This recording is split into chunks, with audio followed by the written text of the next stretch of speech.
Swinging again, you're terrified cause you think that you won't get in. And like a thief in the night, always stealing the light. Your sacrifices, you're gonna lose your only friend. Now when my feet hit the floor, I'll be heading towards the door. I reach my hands up to the sky, feel the clouds when I soar. And my ring finger stuck on a permanent bend. I'll keep on searching and searching until the end. Now that the flag's gone up, I'm seeing black, I'm seeing white, I'm seeing red, yellow, green. Afraid of what it might be, I'm seeing purple that slowly fades into blue. If we can put our heads together to reveal what we must do, I'm ripping up this wicked thinking cause it keeps on contradicting. It's so simple, it's implicit, pray that God will come and visit. It's not beautiful or is it stealing food from the kitchen? Take a view into wisdom, it's not beautiful. You kick down that back door, swinging again. You're terrified cause you think that you won't get in. And like a thief in the night, always stealing the light. With my advice, I would use it all and just pretend. You kick down that back door, swinging again. You're terrified cause you think that you won't get in. And like a thief in the night, always stealing the light. Your sacrifices, you're gonna lose your only friend. She sips the number 9 love potion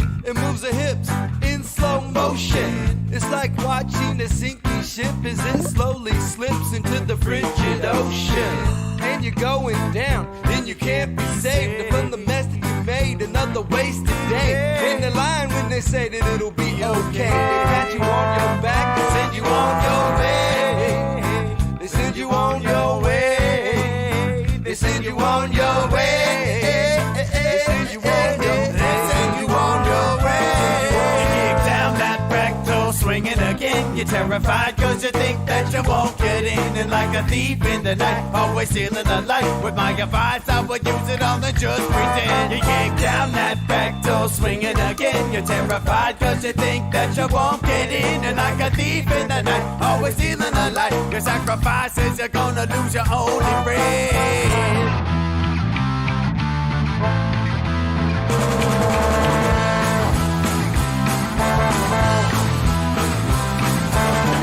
There's too much going on, taking over. You keep breathing, breathing, breathing, taking over. There's no passing over. There's no passing over. There's no passing over. There's no passing over.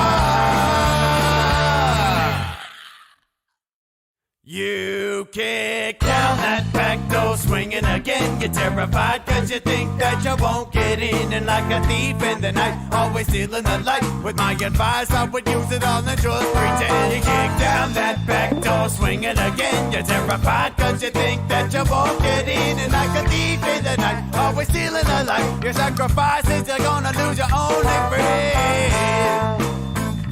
You're gonna lose your only friend. You're gonna lose now, you're gonna lose now, you're gonna lose now, you're gonna lose your only friend.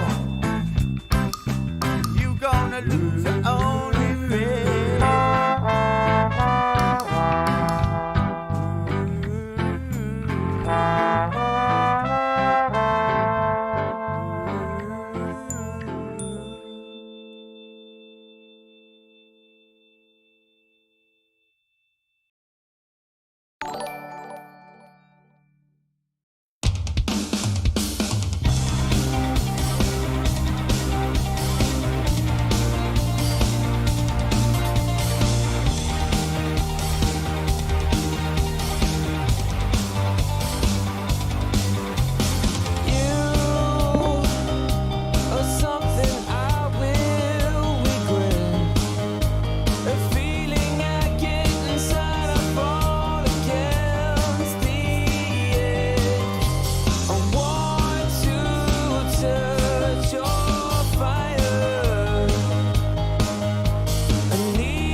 You all ready?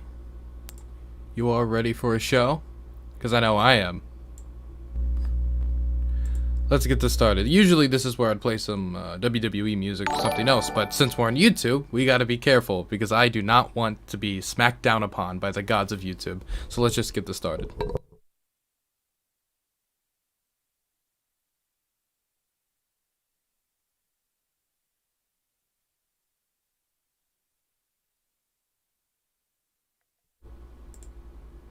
Well, that's always been my argument. If fascism comes to America swaddled in the flag, why should socialism not?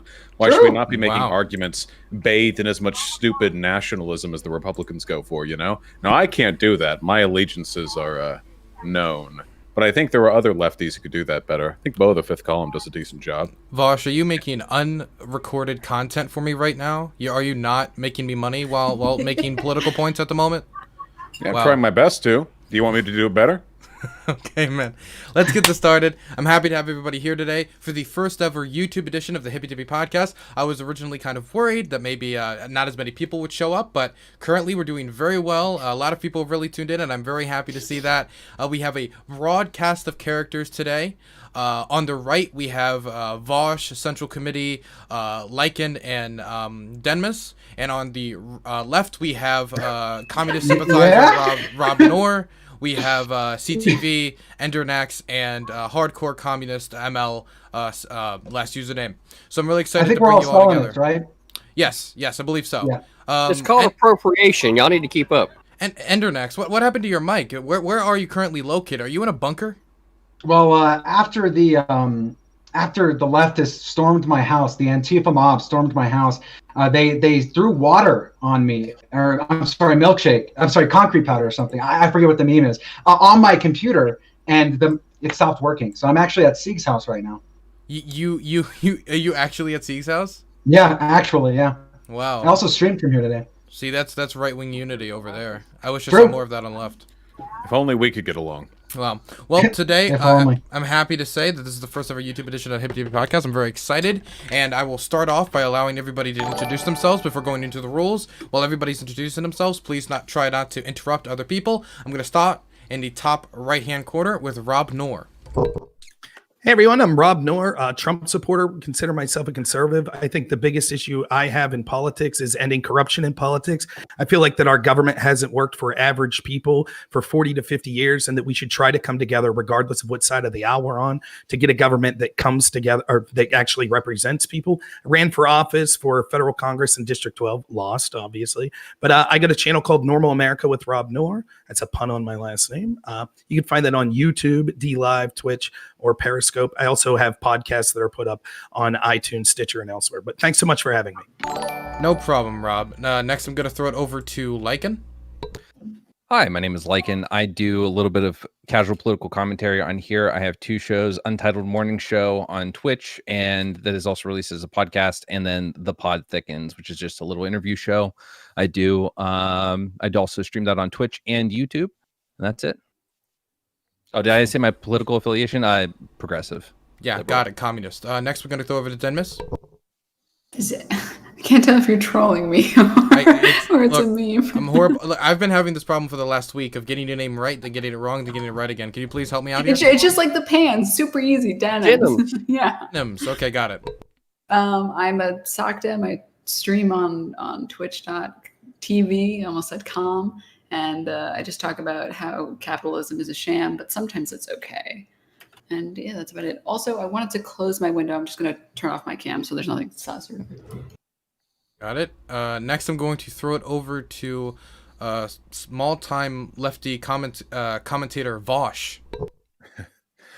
My name's Vaush. I'm a classical libertarian, so very left-leaning. And yeah, I'm on YouTube entirely of my own volition. And yeah, I have a lot of fun here, you know? Got it. Yeah, you went there on your own volition. You were like, you know what, Twitch, we've been great partners. They're like, oh, please don't go. And you're like, I'm sorry. It looks so nice over there. And you decided to impart your knowledge to YouTube instead. We're going to throw it over next to CTV. Everybody, I'm a critically thinking veteran. I served 9 years on Ohio Class Submarines as a machinist mid auxiliaryman.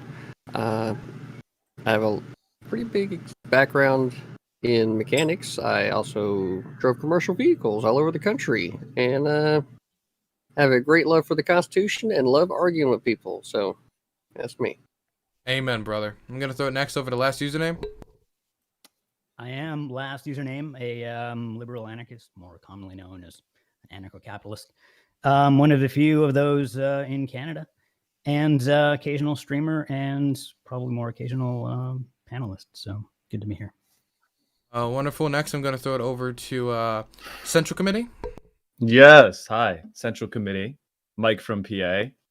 You can find me Central _ Committee on Twitch.tv. Organizer, former Democratic candidate. Been involved in politics for the better part of 10 years, doing direct actions and running campaigns. You can see me on Twitch.tv/Central _ Committee every single day. We talk about politics, and you'll get a real deep analysis that looks beyond just repeating what everyone else's takes are. Wow. Every day? Nerd. Every day, baby. Enter next. I see you. You said the best for last, obviously, but I'm Enternax. I piss off basically everyone on every platform ever. Not because I say anything that controversial. It's just because I don't really fit in anywhere. I identify as a Christian Democrat. I mostly started streaming, so that would mean I'm socially right, economically left. Most people just colloquially call me a Nazbol because they don't really understand how to deal with that. I'm not a Nazbol. But I started streaming mostly because I was involved in real world politics for the last 5 or so years. I worked practical politics in terms of trying to get progressives elected, despite the fact that I disagreed with them. I worked on several different presidential campaigns. I've ran Democratic U.S. Senate campaigns. Recently left the Democratic Party, though. Don't really have much hope. Kind of a doomer in that light. But to clarify for the, I know we have a disproportionately left-leaning audience tonight. So I want to really clarify, because you see the American flag. You see I'm wearing a suit. And, you hear I'm abnormal politically, and you think, oh, this guy's just a Nick Fuentes clone. So let me be clear. I have never been on a date with a Nazi catboy, ever, okay? I disavow cookie deniers. I'm not a Holocaust denier. Go fuck yourself. I did not vote for Donald Trump. I did not. I voted for none other than Kanye West. And there is my I voted sticker. So please, before you rush to my chat, which is twitch.tv/Internax, or my YouTube, as I'm streaming right now, and call me a Nazbol or other such nonsense, use your brain for a little while and understand that I'm not that person. Thank you. Endernext, personal question. Don't you think entering every panel, show, or debate with an opening of I'm not a Nazbol might make people think, wait, what the fuck, even though they're just meeting you? I mean, now that I think about it, probably the better strategy. But also, imagine how much content there is of me screaming at your chat, Dylan, that I'm not a Nazi or an Nazbol every time it happens. I mean that's good money, but I mean that just makes you look like an Nazbol, doesn't it? I guess Nazbols would typically be angry, huh? Like the Enoch crowd. Yeah, that's not me though. Also, why are you speaking out of a potato today? I was never given. I was not given the information that you'd be speaking out of a potato. Wait. Is my microphone on Discord the shitty one? One second. Yes, it's actually the worst possible quality. I would expect no more technical comments from a right winger though. Wait, is that better? It is significantly better. Now I can actually understand you. I don't know about significantly. No one was like, Internax, why is your mic shit? Well, now it's actually like too close to your face. You need to bring the compression back a little bit. Yeah, the compression is horrible, actually. Yeah. Christ. Okay. See, now I can hear you like a human being. Yeah. Wow, this is great. This is wonderful. This is great. Okay, let's okay, I'm gonna get straight into the rules. First time streamer. I'm really proud of what we've done here today. Yeah, me too. I am excited to be here. Wow, I see a lot of pride in all of your eyes today as we're going towards this wonderfully productive conversation that is going to befall our ears. So, let's open up with the rules, so nobody is in confusion once I step in if somebody broke one. First off, Twitch TOS for the first time ever doesn't apply here. So now you just gotta abide by U-term terms of service. So there you go. That feels a little liberating, but it also You know what? It feels liberating, but it also means that it's going to open up to even possibly more toxic discussion. So I'm kind of on the fence, but then again, more content at the end of the day. Now, the first topic is, if I ever speak up or start talking, it's not because I'm going to say, here's my opinion. It's because I simply just want everybody to shut the fuck up so I can move the conversation along. Either somebody's talking too much and I want to get it over to somebody else. Either I think it's off topic, or there'll be some reason and I'm speaking up to stop it. So once I start talking, everybody stops talking. If you don't stop talking, I will mute you. I don't care who you are, I will mute you. Okay, next rule. There are a few things that you can't do in chat. The main one is just don't at other people on the show in chat and start arguing with them in chat. If you want to argue with them, you have a voice, you have a mic, you can do it here. If you want to argue with chatters, that's perfectly allowed. For every starting segment and ending segment on any topic, you'll get a short period of time where you can state your opinion uninterrupted. If you interrupt anybody else, that's going to be a mute. There's only one excuse for that. And that's if you can make me laugh. If you don't make me laugh, that's a 10-minute mute, and with no fallback on that. 10 minutes out of the conversation. So if you're it's got to be really funny for you to risk it. So that's the rule, and so that's a get the biscuit. Exactly. That's smart intro, a small intro, and small outro. Everybody's gonna get a short period of time. When it comes to interruptions, some interruptions make sense if somebody made an accusation of you. It only makes sense that you get to respond in some manner and be like, wait a second, that's not true what you said in the middle of that. But if you get overbearing with that, I will try to interrupt you and stop the conversation and be like, hey, you can't do that. Besides that, there might be a rule or two I'm forgetting, but that's the main rules that you got to follow tonight.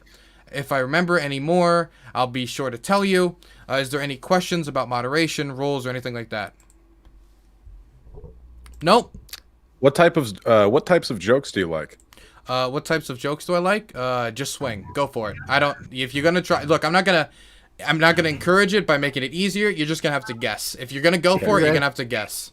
Yeah, if you're asking that question, you're already behind the curve. Yep, you already look.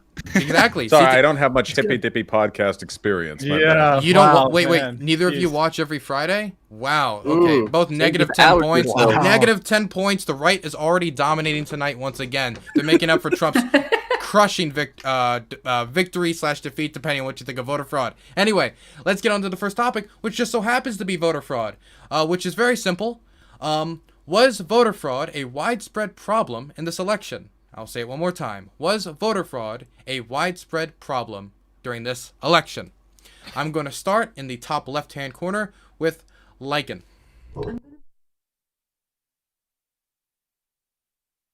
I'm sorry, the order changed on me. I was expecting someone else to go before me. All right. Voter fraud. First of all, I hope that throughout this podcast we can not conflate voter fraud with all the other issues that are being brought up. Voter fraud is the idea that people have cast fraudulent ballots. At the end of the day, though, if a quick Google search about voter fraud and search debunk or fact check or whatever your favorite word is, and you will find that it's all a big crock of shit. For instance, the accusations that in Michigan that people weren't allowed to watch the ballots, that was with one specific center that had enough people in there that they were at max capacity for the people that were allowed to contest anything, and they told them to fuck off, and that was it. The pictures were put up because people that weren't involved in that process were taking videos and intimidating them by shouting, "Stop the count." As far as anything fraudulent, like we have the issues of thousands of ballots, dead people registered, or thousands of ballots sent to people that never requested them, dead people registered, etc. These are all things that, again, often come up every fucking election. And yet, despite a conservative-run congressional investigation in 2016 that was brought up by Trump, finding that there is nothing in the last 40 fucking years of any meaningful substance when it comes to voter fraud, it's not happening. I'm sorry. I think I just said it all. We don't need to have this discussion. Next topic. Well, okay. Okay, Lycan, if you don't need to have discussion, you'll be put on mute for the next hour. We're going to throw it over to Vaush now. Maybe muted. Muted. Still muted. Hello? There you go. There you go. Oh, goodness. Professional My streamer. apologies. There we go. Professional streamer, guys. Listen, this is a matter of whether you want to live in reality or whether you don't. There have been literally at this point hundreds of completely baseless claims made by Republicans and their sycophants to the effect of there being election or voter fraud. Nothing is borne out. The Department of Homeland Security recently came out and said this was probably the most secure election we have ever seen. They have found no evidence of voter fraud, and time after time after time, the conservative spotlight is put on yet another particular issue that turns out to be baseless, whether it be the sudden jump of 100,000 votes for Joe Biden that turned out to be a reporting error from the decision desk, had nothing to do with the actual count, or the Republicans complaining that they weren't being allowed inside to witness the vote counting when they were, to the Project Veritas scandal, which went from indisputable proof that ballots were being postmarked before or backdated before the election to him recanting in a recording that he made with post office investigators and then recanting his recant. There is a reason why Republicans make such bold claims outside the courts and then shrivel up into tiny little babies the moment there's a legal consequence to them telling lies. And that's because this is all this is: lies and cope from a dying party ran by failures who lost the election. Wonderful. Next, I'm going to throw it over to Rob Noor. Hey, thanks so much. Thanks for hosting as always, Dylan. Great to be here with everyone. So there's two components to this that I'd like to talk about. One is the actual voter fraud and election fraud. Despite what we heard from the previous two people, I do think that there is evidence that strongly suggests that there were anomalies that could in fact be voter fraud. Now, I'm not going to lie to you. I'm not going to tell you I have 100% definitive proof. In the same way that my friends on the left will talk about the problem of money in politics, but in each specific situation, they can't tell you that just because a specific congressman had a donation from an oil lobby, that's why they voted the way they did. But we could say that it's suspicious and strongly suspect that something happened. So actually, there were problems in Pennsylvania that I'm most familiar with, as I'm involved in politics here, that I'll be able to talk about. We had a court case that ruled that actually in Pennsylvania, Republicans in the Philadelphia area were not permitted within 6 feet, which legally they're allowed to do. And so a judge overruled that to say that they should be there. After that judge overruled it, the Philly people decided to stop counting and to fight that in court until they were forced to go back. Why would they want to hide that? We see that hundreds of thousands of votes, when supposedly they stopped counting, were issued in the middle of the night. Atlanta district claimed that they stopped counting because of a pipe leak, which no Freedom of Information Act request was able to show that there was some sort of pipe that burst. So there seems to be suspicion there. There's other mathematical anomalies we could talk about. Vaush specifically talks about this person in Erie from the USPS from Veritas that recanted. He did not. I've seen a lawyer that was able to hear the entire recording that says that they used aggressive interrogation techniques. I'm old enough to remember when the left said that whistleblowers were sacrosanct and we had to treat them with dignity. But now we have inspectors that aren't interested in going after the truth, but instead interrogating potential whistleblowers. So there's a lot of things. But the other thing I want to talk about real quick, even if our friends in the left think that fraud didn't occur, what they're in effect saying is that the conglomeration of the mainstream media, tech companies, the intel community, corporatists, and the Democrats totally controlling the flow of information before the election were able to pull the least active candidate in the history of modern politics, Joe Biden, to a victory. And so they've actually signed the death warrant of the chance of any progressive actually being elected president, because whoever these corporatists want from now on is who they'll get. Wonderful. Next, I'm going to throw it over to Denims. Okay, so I want to start off with saying that in the probably the most conclusive study that we do have by a conservative group, the Heritage Foundation, their understanding of this has been that they have found 143 cases of fraud over a 20-year period. That's like 7 to 8 cases every year. This is by the conservative group that's actually done conclusive studies on this. That's like, you are more likely to get hit by lightning than voter fraud. 7, 8 votes were not going to switch Pennsylvania. They were not going to move Wisconsin or Michigan or any of these states. The idea that like these ballots magically appeared overnight is like, well, yeah, the USPS sent them over. You know, of course they're going to suddenly appear when the USPS ships them over to the place where they have to be counted. This is not like a weird, crazy concept. Every single instance has been so comically hilarious by the case of Fox. They had somebody over on they had like a voice distorter completely in shadow. It looked so incredibly scripted. I saw voter fraud, and they were next to a Biden Harris truck, and they were marking the ballots. Like insane shit. Also, excuse me talking with my mouse. My push to talk is here because I'm not going to just let my mouse fucking go crazy, or sorry, my keyboard go crazy and insult all of your viewers, Dylan. So please excuse me on that front. Anyways, every single instance so far that I've seen on voter fraud has been absolutely hilarious, and I would love to respond to the Erie claim, but I know that was directed directly at Vaush, so I'll let him take care of it. That's my ending statement. Okay, next I'm going to throw it over to last username. So, the American presidential election has always been extremely inherently sketchy. It's having each state have their own voting system, which has an obvious conflict of interest in some cases. It's inherently sketchy, and also considering that the elections are usually quite close, and this last election was certainly no exception. It's hard to blame anyone for being suspicious and being just skeptical. That how do I really know that I can trust this? That there couldn't have been some kind of fraud that went under the radar, that's undetectable, that shifted things by just 10,000 votes here or there, which might have done it. That said, no one has found a smoking gun for this. Not even today. And until we do that, I mean, we don't really have much choice but to just trust what the results that we have. I'm not holding my breath for anything. Any sort of surprising revelations for this election. But like I said, I can't blame people for being skeptical. But ultimately, at the end of the day, I guess you just got to accept the evidence that you have. And there doesn't seem to be any smoking gun evidence for anything that would affect the outcome of the election. Okay, next I'm going to throw it over to Central Committee.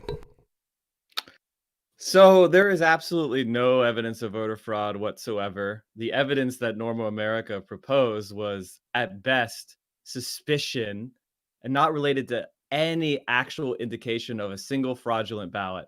Now, I actually do have proof of voter fraud, and it was posted helpfully by my Lieutenant Governor of Pennsylvania, John Fetterman, when they caught a man from 40 Fort, PA, who was trying to request a mail-in ballot for his dead mother. He was caught, and he was arrested, and he's now facing 7 years in prison, and he's out on $10,000 bail for trying to commit voter fraud. Because we have processes in place to actually catch you immediately if you try to commit voter fraud by sending in the ballot of a deceased person. And he didn't even get granted a ballot. He was arrested based off the fraudulent application for a mail-in ballot. In Pennsylvania, in particular, since that state was brought up, in order to be an observer, the campaign puts forward their representatives before the election, and those get to be certified poll watchers. And every single poll, when counting takes place, has certified poll watchers from each party. They're representatives of the campaign, and they go in and observe the count. There is absolutely no room whatsoever for any kind of shenanigans because the opposition is right there. There is a clear chain of custody for when the ballots arrive at the polling place. The voters are verified.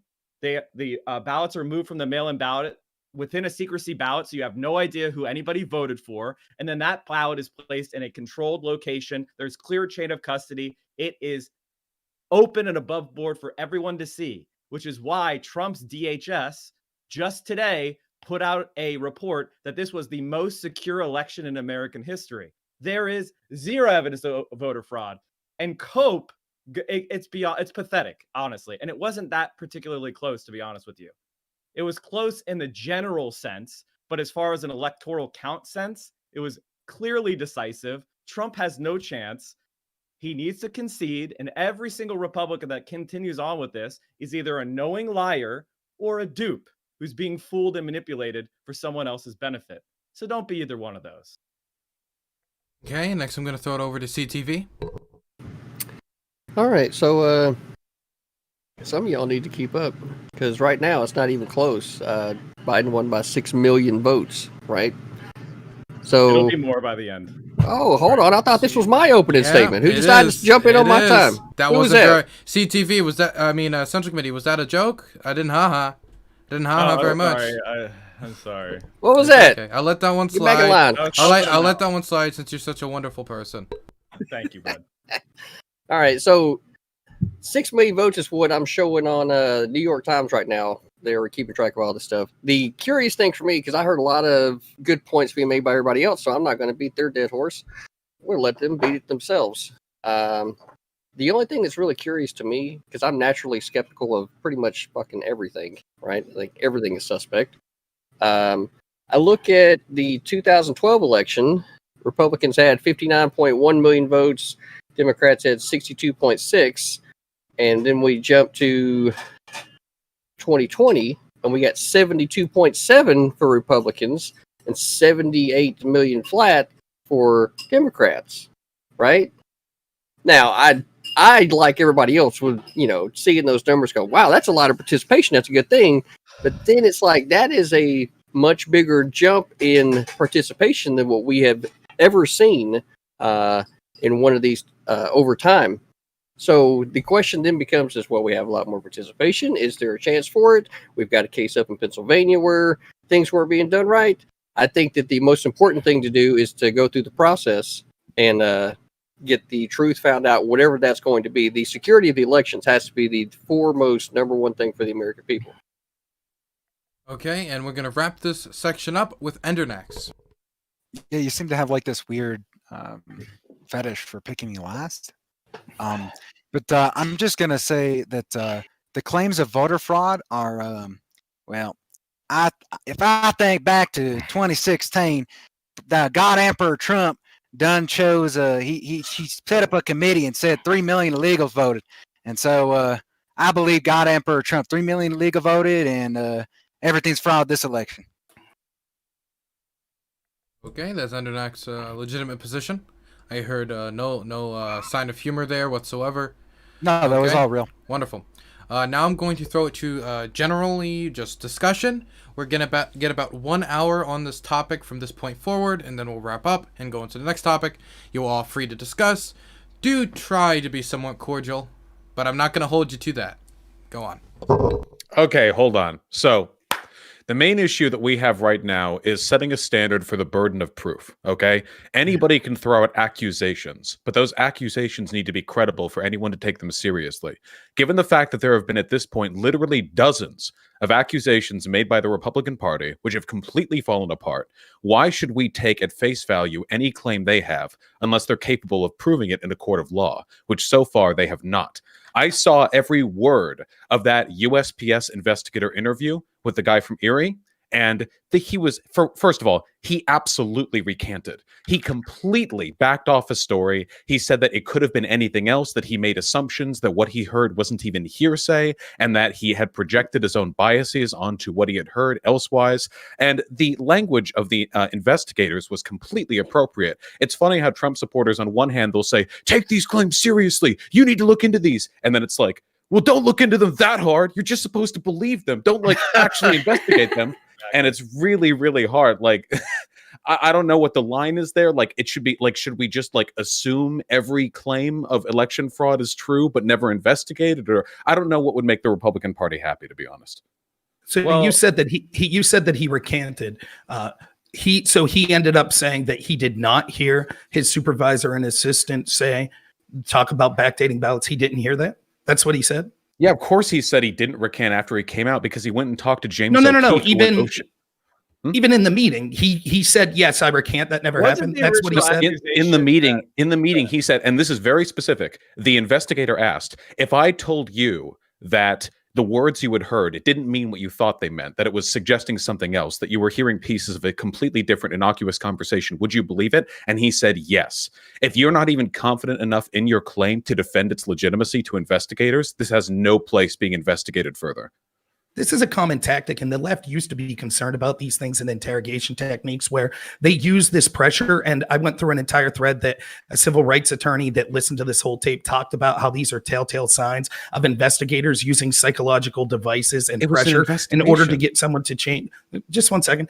They were talking to a whistleblower. I seem to remember when there was a whistleblower against Trump, he was treated with the utmost respect and said that we couldn't even know his name. But in this case, the USPS had to go and treat this person like he was a potential criminal. So what they did was they threw a suggestion out after saying, we're your friend, Project Veritas isn't your friend, you could potentially be in legal trouble, putting all these thoughts into his head that weren't true. And then he said, yeah, I guess theoretically they could have meant something different. However, he never recanted that he heard them talk about backdating ballots. He never recanted that you're he wrong. was You're ordered to pick factually up. incorrect. He heard. Show me where that recant happens. He Show heard me where it select happens. words. Did you listen to the entire thing? I did. No, he I did heard not. select words that he had interpreted as being evidence of backdating, but he admitted in that interview that that was something that he had assumed based on the limited context that he had. Additionally, part of respecting the process of whistleblowing is the process of investigation. Like that clown James O'Keefe, when he sent someone over to WAPO claiming fallaciously or incorrectly that they had been raped by Roy Moore, the investigators at WAPO investigated her claim and found it to be inaccurate because James O'Keefe is a liar, and investigation is an important part of determining the legitimacy of claims like these. There was no misappropriation, no misbehavior there. The investigators did their job, and that man has no legal claim. One second. I just wanted to clarify Endernex. Endernex, he rose his hand. He put it up. And if you do that, if you don't find a way, I forgot to say this during the beginning, if you can't budge your way into a conversation because there's a lot of strong personalities tonight, raise your hand, I'll write your name down, and I'll do my best to try to guide the conversation at some point to cover what you want to say at some point and drag it over to you. So if there's any point you want to do that, I'm just throwing it over to you. Ender, I know you want to say something, but Rob, I wanted to give Rob a chance to respond to that because it's pretty pointed at Rob, and then throw it over to you, Ender, next.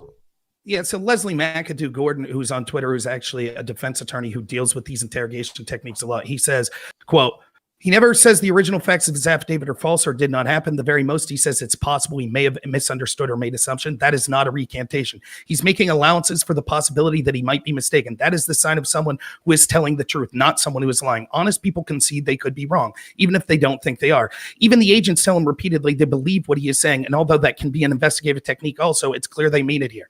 So what's happening is they're suggesting through these psychological techniques, there's other things they do throughout this interview. Like they start off saying, you can take a break what you want when we're your friend. Are you feeling okay? And asking open-ended questions. By the end of it, when he's changing the affidavit, he's literally asking them, what do you want me to say? And they're telling him specifically what they're right. Even you admitted, Vaush, that they told him, well, is it possible that you could have misunderstood and meant something else? If I say, hey, I want to kill my wife, you could say, my God, I heard Rob say he wants to kill his wife. Now, I could have been talking about a video game or something to that case. So, yes, of course, you're going to lead to the possibility. I guess there could have been some circumstance where it wasn't what I heard, but it is clear that he heard them talking about the ballots and he thought that this was problematic, even to the effect of when he later that day on November 5th went and picked up unpostmarked ballots. He admits in this interview and to coworkers that he himself wrote the date that he picked them up because he was so troubled by the fact that they were collecting unpostmarked ballots in a special way and that these supervisors were talking about this. So it's just factually false that he recanted. He had never even heard the word postmarking, and he began that interview saying he was 100% confident in his claims and ended it saying that he wasn't sure of them anymore. If you have a problem with the process of... Wait, hold on. I'm almost done. If you have a problem with the process of investigation, take it up with police reform, not with this election, okay? You guys lost. I'm sorry. If you have an issue with how that was handled, I don't know how you want investigations to work. Do you want them to just sit the guy down and be like, well, what do you believe happened, sir? Oh, okay. That's what you think? Oh, well, okay. And write that down, then they leave with that? Like, of course they're going to try and suss out the truth. That is literally their job.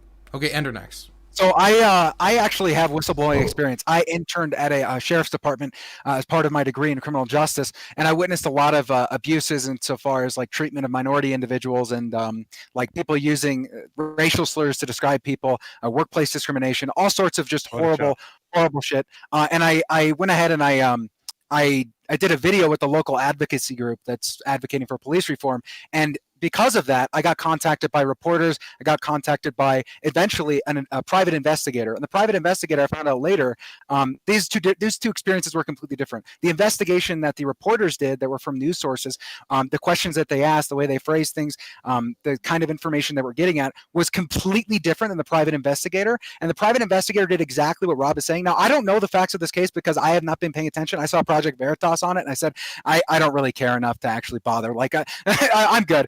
They have a record of misrepresenting the truth, you could say. But anyways, besides, I'm going to lend some credence here because the private investigator which I found out later was hired by the police union for the people who were in the department, was trying to be my friend and trying to get me like to say definitive things or like imply things that I didn't say in the interview, and like lead me on to a certain conclusion that might help them squeeze out of something. And I myself found myself, you know what, like after hours on the phone with this guy, and this was just as COVID had started, I wasn't going to answer the questions completely. Like I was going to leave a little bit of room. No way in hell was I going to let this guy pin me and then me face some sort of charges because I lied to a private investigator or something. Like I didn't want anything like that to happen. So I was very, very careful with what I said. And if I I don't know, I guess it could have meant, I guess they could have just been calling that person the N-word because, as a joke, but I don't know. So I'm going to lend some credence to that. Private investigators and interviewers, specifically people who interrogate individuals, they're extremely aggressive and always trying to get you. Okay, Endernax, could you move the mic a little bit further from your face, if possible? Okay. Mike, you had your hand up, I saw. Yeah, so what's funny about this is the grandiose term whistleblower for somebody who did not witness the crime occur. This is hearsay within hearsay, right? I think I heard somebody else talking about somebody else doing something. That is not the same thing as I witnessed them backdating ballots fraudulently. And this is the best evidence they have. Somebody who, when the investigators went to look into it, the only lead they had was this guy saying he heard a thing through the crack in a door. And the result was, he said, well, maybe I could have heard it wrong. There is no proof of anything. And that's what they're grasping onto. The fact that they're going to end up losing Pennsylvania by 100,000 votes. They're looking into one post office in Erie where a guy heard a guy talking about something. Well, that's not the only thing. Beyond that's not the only Don't thing. interrupt me in the middle of this. And that is that's why, kind of how this works. And that is why we have serious problems with this entire topic. At least I do, because it advances the idea that some sort of fraudulent behavior occurred when there were literally thousands of poll watchers. There are dozens of attorneys, and when Trump's own attorneys go into court, as has happened 2 days ago, and they ask them, "Hey, what's your proof do you have any evidence of voter fraud?" Their answer is no. Because as Vaush said earlier, when they're actually put in a position where their bar license is at risk or they have a perjury charge that they might face, they end up walking away from it. And that's why everybody who is advancing this is, as I said in the beginning, either a knowing liar or a foolish dupe. And you don't want to be either one of those. If I may, so speaking of knowing liars, so it seems as if people were saying he didn't swear in his affidavit that he'd heard people talking about postmarks. This is the affidavit of Richard Hopkins, number 4. On November 5th, 2020, as I was preparing for my mail delivery, I saw Weissenbach and Daryl Locke, one of the supervisors for Erie, Pennsylvania post office, having a discussion. Weissenbach and Locke discussed how on November 4th, 2020, they had backdated the postmark on all but one of the ballots collected November 4th, 2020 to make it appear as if the ballots had been instead collected the day before. So you're just factually incorrect that he never said that he didn't hear them having a discussion of postmarking ballots. He never recanted that he heard that. He just admitted through techniques, persuasive techniques and interrogation techniques, and them saying, isn't this possible that they could have meant something else? Yes, hypothetically, that is possible. That is a true statement. But this was clearly investigators. Now, I don't have a problem with investigators trying to get to the truth. Of course, that's what they want. What I have a problem is when people keep in mind that he's been placed on leave with the USPS. So he whistle blew about potential fraud that he saw occurring. So much so that he told coworkers about it, that he personally excuse me, I was polite He and did didn't not interrupt win you. this. So much so that Fine, he fine. actually dated ballots that he collected that day. He talked about he himself was ordered to collect ballots that weren't postmarked on November 5th and put them in a pile to be counted. So he was so worried about that, he personally wrote the date on that. He swore to all of this in the affidavit. He never recanted any of that. He just, at the persuasive techniques of the interrogators after him, said, yeah, I guess you're right. They could have meant something else. And the fact that people on the left, I thought that we were allies in this of like false confessions that were given by people, interrogation techniques that are used by law enforcement agents. But somehow, as soon as it benefits Joe Biden and the Democrats, and as soon as it gets a whistleblower that... Okay, yeah, hold on. Having listened to the interview, and you haven't, there was nothing wrong going on there. This is their job. The actual words that Hopkins heard were, ballots picked up on the 4th, ellipses, one of them was marked the 4th and the rest were the 3rd. By his own admission in that interrogation process, none of the words that he had heard actually indicated postmarking to the 3rd. None of them. He had assumed that, and he admitted that assumption, and that the claim he had made in his original affidavit was a product of an assumption that he had made, unfounded. These are all factual pieces of information. The investigators did not do some sneaky voodoo mind magic. They asked simple questions. They did what every investigation does for every single whistleblower, every single crime, everything. This is the process by which we determine the legitimacy of claims. And if your claims to election fraud are so weak that they can't even hold up under these circumstances, you're not going to overturn the election. You're not going to overturn shit. You're going to get Twitter likes and retweets. Okay? It's just pathetic to me. We are not allies in this. When the left talks about misappropriation or poor behavior on the part of investigators, we have actual evidence for it. Not, I don't like the claim that was made at the outcome of this. I disagree with the outcome. Therefore, the process is unjust. We know goddamn well that if those investigators had come away without any sort of retraction on his part, if they had just come away with no denunciation of the information that he originally provided in the affidavit, you would be throwing that up in the air. You would be tattooing it on your chest and running through the field of the local stadium. You just don't like the outcome. There is no evidence. Let me ask you after this. Rob responds, I want to throw it over to Denim. Be real quick, Vaush. You listened to the tape. Did the investigator suggest that he could be in legal jeopardy for setting up a GoFundMe page? Yeah, because I think that's true. Oh, but that's not true. So they threatened him and said he could be in legal jeopardy just for being a whistleblower. Wait. First of all, let's slow down now. That came after his retraction. And second of all, considering the fact that the GoFundMe actually got taken down immediately after that interview, the fact that he made that GoFundMe off of false information actually is of relevance to him. It's not false. They even said they think that he was telling the truth. It's just that he's possible that he could have misinterpreted what he heard. And the fact that they threatened him with legal action when he is just a legitimate whistleblower, even these investigators said they said that he could potentially be in legal jeopardy. You keep saying this. You keep saying this thing, right? About how the detectives are using this these special ninjutsu interrogation methods. You can threaten someone legally with legal action. There's a lot of different threats that are not protected under the law. You can't threaten to kill someone's family over something. You can't threaten to ruin their house. But you can threaten them with legal action. If someone is I'm going to destroy your property, you can be like, if you do that, I'm going to sue you. That is not a threat. That is you saying I'm going to use the things at my disposal because you're doing something illegal.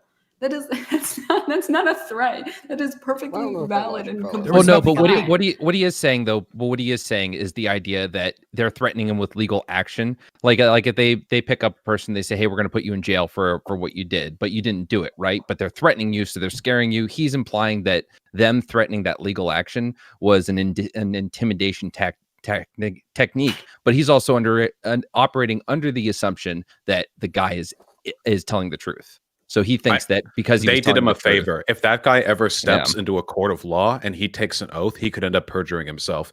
Now that they've stopped this process here, I think they've actually saved this guy a lot of potential trouble down the line.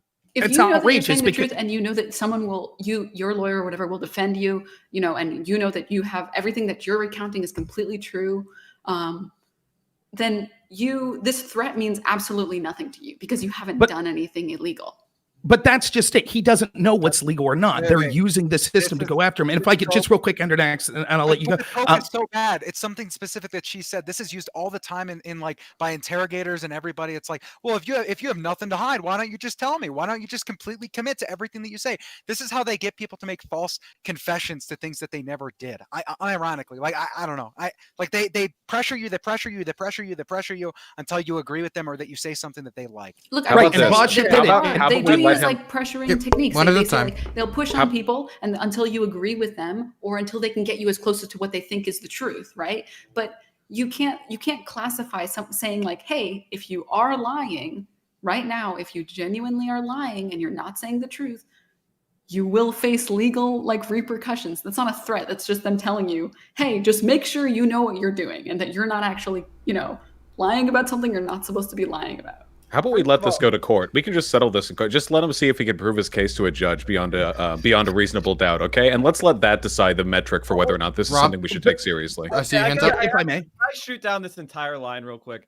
This is not an investigator investigating this guy for a criminal charge, which is where the pressures that these guys are bringing up would bear. Where there is somebody who is facing legal jeopardy for their own actions. This is an investigation of some other person, and they're trying to find out the truth.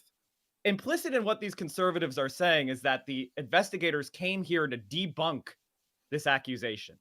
Exactly. When in fact, they came there to investigate. And they found out that this guy's evidence was so thin and pathetic that they needed to expose it openly, that in fact, he had no direct knowledge of any fraud. He had something that he heard through a crack in the door that he thought might be a thing. And when they tested it, he folded. And they said, for the purpose of revealing the truth, this is false. And when they asked the guy how confident he was in the information he was spreading, he was unconfident. He was not willing to verify it. And in fact, the idea that he was then going to conservatives to then grift hundreds of thousands of dollars from mad coping Trump supporters is probably an indication that he had a conflict of interest and not the investigators that were there to find out the truth. So every part of this conservative argument is flawed completely, and they have no leg to stand on. Is there anything else in this topic, or can we please move on? No, I'd You wanna like to respond to finish. that? You three got a chance to speak on this. So what we heard talk about was the idea of, well, Vaush says they did him a favor because if he went to court, he could have perjured himself. Again, even these investigators don't say that he was lying. He never says that he was lying. He just says at their suggestion, after they talk about things like legal ramifications, which were absurd and designed to put fear in him, saying, oh my God, maybe I could get in trouble if I go forward. He was already worried. He's already suspended from his job. These are what whistleblowers are. They're people that report things. Heard talk about was incorrect in their assumptions. They report things that they think are potentially troubling about the agencies that they're involved in. We are supposed to protect those whistleblowers and have investigators treat those people with respect to make sure the allegations they're discussing aren't false or aren't true. He never said that I didn't hear this. They just said at their prompting, isn't it true that it could have meant something else? And after they laid all of the groundwork for saying, oh, Veritas isn't your friend, and there could be jeopardy, legal jeopardy if this goes the wrong way, and you could be left holding the bag. He said, I guess, yes, maybe that's what they could have meant. And then they said, well, here, let's make corrections to the affidavit. You're a good guy. We know you're telling the truth, but let's make corrections. Even in that world, isn't it possible that his assumptions could have been accurate? And they're still worth investigating? Why is it that we assume his assumptions were incorrect when he heard talk of pre-marking ballots and things like that? Thing that we make up. I mean, why don't Central Committee, since you obviously don't want to have this discussion, I don't even agree with Rob. Why don't you let Vaush and a normal Rob with Normal America have the discussion? You know how you can tell the difference between people who actually want to. Great idea. I'm just here to have fun. Listen, I feel like this discussion has gone from was there election fraud to whether or not investigators were mean to a person they were investigating. Look, because I feel like we've said what we have to say. Can I just wrap this up? Wait, Normal America, I want to know, what would you have wanted from this? Like, what perfect outcome with the investigators? What would it have been? You know? I think that any investigator should be critical and make sure that they're getting to the facts of any potential whistleblower, but they should not be doing things like leading the question and saying, isn't it true? It could have meant this. They should not be discussing things like, oh, there could be potential legal jeopardy and things for things that you came out and said. That is incredibly inappropriate behavior. And there were other techniques that were used that were inappropriate. They should have approached this as a serious claim and made sure that the claim wasn't true instead of approaching this as a witness that they needed to debunk. I disagree with your characterization of their behavior, but even if they had done all of that, like he still would have just had hearsay. Like this never would have entered a court. It never would have overturned any ballots or any votes. Like it just seems whenever we talk about election fraud, it feels like we focus on this hyper-specific issues and all the ones that can't be objectively disproven, like this one, because it's hearsay, we like hyper-fixate on even though they're meaningless. And then all the Republican Party claims that are disprovable have already been disproven. Every claim they make that can be empirically disproven already has happened. So now we're focusing on like whether or not the guy who heard a guy saying they maybe did a thing to 1 or 2 votes was being treated poorly. I just wonder, like, is this a necessary issue to be focusing on with regards to like the potential for there having been voter fraud? Can we accept that there wasn't voter fraud? Well, look, we could move on. We could talk about other issues. The reason I brought this up, I thought you were factually incorrect when you brought it up in your opening statement. And I also think you're factually incorrect that this is hearsay. First-hand knowledge of hearing someone is not hearsay. That's evidence that could be used in the court of law. Okay. And we have 111 affidavits that were signed by people. An out-of-court statement used to prove the matter asserted. You know, this is the second time you've interrupted somebody, Central Committee, right? Like, I get you wanting to be a part of the conversation, right? Like, I get you wanting to do that, but you don't do that just by talking over people. Okay. I'm not going to sit here when he's factually wrong about the definition of a word when he goes for 5 minutes being wrong about something that anyone like you're the only one interrupting. In the words of the investigator, it's not even hearsay, it's an assumption, because when he actually said which words he had heard, it wasn't even enough to indicate that he had heard a person saying they were going to commit a crime. He just heard certain words that he then framed in a way that was criminal. So it's not even hearsay. It's like if you're listening to like your 2 parents talk in the other room and you hear like the words, I don't know, not my favorite oldest son, and you're the youngest son, and you assume that means they like the older son more, and then you leave the house, like you go out on a journey to leave your parents. Like it's not even enough to be wrong, you know? Well, if that's the case, then let me ask this, and we can move on if you want, but let me ask this. How come the whistleblower involving Trump and the impeachment, all he heard was he claimed that he heard Trump say things? I don't remember anyone saying that was hearsay. The whistleblower whose name we weren't supposed to mention in the Ukrainian impeachment of Trump, that whistleblower claimed that he heard Trump say things. Isn't that hearsay as well? Why did we have to have an entire impeachment over that? No, because he was listening to the actual conversation. It wasn't hearsay. He was directly there. Also, he was willing to go and testify and put it under oath. So there would be legal consequences to his dishonesty. Also, there was a bunch of other corroborating information that supported the claims made there.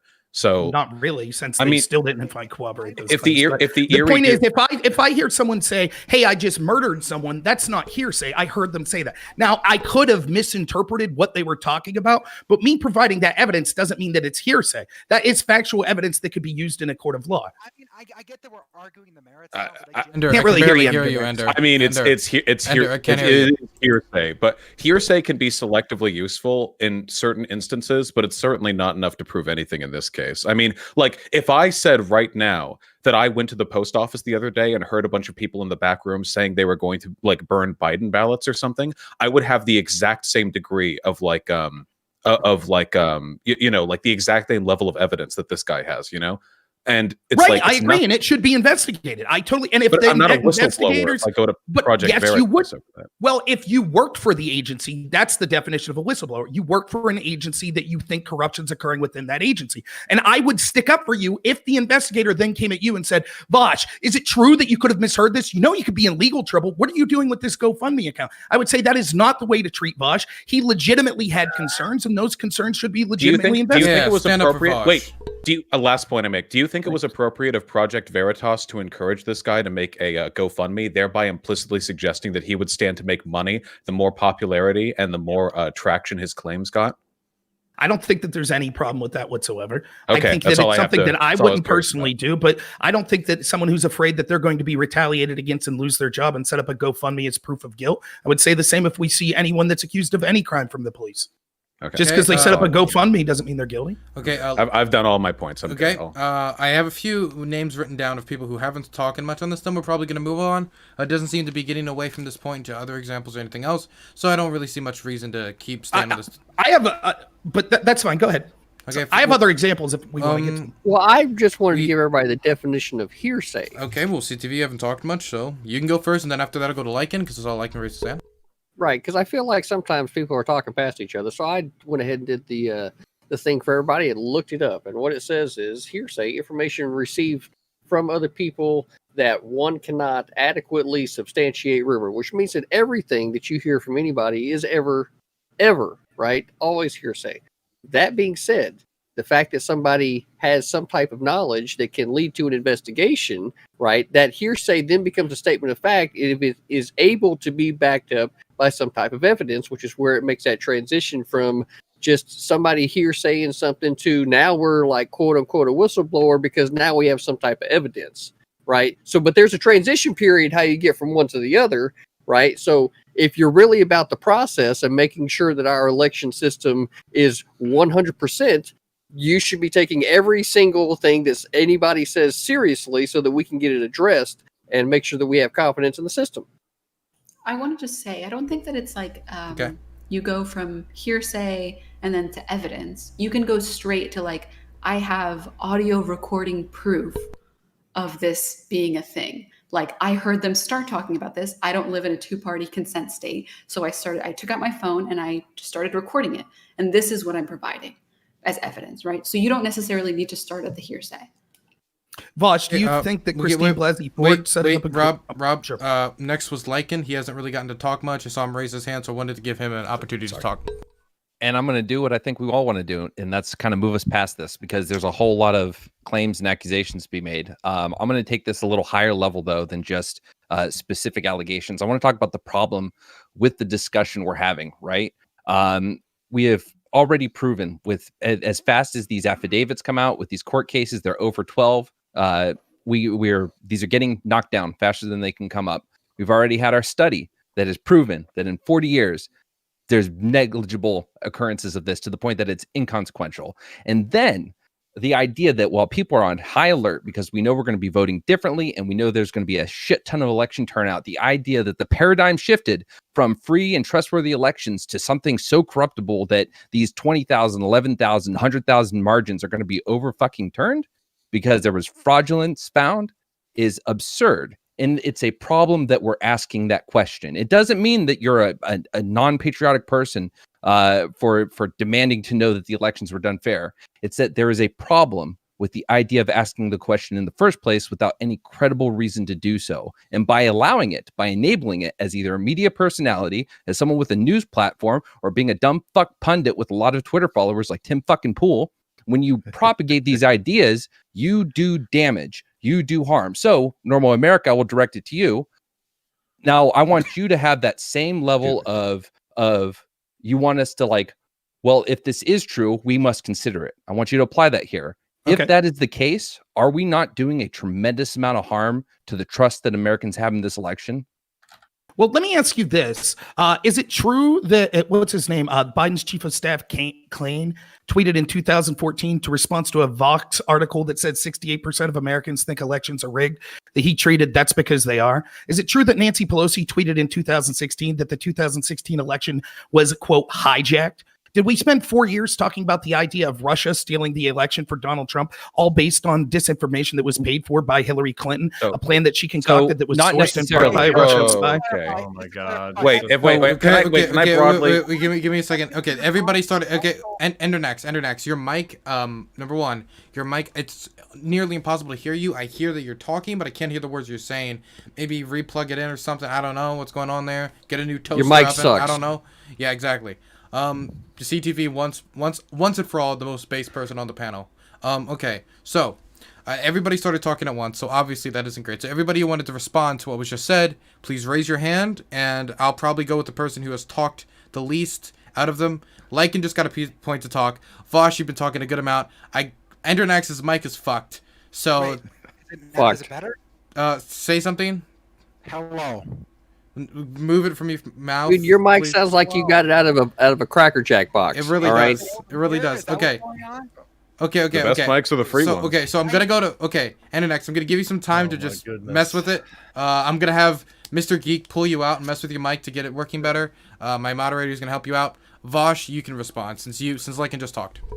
So I just want to say, first of all, this is an extraordinary whataboutism. When we're talking about whether or not, so the claim that this election was fraud, it absolutely is. So the claim is by Republicans that this election is being stolen. That is the sole claim we are focusing on. Whether or not Hillary Clinton or whatever did some dumbass shit 10 or 15 or 5 years ago was utterly irrelevant to the claim being handled now. With that being said, we are at a massively, massively different scale of misappropriative behavior here. First of all, Hillary Clinton, for all of her whining, did concede the election when she lost. Donald Trump has yet to, meaning that his doubts and the doubts that he has sown are significant enough that he is delaying what has been a centuries-long process of civil democracy. Additionally, there's a very different level of skepticism that you apply to claims on different levels. First of all, I do believe that all American elections are rigged, but I believe that in the Chomskyist sense, that through manufactured consent, Americans are led away from their material interests, that we are deluded, essentially. They're rigged in the sense that the propaganda we consume leads us to vote in ways contrary to our interest. But that's not the same thing as claiming that the actual vote, like consumerism stuff, but that's not the same as saying the actual vote count that is recorded is inaccurate. That's a very specific and very demanding claim. So even if these other figures in the past have made these sort of lofty claims about the election and its legitimacy, that does not speak to what has happened over the past few weeks. And if I may respond, if I can, like you say, this is a centuries-old tradition of conceding. Can you remind me what happened in 2000 in that election? Al Gore conceded the next day. He conceded the moment the Supreme Court. Yeah, the moment the Supreme Court dropped the case for recount, he conceded. Yeah, he conceded the moment he realized there was no legal avenue for him getting a recount in Florida, which was a difference of 500 votes under incredibly suspicious circumstances that subsequent recounts have all determined that he legitimately won, were it not for meddling that had taken place in that state. So the moment he realized there wasn't a legal route, he dropped it. Donald Trump has no legal route for victory. He has not dropped it. That's not true. Donald Trump does have legal recourse, and the idea that you would say that it was okay for Al Gore to exhaust his legal options before conceding, but somehow it's against 200 years of tradition for Donald Trump to want to do the same. I don't think the bias and the partisanship that you have. No, you don't understand that when it comes to recounts. Here's the problem: recounts have never moved anything more than the margin of a few hundred votes. That's it. So in the margin of that, first of all, the election was called early because the media fucked up, right? The media does call the election traditionally, so I hope we don't have that fucking argument here. But they called it early, causing people to leave the polls. And as they were subsequently recounting, there have been studies that show that there might have even been like a much larger gap than it was, right? Florida is an example of when you recount. Florida 2000. But now with 10,000 vote gaps, 20,000 vote gaps, never in the last, 30 years, I think it was, has anything moved more than a few hundred votes. There's no reason to. Second, on the topic of legal recourse implies there is some reason for them to push back. There was none here. Period. That's not true. I can give you an example if you like. For example, in Pennsylvania, there was two court cases that came down. The first court case that was handled locally, what said from Democratic courts that said that actually ballots were allowed to be counted that weren't postmarked or that were postmarked after the day of the election, they could still be counted. That was a court case that they were told that they had to keep those ballots separate because that court case is no doubt going to be appealed. The second court case ruling was that ballots did not have to match, the signature on the ballot did not have to match the voter registration. That is also a case that's going to be appealed. We have judges, there was just a judgment in Pennsylvania that said actually those ballots that were received without postmark or postmarked after election day are now to be tossed out. Now we have to go through the arduous task of finding out which ballots are which and which ones need to be tossed out. This is a court case that actually happened. This could potentially lead to hundreds of thousands of ballots being tossed out. And even if we say, well, there's not, why not? How many? Well, I'll ask you. How many voted? Okay, give me a second. I'm gonna throw it over the mic because Mike raised his hand, and I'm gonna throw it over to him. Go ahead. Are you done? Mike, I just threw it to you.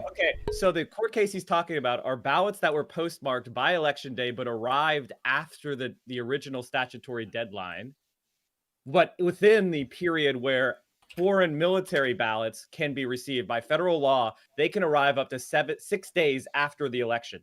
So there was a accommodation made by the Pennsylvania Supreme Court, the ultimate arbiter of the Pennsylvania Constitution, that under the Pennsylvania Constitution, there would be an additional 3 days that ballots postmarked by the election could be received and counted. However, they segregated those ballots and they still have not been counted and they're not included in the vote count. So you're just totally lying about that case. You're just factually wrong. Nothing postmarked after election day, unless it is within a foreign military ballot where there is a different exception according to federal law, will be counted, number one. And what was the other case you were totally wrong about? I forgot. I wasn't totally wrong about that. A court case just rolled the ballots that were received after November 9th. The signatures. Right. So what was happening is Republican or Democratic officials, when looking at a signature on a absentee ballot verification statement, they were subjectively judging. So these people are not signature experts. They were just looking at signatures that people made on this envelope and go, I don't think that matches. I'm going to throw that ballot out. And that was ruled to be unconstitutional, that you can't have subjective elections of judges doing signature analysis subjectively and deciding to throw people's votes out because the signature was too different from a voter registration they did 30 years ago. I don't know about you, chat, but my signature has changed from when I registered to vote back in 2002. So if mine hasn't changed since I was a teenager. Okay, well, we understand conservatives don't change. Right. So so what that's called is I don't have a signature. I just make it up every time. Right. That's what I'm saying, Vaush. Hold on. So what that's called is being consistent, right? Being consistent, and that right there is the number one point. Okay, everybody stop. Both of you stop. I can only hear one person at a time. Obviously, Mike. What? When I talk, you shut up. Okay, go ahead. What do you want? Number one rule. I started with that. Okay. We can only hear one person at a time, so let's not all talk over each other. Mike, finish, and then I'll throw it over to CTV. All right. So both cases he just brought up were adjudicated by the Pennsylvania Supreme Court, which is the ultimate arbiter of Pennsylvania law, and that's a long-standing legal principle. And he was factually wrong about both elements. It was they didn't want to have subjective interpretations of signatures throwing out people's legal ballots, and the other one was he was totally wrong about the postmarks. So why did they segregate those ballots? Yes, they segregated them under. Why did they segregate them if the Pennsylvania court's the ultimate arbiter? What's the segregation for? Because they wanted to ensure that there was an opportunity for a cure. So if they what kind of cure? What kind of cure would that be? Throwing the ballots out or not counting them. Wait, Rob, you gotta let Mike finish. I would like, if you ask him a question, I'd like to hear the rest of it. So basically the answer is they wanted to be super sure that the count was secure and that there would be no ballots that any conservative could quote question. And so those ballots have been set aside to ensure that Biden's lead is clear and objective and there's no basis for an objection. And you can get I think it's like 900 ballots statewide thrown out if you want, but it doesn't make up 100,000 ballots. Trump lost, stop sniffing the copium and move on. Again, right. The reason those ballots were segregated was because they knew there were potential legal challenges to be taken to a higher court. So when your argument is it's damaging to not concede when there's no further legal avenues, the mere fact those ballots were said to be segregated was because the Pennsylvania court knew that the Supreme Court could rule on that. So you're just wrong when you say that there's not further legal recourse. There's a really big difference between a recount. Before we shift over, I told CTV that he would get a chance to respond. My apologies. Yeah, no worries. I'll give it to you next, Vaush. Don't worry. CTV. All right, so Mike, I'm going to ask you this: when Hillary Clinton was going through her thing, and she's thought there needed to be stuff looked into, did you have any problem with that? First of all, she didn't. 4 years is a long time for a conservative brain, but I'll help you. She did not ask for a recount. It was the Green Party grifting. And they got to raise money to recount these ballots. And okay, so then the election before that, did you have any problem? Because it's my fucking time right now. I asked you to answer a specific fucking question, not to keep moving on down the line, right? So since it's my time, sit right there, chill the fuck out, let me ask the goddamn questions. Holy shit! All right. Now, that being said, Mike, did you have a problem with investigations happening in any election before that ever? Whenever there are valid, if there are questions, you just want the questions to be answered. CTV, right? if you ask him a question, I would like to hear his answer. He was trying to answer. I couldn't even hear him. Fair enough. All right, I will chill. I'm sorry. I didn't mean to get riled up, but conservatives do that to me sometimes because it's like talking to a wall. Hillary Clinton didn't do a recount. And in 2016, when the Green Party paid for one, Hillary Clinton's lawyers went there and said, we don't believe that there is a grounds for a recount.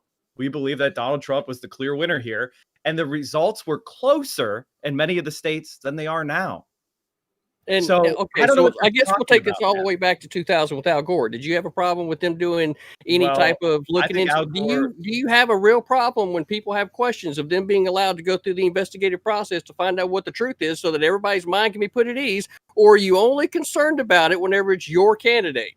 Okay, right? Because if that's the case, then you're suspect. And at that point, I can't take anything that you're saying past that serious, because you're only beholden to one party. You're not looking at before Vaush. That was directed at Mike, so I'm going to give Mike a chance to respond. Then I'll throw it straight to you. Promise. I'll respond and then I'll throw it to Vaush. Very simply, even if all of your objection were granted, Trump still lost Pennsylvania.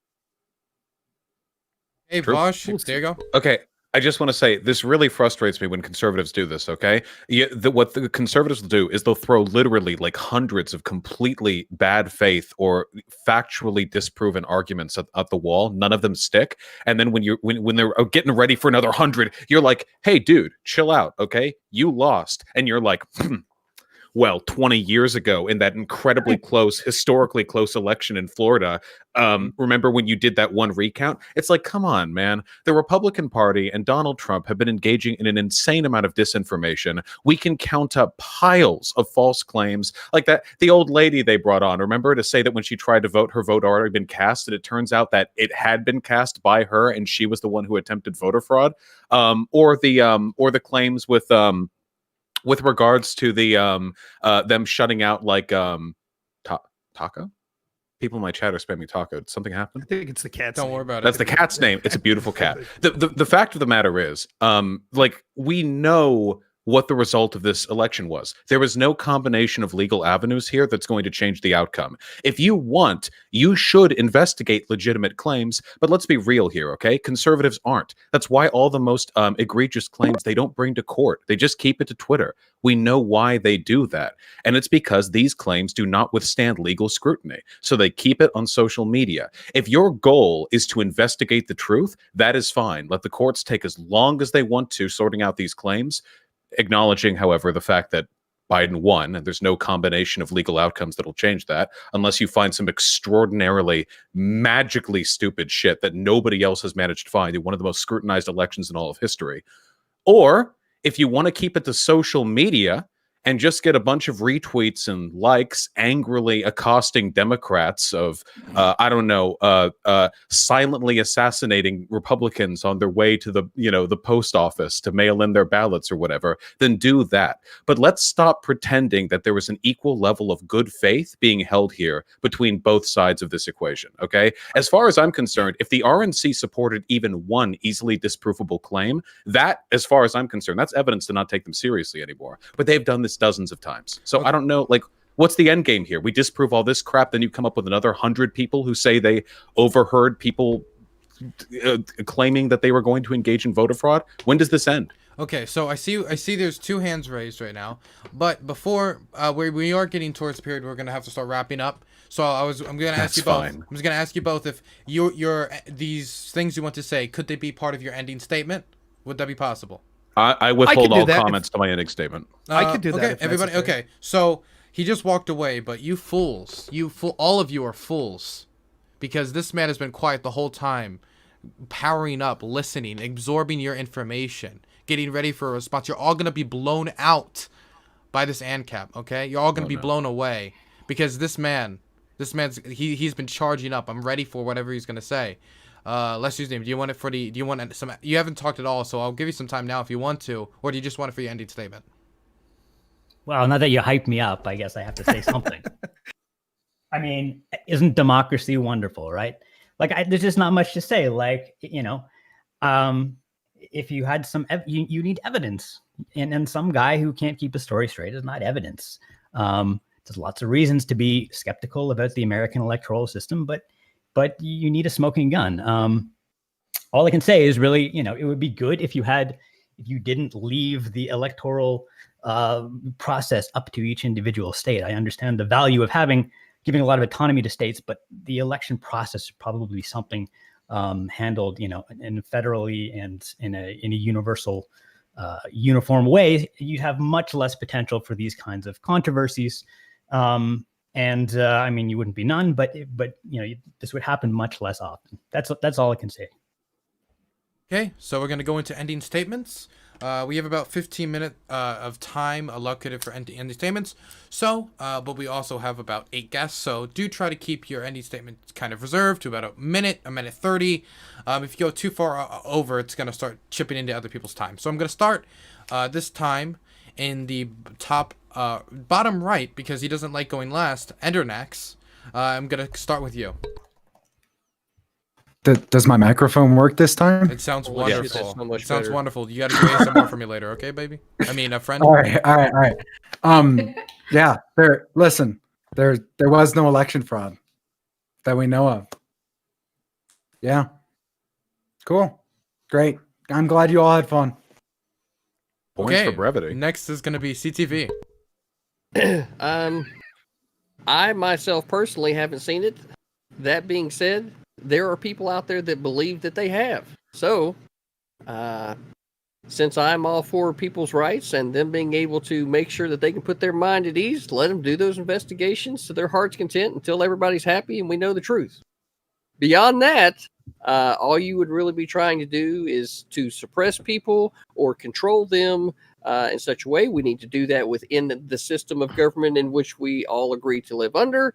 And so long as that is what is going on, we should all be encouraging participation in the system. Thank you.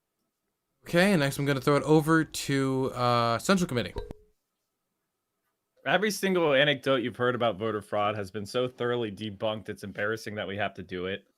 Donald Trump lost this election in historic fashion with the number of votes cast for his opponent, breaking all previous candidates. In Pennsylvania in particular, there is absolutely no chance, even if all of Donald Trump's charges are approved, outside of throwing out all mail-in ballots, that he could ever reverse this election. Donald Trump has been defeated. That's that, and it ain't even close. Okay, next I'm going to be throwing it over to last username. Sometimes the truth is kind of boring. Sorry, don't know what I can do. Okay, next is going to be Denims. I wanted to just say the thing that I wanted to say earlier in my ending statement. I wanted to piggyback really quickly off of something Vaush said about like the fact that it's difficult to compare the 2000 election with the 2020 election, and that currently it seems to be sort of this like race for retweets and this like race for like getting as much reactionaries on board as possible. And I think that this is very evident from like 2000 election. You're asking for a recount. You think that this is a race that's close enough that's worth recounting, right? Versus Donald Trump getting on and being like, if you count the legal votes, I win easily. If you count the illegal votes, then I don't win. Like you're telling people, hey, don't trust our system. This is fraud, and then let's recount it. You know what I mean? Like it's a completely different thing. It's not even close to comparable. Voter fraud doesn't seem to be real. The cases seem to be marginally small. I think that this is a bigger issue than we're inflating it to be. Okay, next I'm going to be throwing it over to Lycan. Hey, am I muted? No, cool. Yes. Yeah. So, in the end, the last thing I want to say is, again, I think that real harm is being done by people propagating this, and I wish I saw more and more people calling that out rather than engaging with trying to debunk things. I would really like to see a lot of pressure put on pundits to not use their platform so irresponsibly. I do want to say one thing real quick, just because it was brought up. Like, I know it was a whataboutism, but the 2016 thing, there was an actual concern, like leading up to the election, the intelligence community was tracking Russian interference. Russia did interfere. Now, whether or not it actually had a measurable impact is something that's pretty decently debated. Whether or not we will ever know the impact is uncertain, but there were thematic similarities between the Russian disinformation campaigns on social media and the reasons cited for Hillary Clinton losing. So it was a significant thing of concern, and it's something that in the future could be a big pain in the ass. But at the end of the day, it's not comparable to what's happening right now, and it's not a grounds for this baseless legal battle that is going to be something we feel for years to come, and I don't look forward to that. Okay, next I'm going to throw it over to Vaush. Yeah, I mean, again, even if Donald Trump was right about every single, no, I'm sorry, even if Donald Trump was right about every current claim they're pursuing, it wouldn't change the fact that he was violently dishonest the entire electoral process, from prematurely declaring victory to blowing up scandals that weren't really scandals to just lying about election results. What's terrifying is that this is causing an actual schism in the Republican Party. Everyone from the media to individual Republican voters to Republican politicians are now caught in a rift. Do they accept reality, the one where Biden won and this election was safely held, or do they go along with this delusional narrative that in spite of all contrary evidence, the election is being stolen from Trump? There are people right now trying to cancel Fox News for reporting factually on the processes at hand. We've done irreparable damage to our ability to have civil conversations, to have democratic conversations in the future through what? Because you have a couple of concerns that some tweet threads and that haven't been disproven yet, because there are some errant criticisms amongst the hundreds that have been debunked that haven't yet been debunked. We have paid a steep price for no gain, and that's disappointing. At the end of the day, I mean, if we have problems with the outcomes of elections, I would much rather we live in reality and discuss things like corporate compliance or manufactured consent, or the actual systems. Yes, voter suppression, actual systems by which election results are illegitimate, not these delusional fantasies where people can continue living in MAGA land for another 4 years. Let's focus our concerns on where the problems actually exist. Okay, before I go over to Rob, I have an important question. CTV, what is that cat's name? Chief. Chief? Love him. Okay, now I'm going to throw it over to Rob. Thank you. What I was going to say before my end statement, just to Vaush's claim that I was bringing up Bush v. Gore, that was in direct response to Vaush claiming that for 200 years, we haven't had anyone that was unwilling to concede. Well, it happened. Of course, they say the circumstances were different. It was okay when Gore did it. So that was the only point there. Look, the point is that there are other instances of fraud that we didn't get to. We could talk on this subject for hours. There was the fact that there was a legitimate court case where a court had to rule that Philadelphia had to allow poll workers that were Republican within 6 feet because they weren't being allowed within 6 feet. A judge had to rule on that. We have this case of they stopped counting ballots in all of these cities, Democrat cities, at the same time. Explanations they gave ran the gambit. One of them in Atlanta was that a water pipe burst. There is no evidence of that through Freedom of Information Act requests. There are other anomalies that come up. There are 111 people that signed affidavits claiming that they saw evidence of voter fraud and things like that. I don't know if those are true. We'll have to see what they say in a court case. And Vaush is factually wrong when he talks about even if everything Trump said, it wouldn't be enough votes. One of the allegations is the voting systems themselves have glitches, or they were from Dominion voting systems that were switching ballots that could have been hundreds of thousands.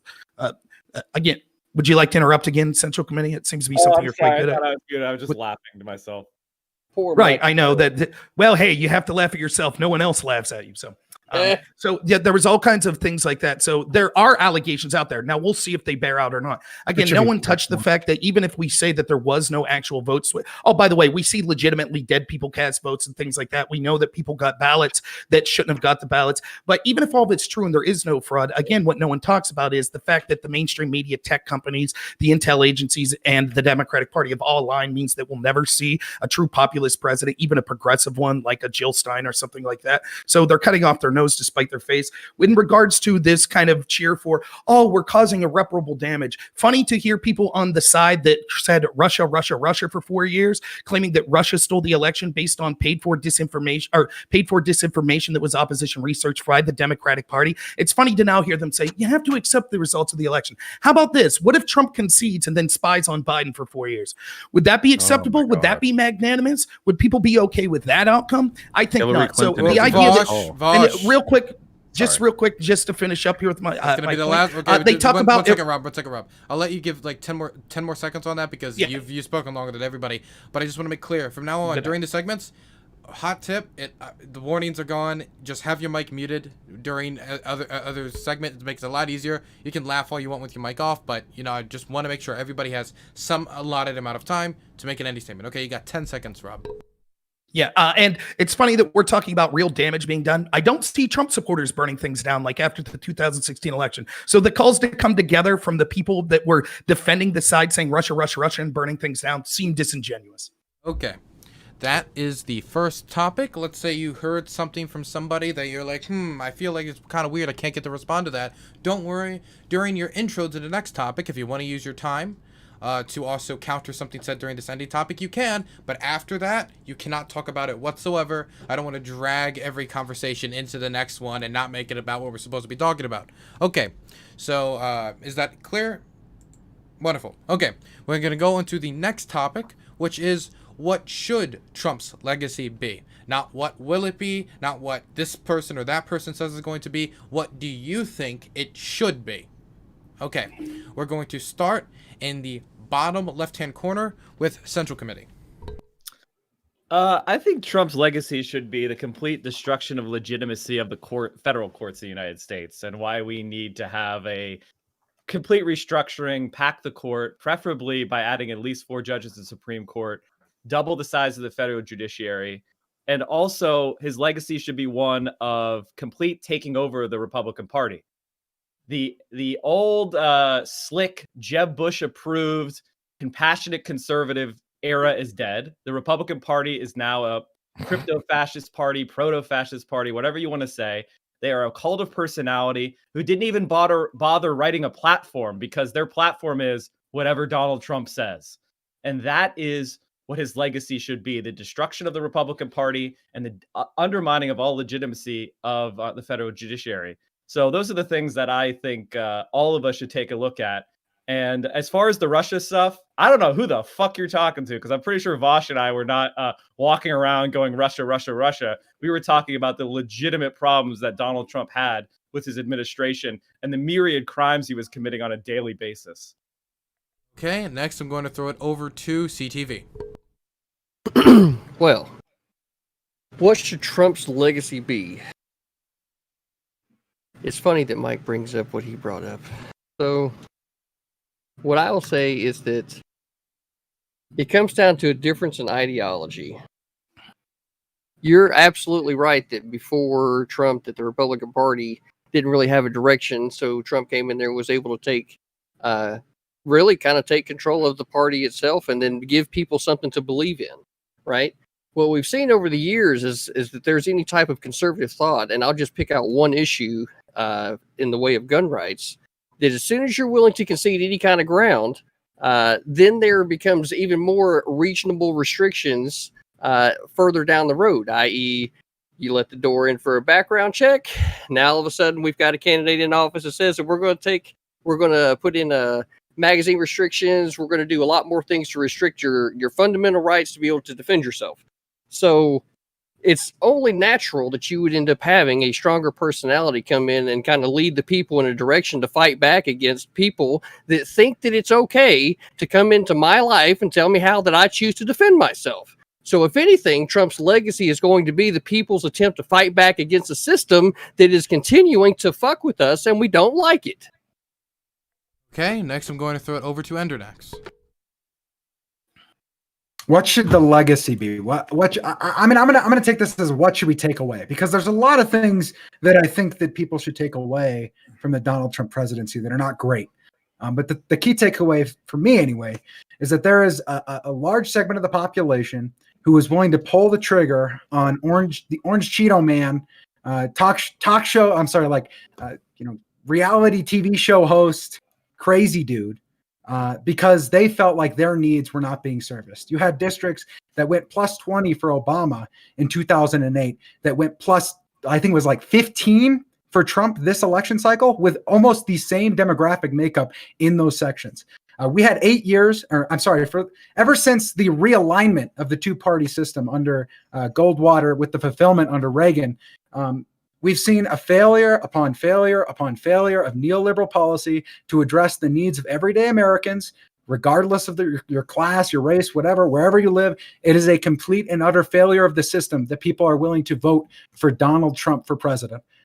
So I think the takeaway here is that we shouldn't elect neoliberals, to be honest. I think that should be the legacy of Donald Trump's presidency. Okay, next is going to be Denims.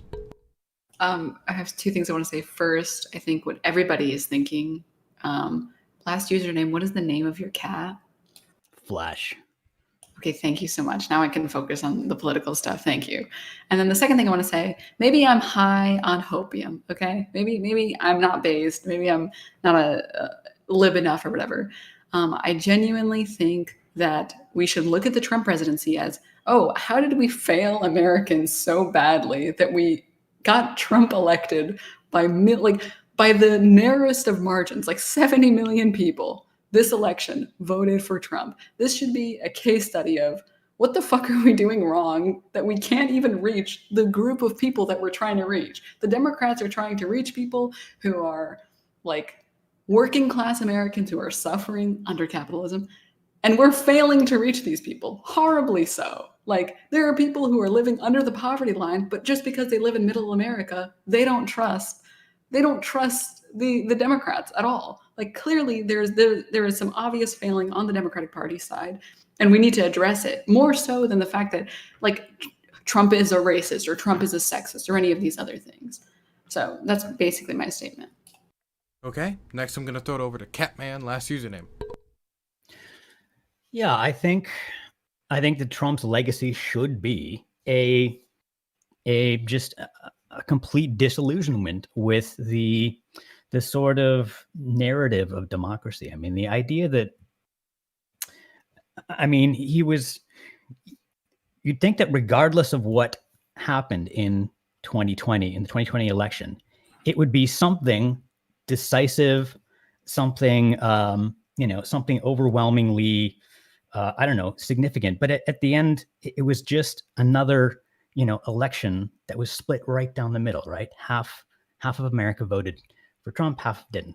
It's like every single time, which is not what you would expect in a system where people are, voting based on their evaluations of what this candidate did and what kind of person they are.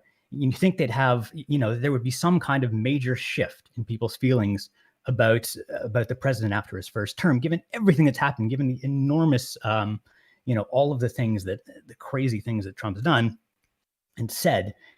And yet at the end of the day, it's pretty much the same result that we've had every single time. So it kind of makes you wonder, like, how are people voting? Like, what do they even care? Like, are they just, is this just half, like, what? It's something about the system is not working the way we think. It's not, people are not voting based on their feelings, on their principles. It's just somehow the system manages to split them right down the middle every time. And that's very mysterious. I think that really demands an explanation. So I think the legacy should be just making people ask, what is really going on here? How does this work? Okay, next we're going to throw it over to Lycan. I don't think I have anything super profound to say about this. So I want to step back a little bit and go with the Russia thing. The reality is they interfered. It was measured, tracked by the intelligence community. They had an impact on our discourse. They spread misinformation, disinformation. They hacked the DNC campaign and strategically released those emails. And then, they affected us. They did. Whether or not they affected whether or not Trump won, the narrative from the Democrats wasn't that it was an attempt to delegitimize Trump. I was a Republican back then, by the way, and was really annoyed with the reaction to people reacting to Trump's winning. The narrative, and I say this as Republican at the time, was Russia was involved. That's fucking insane. They had an impact. And we need to talk about it and make sure that this shit doesn't happen again. As far as Trump's legacy, I don't think it's going to be fully fleshed out for another 20 years like most presidents' legacies and their impacts are. But I think Trumpism is going to be studied in government schools. And it kind of just echoed Denham in last year's name. 70 million people still voted for Trump, despite the fact that lies started day one with the number of people at his inauguration and got worse and worse and worse every month of his presidency in the face of horrible actions, in the face of racism, sexism, homophobia, explicit and implicit. This man was able to do a lot of damage, and yet people still voted for him. And I don't think those are bad people. I don't think that it's both sides are good people on both sides. I think that those 70 million, they're not racist. They're not sexist. They're not homophobes outright. There's something there, and we need to figure out what's wrong with our messaging, what's wrong with connecting with them, because this isn't going away, and we have a midterm going to hit us real fast. That's all. Okay, next I'm going to throw it over to Vaush. Yeah, first of all, just to cap off a final point, I just want to say it's funny when Trump supporters say, oh, well, at least we're not burning things down when we lose. Because, first of all, hate crime spiked after 2016. Second of all, right-wing terrorism has been on the rise over the past 4 years. And third of all, the kinds of Trump supporters who are inclined to commit violence on his behalf probably don't think he's lost yet. Guarantee you there's going to be another spike on Inauguration Day. Would bet anything on it. Anyway, with regards to the legacy of Donald Trump, I mean, the ideal legacy would be that he is the last Republican president. I think that at this point, the Republican Party is an anti-democratic agency that has no place in a functioning civil society.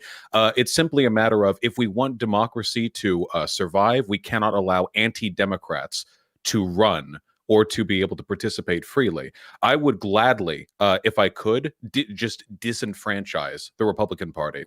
But I can't do that, and none of us can do that. So what I would instead seek to do is to convince Republican voters, who are in many cases the greatest victims of Republican policy, that they are wrong.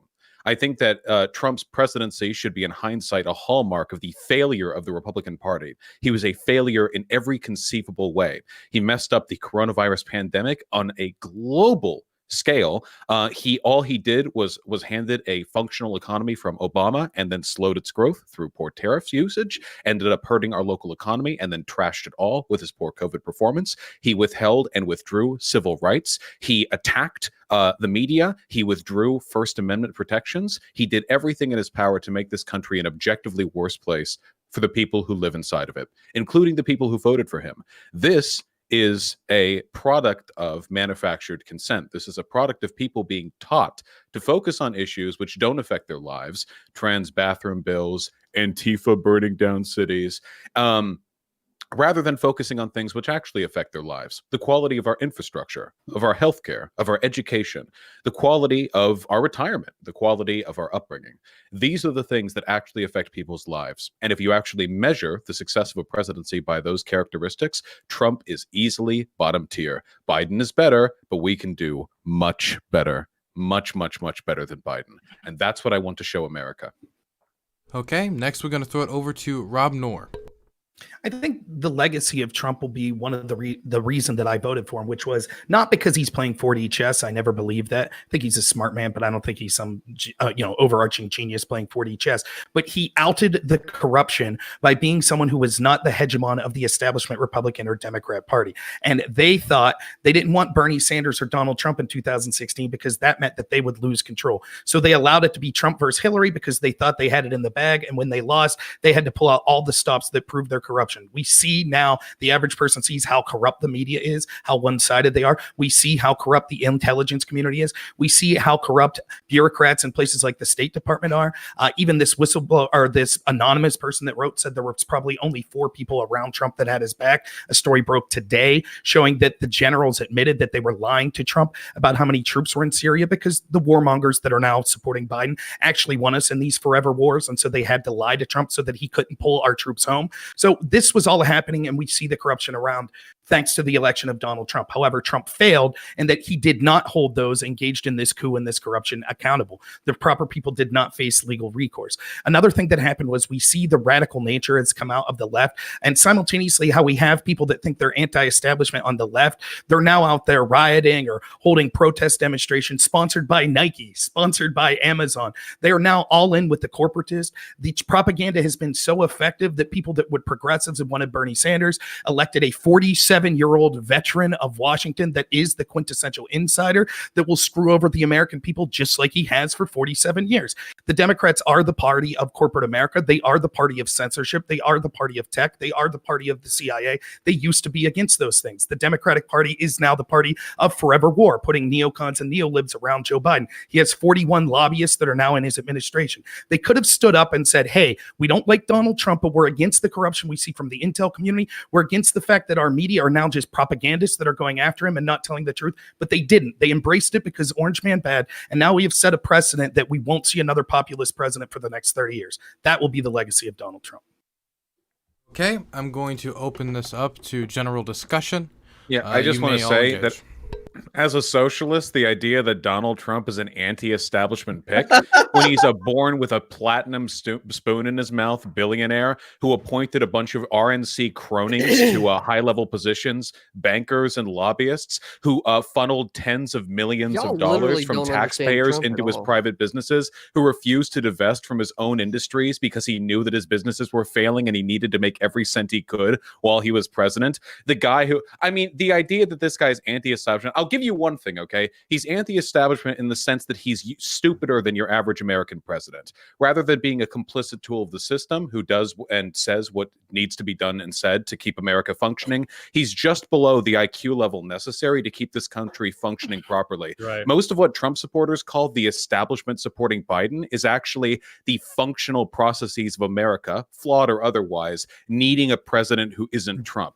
And trust me, there are things worse than the establishment. You could, for example, actually be anti-establishment by ruining the country.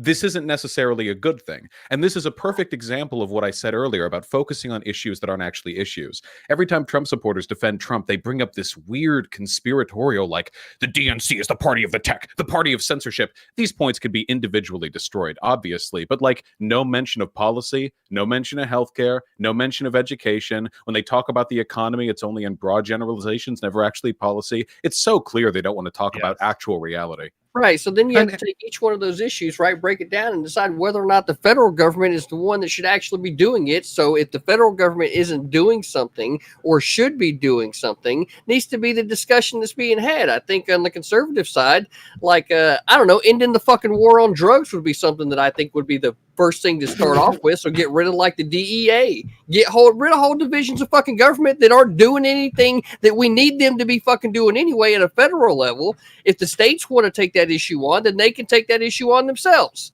Right, well, sure. Which Democrats is exactly are why way that more likely issue to do with that. I wish marijuana Trump. was I wish state. Trump would have come out and said that he wanted to dismantle the DEA and end the war on drugs. He didn't, though. Instead, he let the DEA run amok like every president has done for the last 50 fucking years. So I don't like. What am I supposed to do? Listen, Trump's rhetoric was populist. It was, haha, look at all these politicians. I bought and paid for them because I'm part of the billionaire class. And listen, I know the system's corrupt because I participated in the corrupt system. It doesn't, listen. Okay, but how does it go from I participated in the corrupt system, I bought all these politicians, to I'm going to be the standard bearer of non-corruption when I get like Trump got into office and immediately legislated like he was fucking Reagan. He put the fucking rich people in positions of power and made sure the status quo stayed the way it was. If he was really draining the fucking swamp, he would have fucking canned Mitch McConnell the second he got in, but he didn't do that. He worked with Mitch McConnell. So I don't like, how is he populist? How? Look, no doubt. I agree. No doubt. Just answer the question. How is he popular? Wait. Okay, everybody, wait. This is something that I think I'm going to direct this towards Rob because Rob seems really interested in answering this question. Yeah. I mean, I agree with Guests Vaush that I think that actually Trump had a lot of failures. He said that he wanted to drain the swamp. Hell, one of Trump's big claims was, I only appoint the best people. That's clearly his biggest fault. If you thought you were draining the swamp by appointing John Bolton, you made a huge mistake. That's not a very intelligent move. So I totally agree that he had failures. Now, there are reasons for this because the swamp and the establishment is so deep that it's hard to find someone that would be perceived as qualified that doesn't have an active interest in subverting the average American and doing what they think's best, even without being elected to an office. Sure. What does the establishment want? The establishment wants to maintain control from themselves, gather more power, and make the American people dependent upon them. But how has Trump not done that? Because Trump has lessened the power of the individual worker. He's attacked unions. He's attacked like workers' rights. He's pro-corporate power, and in his many uses of the executive branch, sort of unilaterally, he's certainly not against the consolidation of federal power. So, like, in what way is Trump not reinforcing the same power structures we've seen in this country for hundreds of years? That's a good question, and I'm admitting that he's made mistakes and should have done more because I think that he appointed people around him that made him go against his gut feeling. But the buck stops with him, so I agree. No, but right, I'm getting there. The buck stops with him. That's absolutely true. Now, I think a lot of what we talk about deregulation, decreased taxes, I think actually did help the average American person. We could have debates on those specific policies. But the real benefit of Trump wasn't that he was going to actually do all these policies. Every issue that we'll talk about and every policy that we could talk about in this panel, which we should have as as many discussions on policies as you want. None of them matter if your vote doesn't really matter. If you're controlled by unelected bureaucrats that actually control this country, whether they be oligarchs, people in the intel community, people in the State Department. Chuck Schumer told us before Trump was even sworn in that Trump could not criticize the intel communities and suggest pulling back from these regime change wars because, quote, they would find 6 ways from Sunday of getting back at him. We know they illegally spied on him. We know that they went after him his entire administration. Now, this is something that even if you despise Trump and think that the positions that he was advocating for were bad, you could have fought back against this establishment. The idea that this establishment... The idea that this establishment is somehow necessary to get us to a state of normalcy is absurd, and it actually shows the failure on people that would consider themselves progressives or socialists, because you are actually embracing the biggest enemy out there, those in the deep state that seek to control all of us and disenfranchise all the voters. So, Vaush, you're going to respond and then miss. Then yeah, okay. Said it again. Wait, I think Denham's had her hand up for a really long time, so I just want to say after, But anyway, like every system, like hold on. Trump is not anti-surveillance, and by any means, he has a problem with intelligence agencies because he lies and they occasionally challenge his lies. He doesn't have a problem with the systems of power they represent. The tax cuts mostly went to the wealthy. He's massively pro-corporate. You say he's anti like Warhawk. He has bragged about the massive amount of money that he's funneled into the military. Every single system that you say he's anti-establishment on, the dude is the most establishment candidate we have. Like, so wait, tax cuts are anti-establishment? Is Reagan anti-establishment? Like what? It's like it's ridiculous back and forth. And listen, if you want to be anti-establishment, you challenge government power, you challenge corporate power, okay? Republicans don't want to do either of those things. Don't talk to a socialist about being anti-establishment, okay? I think what's really interesting about this conversation... One second, Mike. Okay, I've been raising my hand. I think that's exactly who she was raising her hand longer, though, so I got to give it to her. Okay, go ahead, Denhams. Okay, very briefly, I want to touch on a couple things. First, I want to talk about the fact that you're talking about, like, I guess, like, liberals or something are getting like supported by like Nike or something. Like I'm very curious because I feel like I still haven't gotten any George Soros checks and I don't know why. And I just want to understand how all the other liberals are getting this money and I'm not getting it because clearly there's money being spread around, right? It's because you didn't throw a milkshake at somebody, Denhams. I didn't what? You didn't throw enough milkshakes. In order to get the Soros bucks, you have to throw a certain number of milkshakes. Oh, I didn't meet the quota. Okay. So that was the problem. Okay. At Asian journalists specifically. Okay. Got it. Mike? So I think what you're seeing here is how conservative voters actually rationalize to themselves. This is how they all are. If you talk to a lot of them, they have these totally eclectic views that are not in any way related to what the Republican Party is doing in power. Vaush brought up a couple of the cases, but for example, like anti-establishment, the EPA, Environmental Protection Agency. I had a debate with the centrist where I pointed out that Andrew Wheeler was appointed to be the administrator of the EPA. Andrew Wheeler was the head coal lobbyist. And he immediately went into the EPA and he began dismantling regulations for coal industry. What establishment is being attacked here? You have somebody who's going out there and undermining green development, green energy, and going in there and actually increasing pollution, peeling back regulations that actually protect people in communities where coal mining takes place. When Donald Trump, we talked about the tax bill. He went in there. What happens? The tax cuts for the rich are permanent. The tax cuts, the small 17% of the tax bill that went to the middle class, to the working class, those get repealed automatically according to the law. The only thing that's happening is a permanent shift of power and wealth towards the richest people.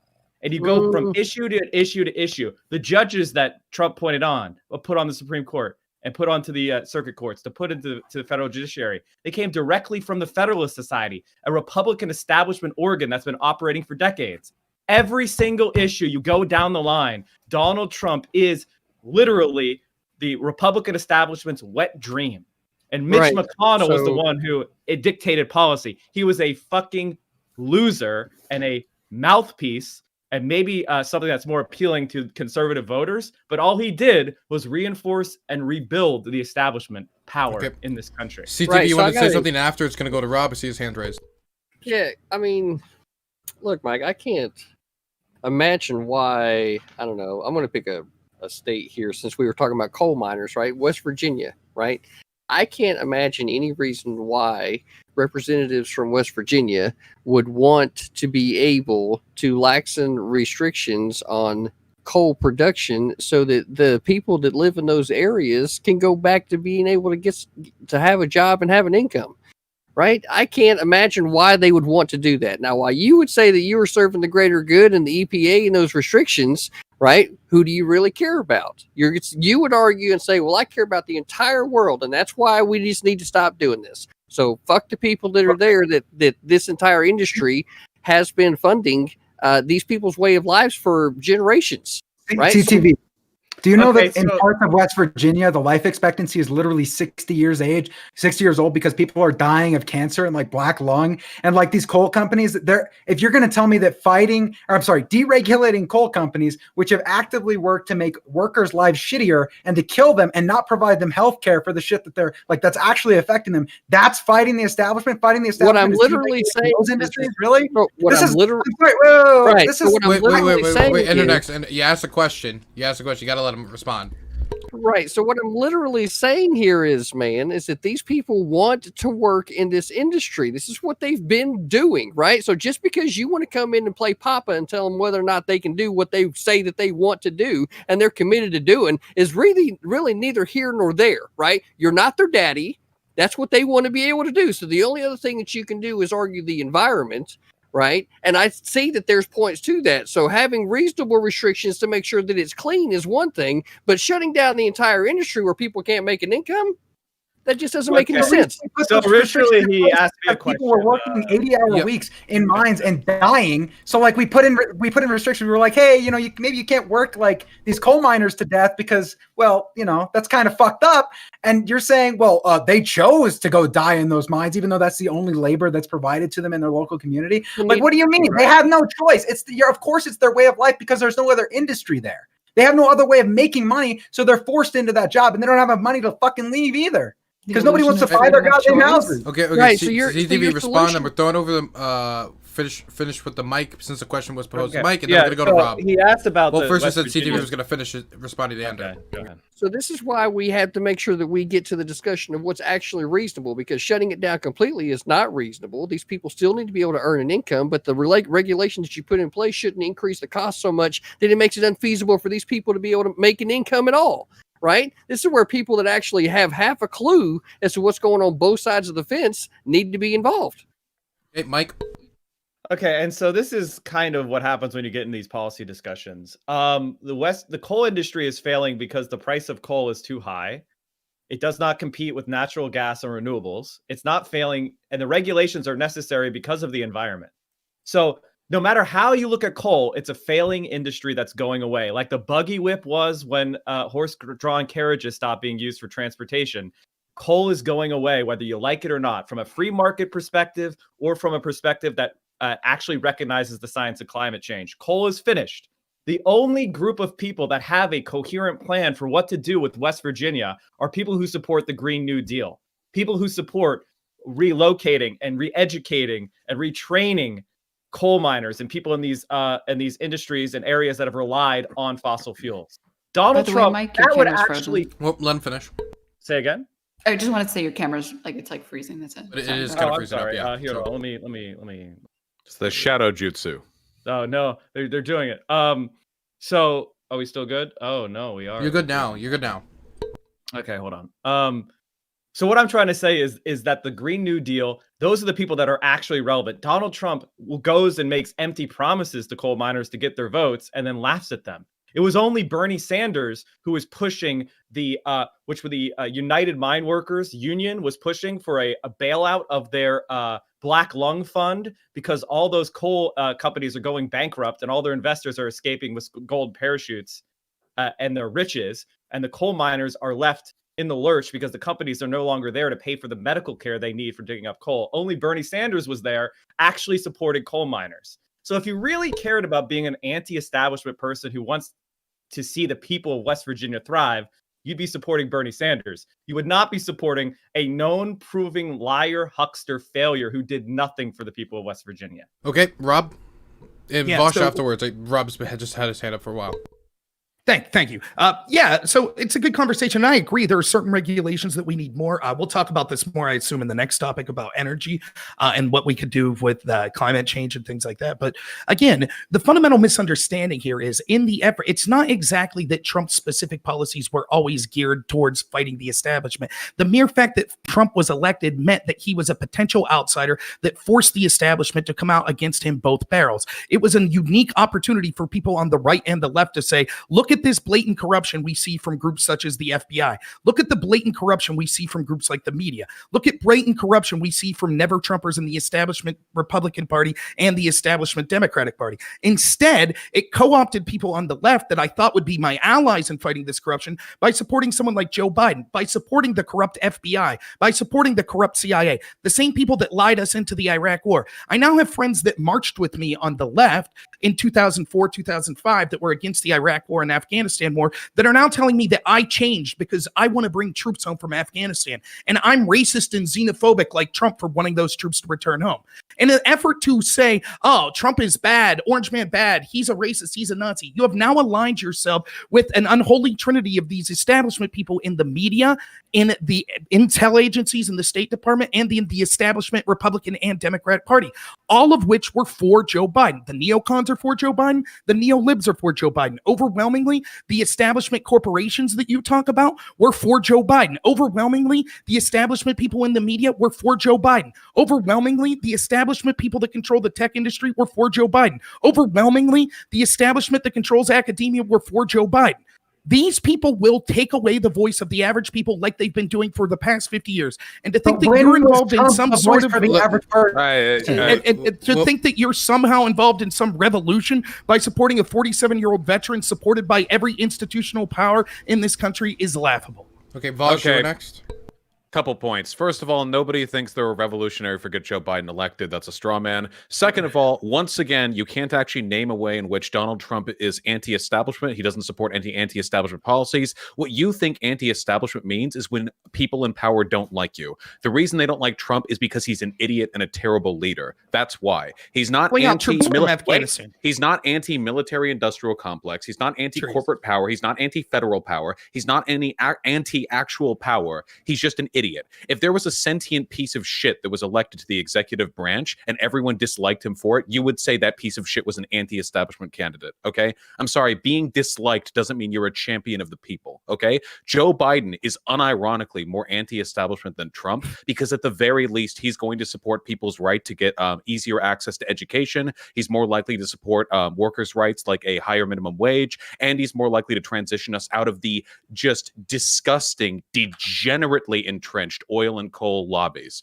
So those are actual meaningful ways in which more power is being given to the people. When I think of anti-establishment, I think of empowering the individual. I'm a libertarian. The individual's right to get an education. The individual's right to express themselves politically and civically. The individual's right to make a good living, to live a comfortable standard of life. These are all elements that Donald Trump is opposed to. I think of freedom from surveillance. Donald Trump is fine with the surveillance state. I think of freedom from police brutality. Trump is fine with police brutality. Trump is fine with the establishment. If you want to empower individuals, let's talk policy. But being disliked by people who are currently in the establishment, in this case, indicates nothing other than Donald Trump's sheer incompetence. And I'm sorry, it bothers me, the disingenuousness of it all, when you keep talking about us aligning with the FBI. Dude, if aliens invaded the United States and the FBI participated, hold on, and the FBI participated in fighting them off, would you sneer at people fighting off the aliens by saying they were siding with the FBI? This isn't how you decide what policies or what institutions are good. You take a look at what they do, point by point, policy by policy, outcome by outcome. You don't go, oh, well, you aligned with this person in this respect, so you think you're a revolutionary by agreeing with the CIA. Well, if the CIA and the FBI are correct in alleging that something bad has gone on, and they often aren't, I mean, again, I'm a leftist, I'm not exactly an ally of these institutions, then I would criticize them for that based on their own merits. But this blanket this completely derisive, this fallacious approach to politics does nothing but cover up for Trump's failures. It's simping. Plain and simple. Can I be a doomer for a second? Give me a second. Give me a second because there's a bunch of people who have raised their hand and people who want to respond. So I need to create some like order on like who's going. Okay, another hand just raised. Okay, so next was Lycan. Lycan had their hand raised for a while. And then after Lycan goes, I want Rob Noor to be able, or maybe I probably should let Rob Noor respond first. Okay, sure. Okay, Lycan, Denims, Rob, and then Ender, and then last username. That's the pattern. We're going around the room. So me? Yes. Normal America, tell me, guy, do you have sand within your eye? Because Donald Trump is corrupt as fuck with business connections he refused to give up. Give examples, show your hand. What establishment is more corrupt than this man? Thanks. Can we get a full song? Can we get a full song? Like, wow. I feel like I just got teased, right? Wow. Lycan, look, teasing is not allowed. If you're going to start, you better finish it, all right? Okay. yeah, we need at least 3 minutes. That's not acceptable. That was fun. And next is Denims. Okay. Wait, no, hold on. Wait. I know that was memes, but that was a legit question. Like, Donald Trump was refused to give up his business connections. Like, Donald Trump has shown time and time again that he did not come to drain any fucking swamp. He was there to soak it up and enjoy them juices and become Swamp Man 2.0. So no, I want to know what establishment it was more corrupt than this man's operations for the last 4 years. Hey, Rob, you want to respond to that? You want me to answer? Sure. Sure. Even if we could have discussions specifically about what happened with Trump's business arrangements, it's ironic that we can't have those discussions about Joe Biden and his business arrangements because the entirety of the mainstream media decided that it's, quote, Russian disinformation, like the same Russian disinformation that they pushed for 4 years that helped lead the FBI to spy on Trump. Again, the point that you're all missing is your issues don't matter if the intel agencies are allowed to spy on and put their thumb on the scale of who wins in elections. Vaush talks about the idea of just because you align with the FBI, what if they are fighting aliens? That's not what we're talking about. Vaush, you had the opportunity to stand up as a bigger streamer than me, I think, and actually say what the FBI was doing was corrupt in going after Donald Trump. We know for a fact there were 17 errors and omission in their FISA warrant to spy on the Trump campaign. We know that they knew that the source of the Steele dossier was a Russian spy. We know that they knew it was paid for by the Democrats and Hillary Clinton. Yet for the first time in history that we know of, they used that unverified opposition research sourced by a foreign spy to spy on a presidential candidate of the United States. They routinely leaked that information to the press to damage Donald Trump, both before the election and after he was elected over and over. They re-signed that warrant 3 times to spy on his campaign. After that, knowing that it was false, you could have stood up and been against that. The entire media was for that. The entire intel community was for that. Even never Trump Republicans. So wait, I'm sorry. Can I interrupt to Sure. to debunk this? Like, so the only person who had a FISA warrant against them was Mr. Page. Right. I just happened to look into this because I was debunking a fucking Glenn Beck video. Anyway, so what I hadn't really actually looked too much into this, but at the end of the day, what had really happened is that Mr. Page was the one that had a FISA warrant against him. And here's what was found. Trump's campaign wasn't being monitored. What was happening was the legitimate Russian disinformation campaign against our election, which again, I haven't heard you acknowledge, so I don't know if you actually believe it when I tell you this, but the intelligence community was tracking Russia interfering in our elections. They were spreading disinformation on social media. Carter Page was the only one that had a FISA warrant against him. Now, the warrant was against him fraudulently because Kevin Kleinsmith, who was pled guilty in August of this year to excluding the fact that Carter Page was also openly working with the CIA to give information on the Russians and had disclosed his Russian contacts, the FISA court would have looked at it completely differently had that been there. But the narrative that Donald Trump's campaign was being spied on is a complete fabrication of conservative media. And the fact that you're repeating that is a sign that these media pundits are having a negative impact on the discourse in our country. It didn't happen that way. They were spied on him in the Republican Congress. The biggest thing is that the Senate Intelligence Committee, led by the Republicans, found that the concern about Kevin Page's counterintelligence vulnerability was legitimate, despite the fact that the FISA warrant was obtained fraudulently. Can I just say that this topic was supposed to be about the legacy of Donald Trump, and we're whining about the Russia investigation? Right, because the legacy. Wait, let's have a 10-hour. No, Central Committee. Let's have a 10-hour debate about Russiagate. Please kill me. We're going to be debating Russiagate when we all have Well, grandchildren. okay. I'm gonna take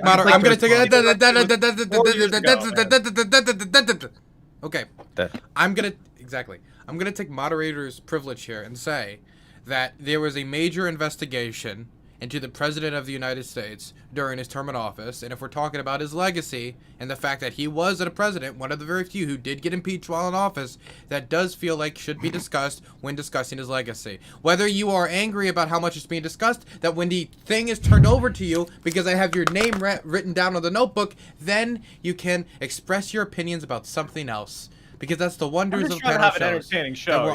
We're all in a circle here, all gonna sing Kumbaya and hold hands and go back and forth and talk about our opinions because we all love each other here. Okay? I do love now. you. Well, Dylan. Next is Denims. Okay, cool. So I want to touch on some points that people have already said. Obviously, Trump is not exactly anti-establishment. He's quite literally a billionaire from New York. This should be the exact people that Republicans should hate this person, a literal billionaire from New York. But they don't. They think that he is anti-establishment because he's not necessarily super aligned with a lot of people that are from the right. And people on the right don't like him. People on the left don't like him. Therefore, like, surely he knows what he's doing. He's not going to let the establishment take over. But that's not true. He's a businessman. He knows the art of the deal. He's going to do whatever makes him money. This should be very, very obvious to basically anybody, right?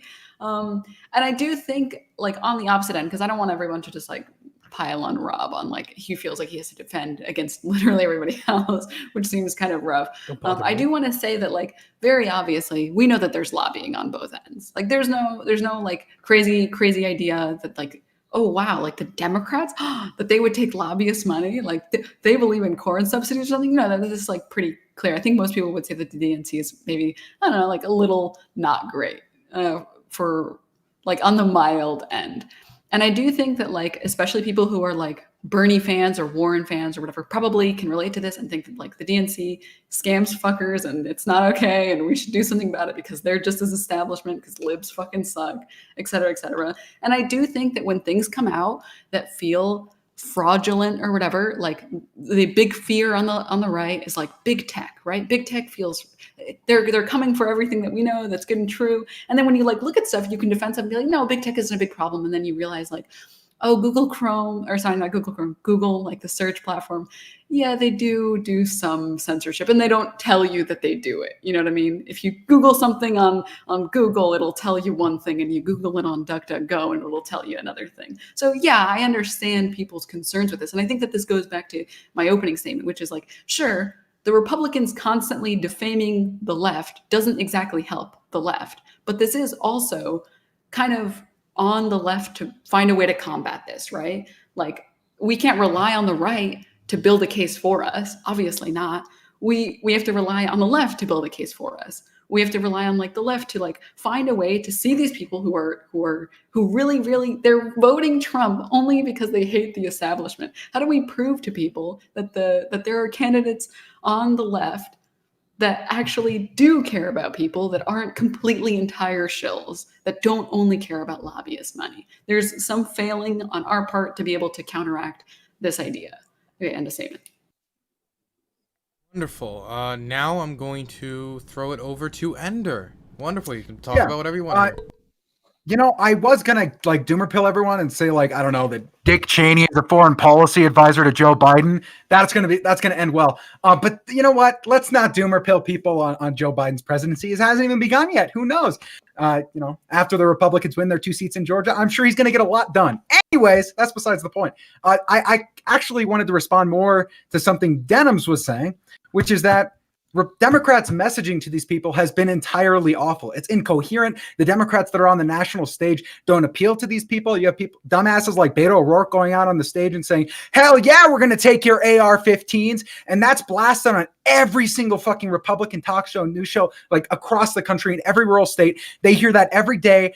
And like, oh, look, the Democrats want to take your guns. Look, Beto O'Rourke literally said the quiet part out loud. Now we know Joe Biden is going to get in and take everyone's guns away. And there's going to be fucking ATF at your door knocking and fucking shooting up your family if you don't give them the guns. And also Antifa is going to, I don't know. Anyway, so just some crazy shit, whatever. That's the narrative. But we don't have a narrative in these states because the DNC doesn't give a fuck about these states. They don't invest in these states. They don't have any media in these states. They don't give money to the candidates in these states. They've literally left these states to national media coverage, which dooms all of the Democrats in them to failure no matter what they say. Now, you have candidates like Bernie Sanders who came out in 2016 and said, hey, I'm going to run a 50-state campaign. I'm going to go to every goddamn state. And you know, I live in a rural fucking state, okay? I'm not going to dox myself, but he came to my fucking state. I remember going there as a little 18-year-old little bucko freshman in the front of the Bernie Sanders rally with 2,000 people who showed up in a goddamn red state, okay? I don't know what the answer is because the DNC is so fucking incompetent that I've lost all faith in them. And it's gotten to the point where the message from the DNC has unironically become the only thing that local activists can latch onto. They don't have any ability to think outside the box. They literally don't. I go on and talk to them. It's like, these are the people in charge of the Democratic Party here. It doesn't matter that they keep losing because they just keep going with the same message over and over and over again. The message is fucking make your message independent, build a coalition that has a diverse group of people. Okay, I'm not technically supposed to do this since I'm the moderator, but I can tell you, Endernax, that Dick Cheney will not be advising Joe Biden. I know what you're talking about. News? That is fake news. I have heard that before. I checked it before. That's not happening. I'm not supposed to do it, but you rolled into my wheelhouse. I had to do it. I'm sorry. Here, Donald Trump's actually going to be his foreign policy advisor. Yeah, it's going to be Donald Trump. It's going to be Henry Kissinger, Donald Trump. Hey, Vaush, I heard that guy was anti-establishment, so that should work out pretty well. Okay, I'll throw it over to actually next to everyone's surprise because he was very quiet when he did. I have both your hands marked down, but he did it in the darkness, in the background, like always. His last username. He's next, actually. Okay, so I want to talk about the establishment thing. Is Trump anti-establishment or not?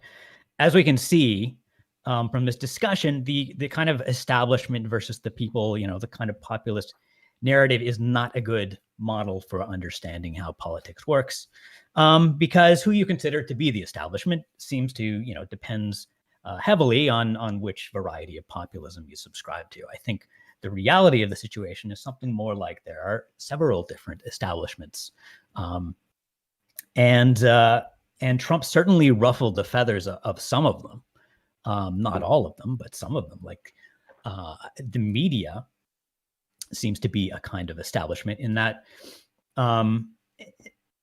Trump really. He kind of exposed just how strange the relationship of the media is with politicians. The media reacted to him in this weird sort of confused way. They didn't know how to treat him. They were acting as if they were expecting him to follow some set of norms that politicians use to interact with the media, and he was violating those norms. And they were like, "What are you doing? You're not following the rules."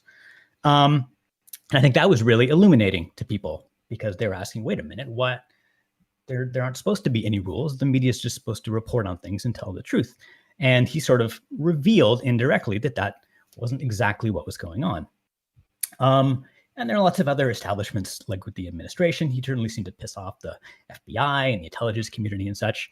But I think asking whether he's establishment or not is kind of a silly thing. Like, it's just a very simplistic way of understanding the way that politics works.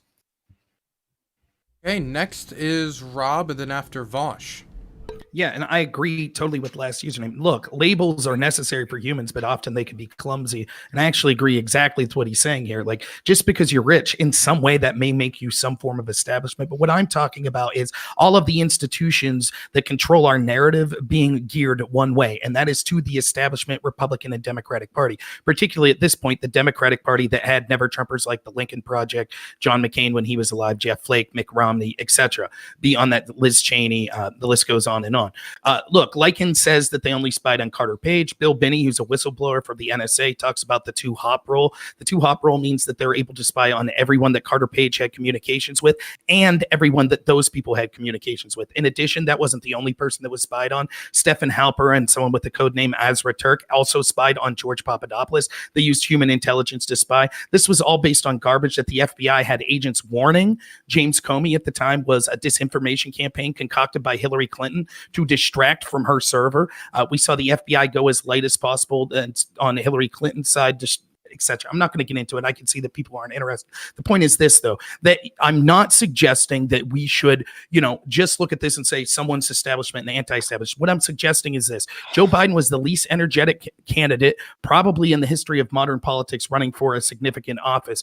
If the combination of the media, the intel agencies that are engaged in this spying and leaking to the media, and we now see heads of the intel agencies actually working for the same media companies that the media companies are supposed to be kind of holding truth to power to. If them, the Democratic Party, the tech companies, the entertainment industry, academia, all go in on a candidate, that candidate will win. That's the legacy of Donald Trump, that these people that are wealthy and powerful and do not have the best interest of the people at heart can pick and choose whoever they want to be elected. And they will be able to skew the system far enough to make sure that any populist, whether they be on the right or the left, will never get elected to a position of prominence. If they slip through the cracks like Donald Trump did, even if you think Trump was establishment, there were people in the establishment that feared that they couldn't control him. And you see the treatment that he received as a result of that. What I was suggesting is that we stop looking at just Orange Man bad. And even if you didn't want to vote for him, that's fine. But actually take the time to say, this is very troubling. Many liberals have done so. Many Biden voters have done so. From Glenn Greenwald, that had to leave The Intercept, to Matt Taibbi, that worked at the Rolling Stone, to Michael Tracy, to Jimmy Dore, to Aaron Mattei. Many liberals, even people on the left like Eric Weinstein, the Weinstein brothers, have pointed out how this is a huge problem. And they don't like Trump and they didn't vote for Trump. The legacy will be that when a populist comes up on the left, they will go through the same treatment. And the people that treated us Trump supporters with ridicule because we wanted to fight back against that corruption will then be saying, we already know that. I do gotta say, wait, everybody calm down. I gotta say, you did go on for a little bit, a decent amount of time. Sure. I do want to see if I can pass it over to somebody else. Vaush, I wanted to throw it over to you. A couple of points to hit on. First of all, I like that even though I pointed out that measuring a candidate's anti-establishment value by who aligns with or against them is worthless, you then repeated the exact same diatribe you've given 4 times before about how the media and tech has all stood with Joe Biden. So I know you have like the narrative and there's no addressing that. Second of all the names you just listed from Weinstein to Dore are like the fucking clown show for quote unquote left-leaning people. Yeah, we know we know that they agree with your positions here. They're like burnouts. They're worthless intellectually and politically. Yeah. So what? Yeah, that's like the side door that people with the fucking dented skulls get let in through, and that's their little club. Look, at the end, I mean, oh god. Here's the legacy of Donald Trump. His candidacy was the term that it was the term that oh my god. Here, one more time. His presidential term was the term where the term anti-establishment died, because it means nothing anymore. It means nothing. He doesn't challenge any meaningful power structures, but you don't care. Rob, you don't care. You just have your DNC conspiracies. And the reason people roll their eyes at these, you talk about Democrats not keeping in mind the needs of the average American. How do you think I feel when Republicans are like, okay, listen, I know Donald Trump is a failure and none of his policies are good, but let me explain to you this 40-page document I have about the FBI working with the media to take him down. Dude, this isn't how you evaluate the effectiveness of a president. And I'm fine criticizing the FBI, but don't pretend you have an issue with the FBI because you have an issue with the surveillance state, because Donald Trump hasn't done anything to challenge those systems. The reason he wanted to attack the FBI was so he could get his cronies in there. He didn't want to take out intelligence communities. He wanted intelligence communities that worked for him. He's not anti-establishment. He just has beefs with other government officials because he's boorish, incompetent, lazy, and rude. And that's not anti-establishment. It's that simple. There's nothing else to this. If he was actually anti-establishment like Bernie Sanders, you could point to a list of policies where he's actually meaningfully empowering the weakest minority in this country, the, people of color, or actual individual middle class or lower class Americans or the proletariat or however you want to put it, but he doesn't. That's not what he stands for. That's never what he stood for. So again, let us by the way, I just want to say, if Donald Trump ran as a Democrat and was Jewish, he would be held up by Republicans as the literal epitome of establishment corruption that they say he's fighting against by through his admission into office. Okay, if he was a Jewish New York billionaire with heavy business ties who shut down the government and didn't fulfill any of his campaign promises, they would be seething at him. We might get even more hate crimes than we have under Trump's presidency. But thankfully,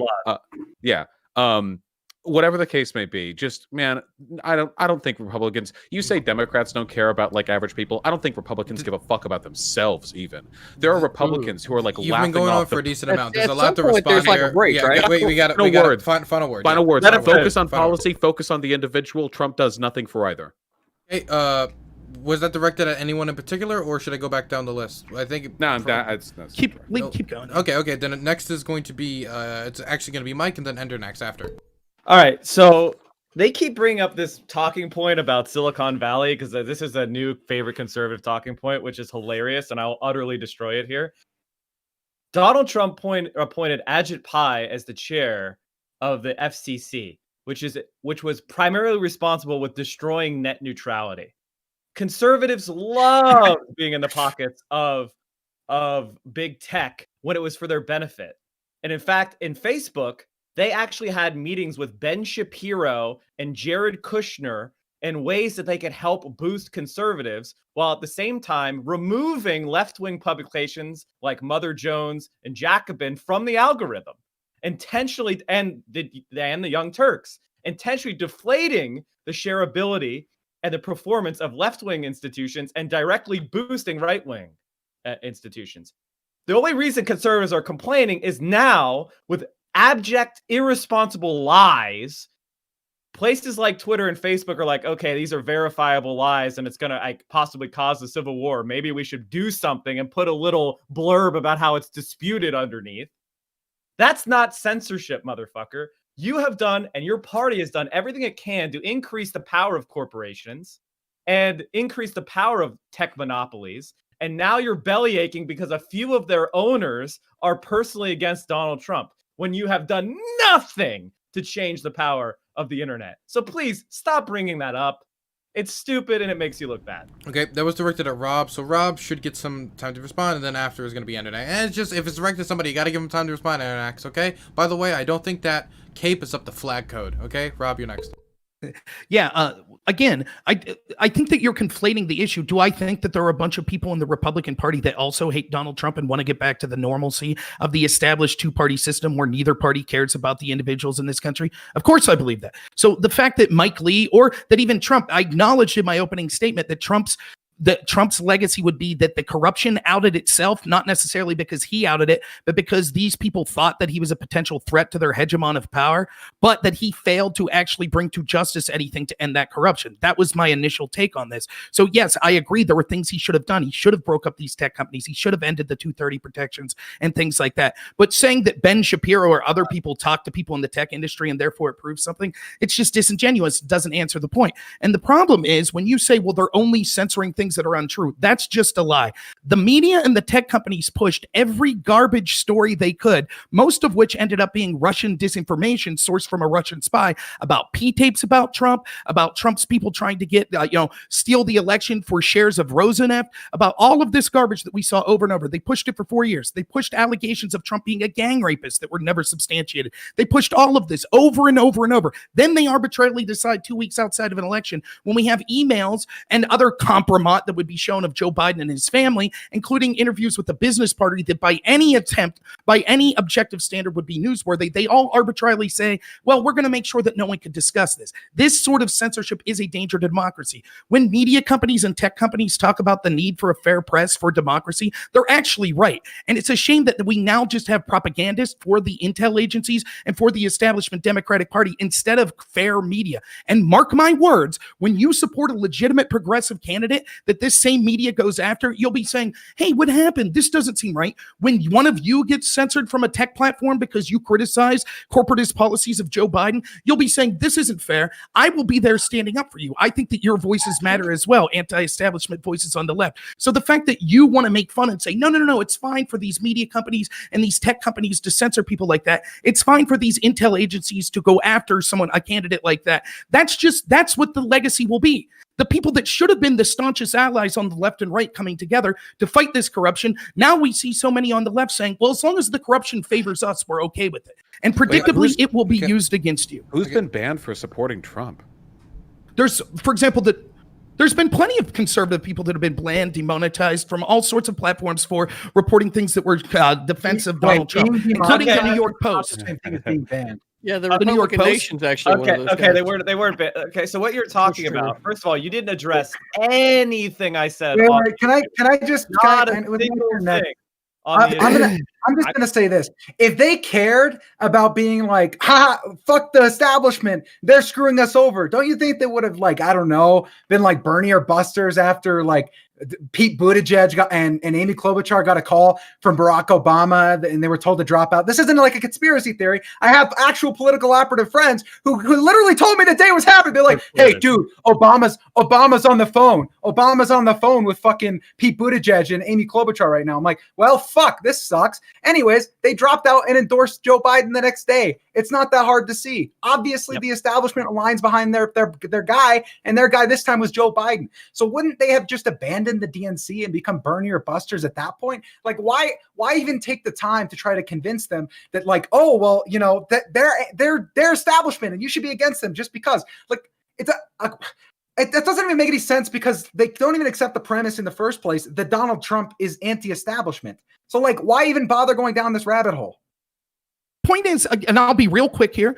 The point is, it's not if Donald Trump himself was establishment or not. There is a debate to be had. I don't think he was establishment. Again, I think last username had an excellent point that we use that term too loosely, and there are in effect multiple establishments.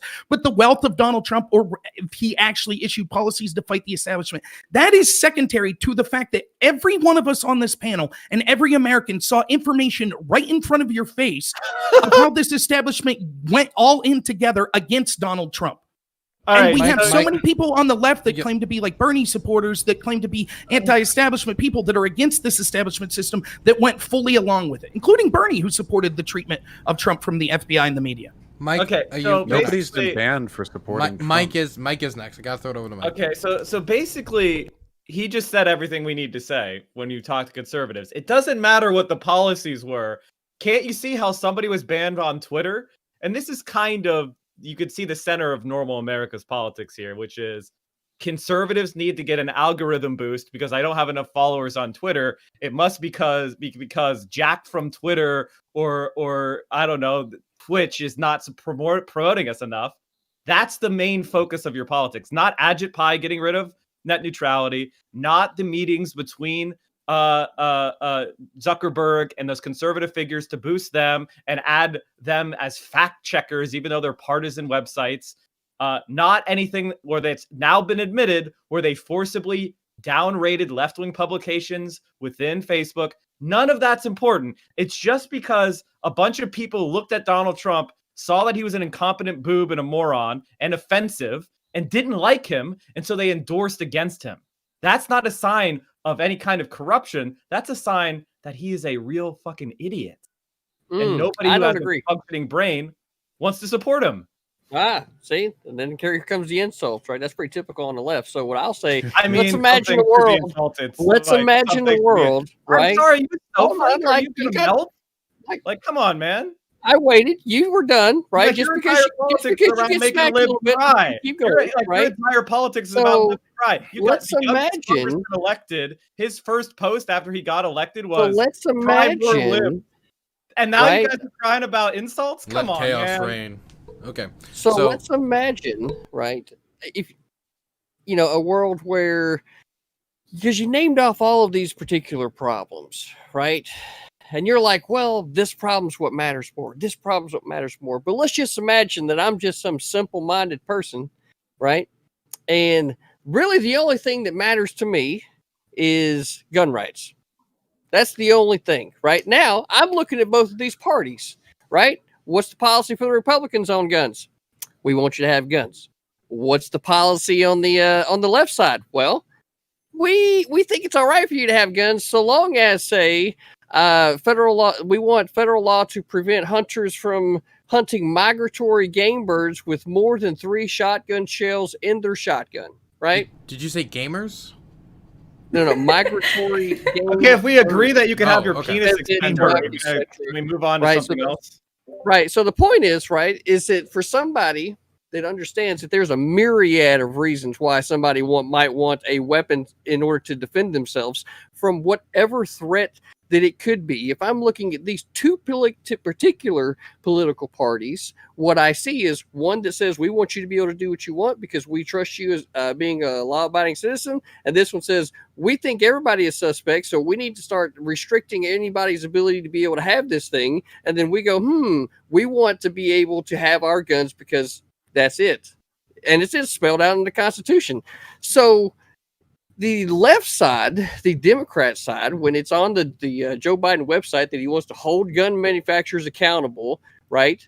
He wants to get rid of the war off our streets, which means banning assault weapons and high-capacity magazines, which goes right into the 94 bill that they passed. It was proven ineffective then, right? And then going on down the list for the thing that's just on his website. So let's just imagine I'm just a single issue voter, and this is the only thing that fucking matters to me is my gun rights. Well, you don't want Biden because he wants to take your shit. All right, well, just say that. Don't dress it up with a whole bunch of other defense of Trump. Just be like, look, if you don't, I don't give a shit about it on, right? What I'm saying is, don't dress it up with bullshit. Just say, hey, listen, I don't care about children getting separated. I don't care about climate change. I don't care about internet rights. I don't give a shit about anything but my gun. Then we can agree to disagree or agree to agree. It's not as important to me as it is to you. But just say that's what you're about. And guess what? Hell yeah. Donald Trump banned pump stocks. Donald Trump banned pump stocks. Wait, So, are we looking? no matter what you do, no matter what you do, bump stocks are banned, baby. And Donald Trump did that. So you could be. So even you got betrayed on your one issue, and that's embarrassing.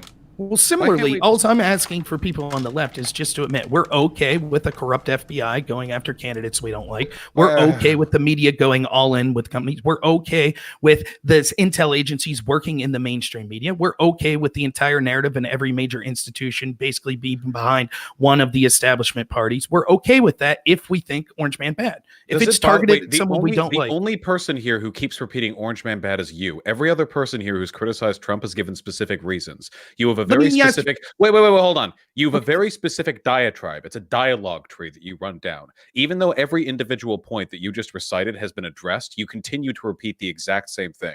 And the reason for that is because you know that if we're actually looking at a factual policy-based analysis of Donald Trump, the extent to which he meaningfully challenges the establishment, you have nothing. So instead, you defer to the same talking points over and over again.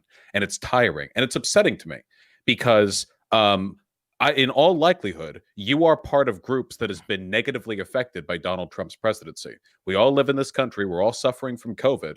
But unless you are extraordinarily wealthy, I sincerely doubt you're getting the better end of his tax policies. I doubt your children are going to get the better end of whatever policies he's implemented that are going to affect the average working class person's education or health care. You are as much a victim of his policies as other people in this call. But instead, you defer over and over and over again to these talking points, this media bias, this FBI bias. Listen, if you have a problem with the FBI, if you genuinely have a problem with entrenched power, I'm sorry, Donald Trump is not your candidate. He did nothing. He had 4 years. He did nothing. In fact, he secured further entrenched power for corporate America. He secured further entrenched power for the right for the presidency to do whatever the fuck it wants without any sort of oversight from Congress or from the Senate or even from the Supreme Court, which is why so much of the stuff that he did ended up getting shot down by the Supreme Court. He tried to circumnavigate the balance of power that is supposed to keep presidents in check. He's a bad candidate. If you care about the system, then you know what you need to do? Buckle up. Okay, Biden's your president now, and fight the corrupt establishment as you see it now in this presidency. But it does not behoove you to simultaneously say you have a problem with corruption and the establishment politics and then use it as a defense of Trump. Those two things are incompatible. You are trying to rub together two completely separate positions that you have to settle on one. Okay, Biden is your president. Now be anti-establishment. With me, we can be buddies. Look, I'm not trying to be enemy. I'm not trying to be enemies. I think that inevitably you'll find out that you've cut off your nose to spite your face by aligning yourself with people that control the party and Joe Biden that are going to operate in the behest of corporate specifically, interests. how am I going to be hurt? More Did you by vote Joe Biden? than by Trump. How are you going to be hurt? More by do you Biden know than anyone Trump, that's going to go to one of the foreign wars that will no doubt get into thanks to the lobby? You have no evidence Biden's going to start a war. I mean, actual things that we know are going to happen.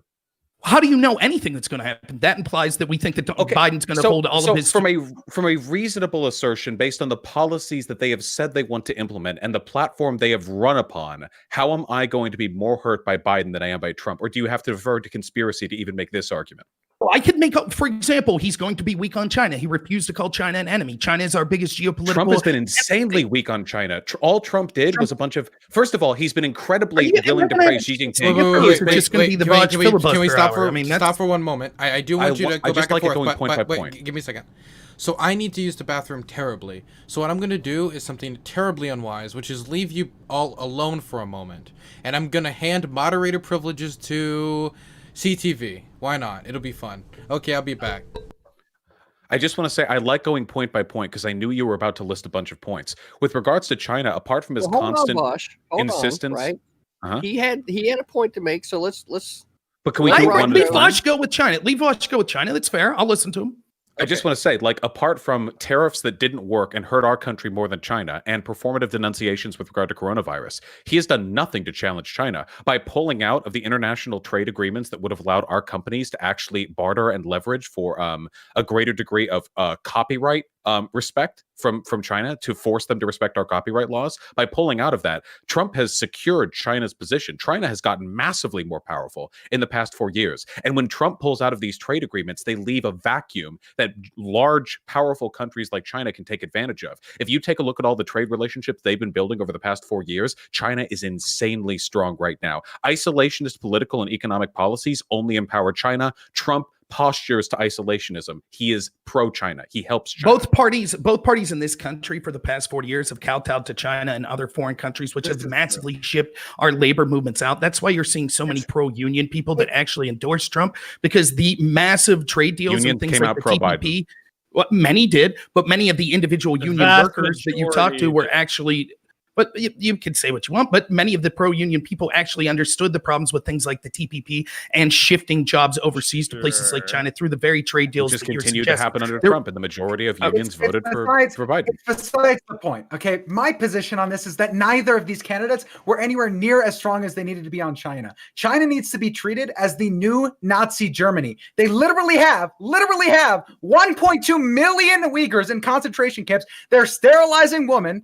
They unironically, and unless you are like an active r/Sino reader, okay, this is the political reality that we live in. They just put another 500,000 Tibetans. Aren't you a Nazgul? Aren't you? Isn't this based? I'm not a Nazgul. I just clicked. Vaush, you got to follow. At the beginning, I said I wasn't a Nazgul, but anyway, I thought that was ironic. No, I'm dead serious. I told you, Undernax. I told you. I'm gonna suck your dick, Vaush. You keep talking. Let's bring us back. Okay. Look, you went for 2 seconds, and I'm offering to suck Vaush's dick, Dylan. Look, CTV. What kind of chaos have you rained into my show? Look, man, Internax. Look, bro, like keep the dicks out of your mouth. I mean, it's interesting, but not on stream. You got a problem with that, CTV? Got a problem on stream? On stream, you know, we're not exactly gaining the premium account participation required. We want to get that money. Okay. So we've but gone on through, OnlyFans, it's okay. We've gone through all the things on here. I do like China discourse, so I actually kind of want to see this go a little bit longer. Would anybody be a problem with that, or do you just want to move on climate change? Well, you know, we can move on, but I will say, if you want to see some like a pro-China shill get smacked the fuck down, go watch Dylan Burns TV debate where I debated a pro-China shill who was a progressive, weirdly enough. On China on his channel. Thank you. I will, since Ray isn't here, I gotta say she isn't a pro-China shill, but she is more favorable towards some of their positions. Just to build on the positions that people have been making about Trump, like he reaffirmed FISA court, he supported the reenactment of the Patriot Act, the renewal of it. At no point did he do anything to rein in the powers of surveillance anywhere in the American, quote, deep state. So I have no idea what you're talking about. In fact, his CIA director, Gina Haspel, was literally in charge of the torture regime under Bush. In no way has Donald Trump done anything to rein in the intelligence agencies, rein in foreign surveillance, done anything on the actual policies, on the facts, on the issues. Now, he may have complained because one of his, for example, his campaign manager, Paul Manafort, was an unregistered foreign agent in violation of federal law, accepting money from foreign governments in order to lobby on their behalf and not with the Podesta group. With the Podesta group. I don't give a shit. Right, I know you don't. You don't care about the double standards. Violated the law, and you're saying whataboutism. The fact is, it's not whataboutism. Donald Trump and his campaign were involved with foreign governments. They got indicted for violating the law. And Wait a second.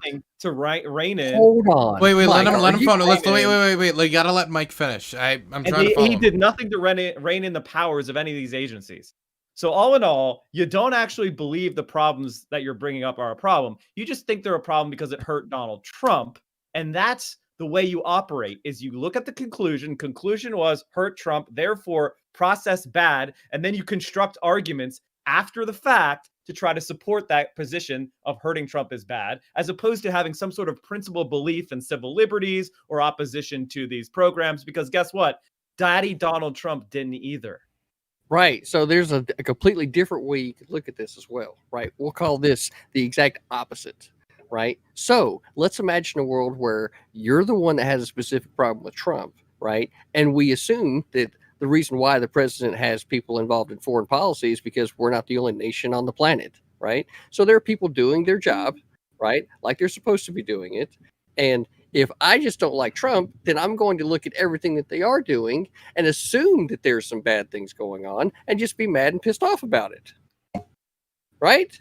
Instead of looking at what the office of the president should or should not be doing, right, and paying attention to the actual office itself, rather than allowing yourself to be so diluted into only worrying about a candidate every 4 years. We need to really start looking at the office itself and what powers it has, because really we should be looking to Congress and the legislatures to be solving a lot of these problems. Hey, I don't. Rob, would your ending statement? Trump bad? Trump, orange man, very bad. Brave. Oh, we got rid of him, Brave. Bosch. We got rid of him, Bosch. Brave. Okay, so thank you for putting away your dick before Bosch got back. Let's all calm down for a second here. Okay, I wanted to Rob, is it okay if your what you're about to say is put into ending statements? Yeah. Okay, cool, wonderful. Great. We're gonna go straight into ending statements because we don't have too much time left, and I do want to cover a little bit of climate change, because slowly we're gonna slide out of.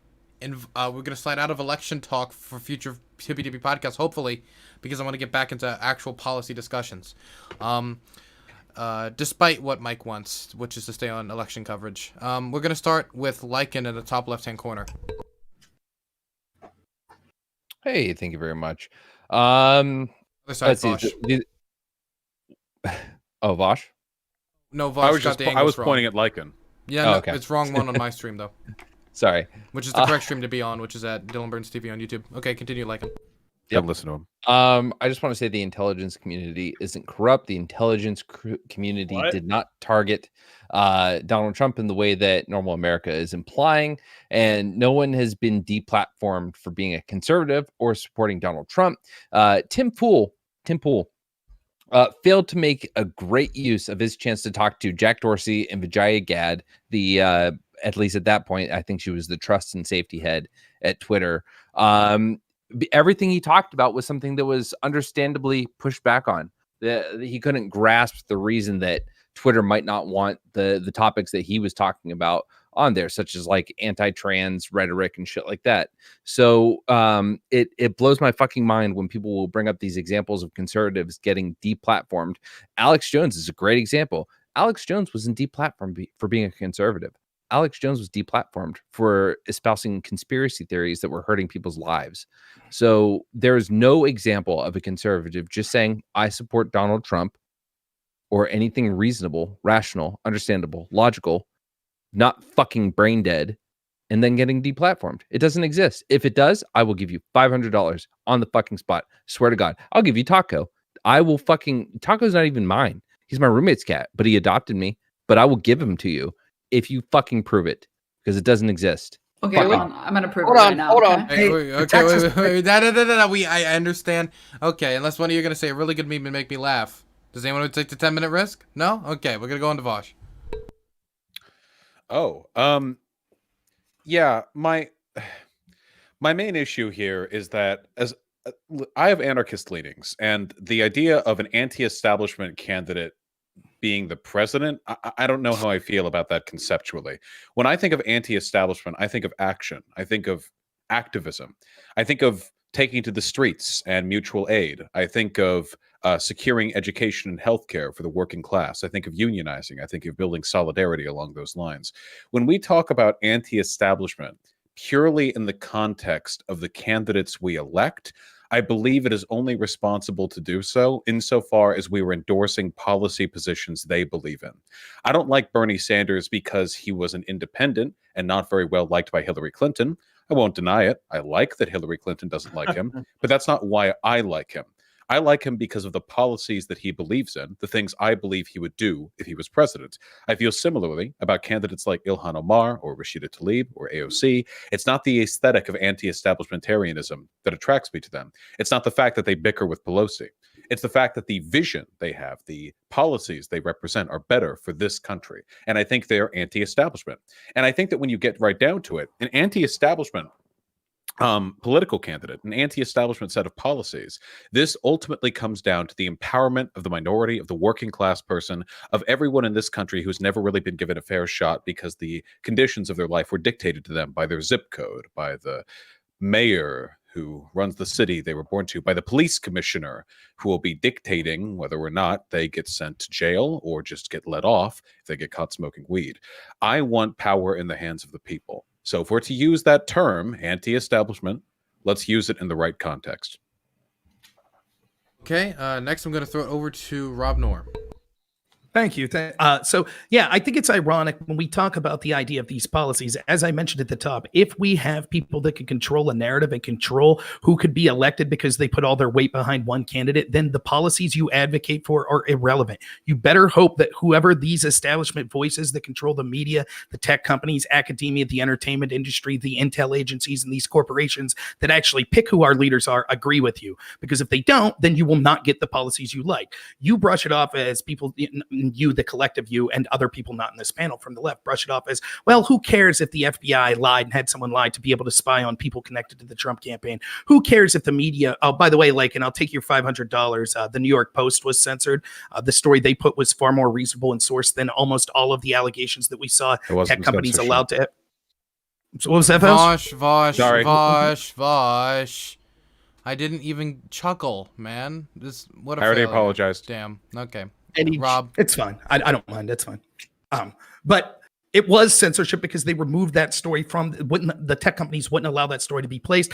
The media companies agreed not to ask Joe Biden questions about that. They all said that it was Russia disinformation, which itself was disinformation, never proved. They said that the emails weren't true, which then was debunked, and they actually were accurate emails. So they did everything possible to control this narrative. Joe Biden was the least energetic candidate to run for a major political office possibly in the history of this country, and he was able to be drug across the finish line because all of these establishment institutions that control the narrative were behind him. That means that they'll be behind them next time because it worked. In addition, the legacy of Trump is that, yes, he did fail to actually hold accountable the people that were engaged in these sort of coups. I think his policies were better for average Americans than people like Vaush lead on, and we can have those discussions. But again, policies are irrelevant if it means that whoever's picking and choosing the candidates get the policies they want. So what we think about policies would be irrelevant. You also see, sadly, we didn't get to talk about much, but his election, the legacy, will show the radical nature of so many people on the left that have endorsed riots, that have endorsed things like, late term abortions, that have endorsed saying that you shouldn't be able to arm yourself and the police shouldn't be allowed to protect you, that have endorsed things like, just the degradation of society with movies like this Cuties and like child pornography and things like that have occurred. The establishment nature of the The establishment nature of the left is becoming disgusting, and we're seeing this. And instead of having that extreme faction take over, we should have people that have problems with the way average Americans have been treated in this country for the past 50 years come together, and then we could discuss these policy issues, capitalism versus socialism, etc. Once our voice actually matters, and we could take away this kind of hegemon that these establishment voices have in controlling the narrative. Okay, next I'm going to throw it over to Denims. Yeah, I don't know. I think that this establishment conversation is really bizarre. It's very clear that like there are establishment Dems and there are establishment Republicans, and just because there's an outsider Trump, it doesn't make him anti-establishment. And it's not like the only qualifier for being anti-establishment. I think that, not to like parrot what Vaush has already said, but there are candidates that are anti-establishment that actually signal to change. AOC, Ilhan, fucking Squad, whatever, Bernie, Warren. These are all people who have like these super progressive ideas that don't want to necessarily just keep the status quo. Those people are anti-establishment. Just because somebody isn't within this sphere doesn't mean that they're anti-establishment. I don't really have anything else to say on the topic. Okay, I will say, Rob, I can't believe you would take the $500 instead of the cat. Very disappointed in you. I'm allergic, but it looks like an awesome cat. Wow. I am allergic, though. Look, honestly, don't know if I can platform you responsibly anymore. It's kind of hard. Gonna throw this over to LSP. Last username. Oh my gosh, the LSP isn't even here. Sorry. Whoa! What a mix-up that was in your brain. Oh my God, what are we talking about? Establishment. As I said, establishment versus the people is an extremely simplistic way of understanding things. There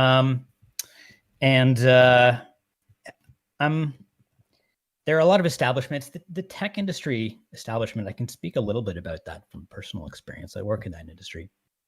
And I just want to point out that tech companies are uniquely influenced by their employees, because they have so many high-skilled employees, and it's such the labor market is so in favor of employees. Tech companies bend over backwards to keep their employees happy, and because of that, they are extremely cautious with keeping their internal cultures friendly. And that means if there's some predominant political view with all the people who work at the tech company is going to be very, very careful to not do anything that angers their staff. So I think probably there is some sort of political bias in social media companies, but I suspect that comes from the political inclinations of the people who tend to work at tech companies, and the tech companies want to keep those people happy,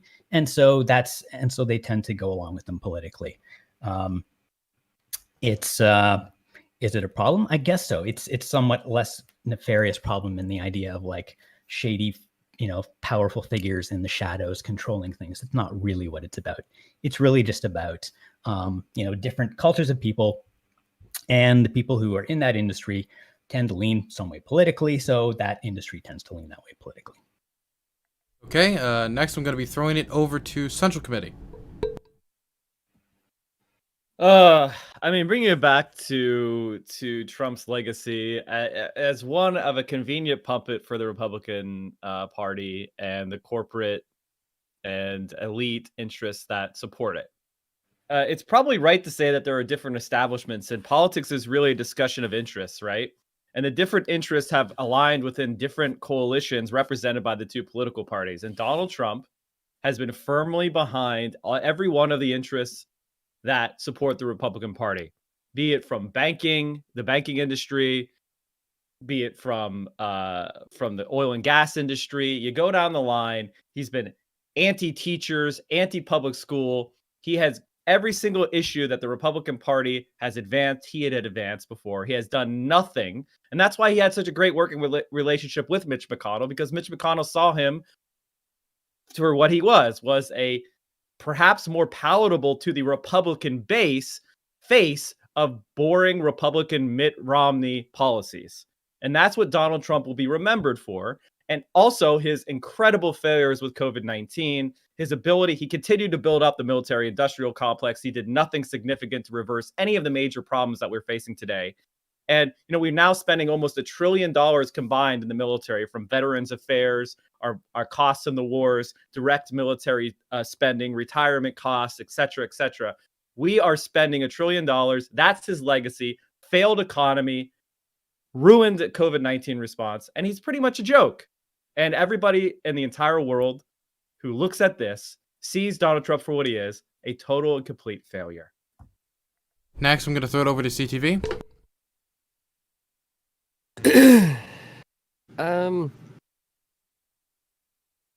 Trump's legacy is going to be one of the people attempting to try to fight back against the establishment. I think the discussion between Normal America and Vaush did a pretty good idea of laying out what the establishment is, right? That being said, the people are trying to retain their rights and to have somebody that is literally trying to get them better jobs, better income, so that they can be more self-sustaining, right? And that's exactly what he did at the start of his presidency, when he reduced the unemployment rate across the board, right? So people were making money, everything was going good. As a matter of fact, in my own personal life, it's been that way for me. My wife, in her career, has gotten 3 promotions in the last few years because of the policies that were put into place. So you can sit there and say there's not evidence to it, but you can say it's anecdotal, right? But the reality is that there were some things that were put in place that has helped me out directly. So, and it's the same story with a lot of my friends and family that I know. So I think he's going to go down as a president that was fighting for the people and not for the establishment that believes that they need to control every aspect of an American's life, rather than just there being no policy and reducing the size of government so that we're not actually trying to do these things.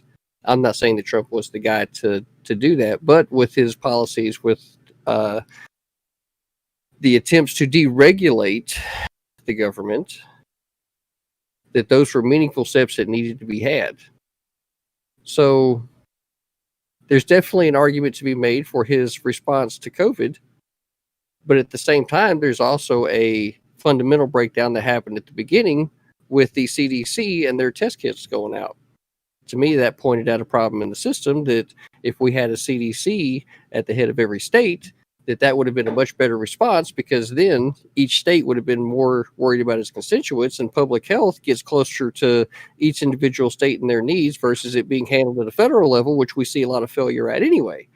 So there's definitely a lot of things that have happened throughout Trump's presidency that we can be pointing some real learn to knowledge from.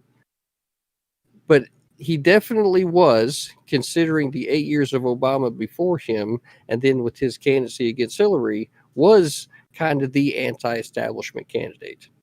So I think the American people felt like that he was going to continue to do what he was doing pre-COVID, and that was good for everybody. And that's why he ended up getting, 10 million more votes than he did before. Okay, and we're going to wrap this topic up with what looks like a cozy Endernax with his arms crossed and ready to go. Oh, gosh darn. Thank you so much, Dylan Burns. I do appreciate that.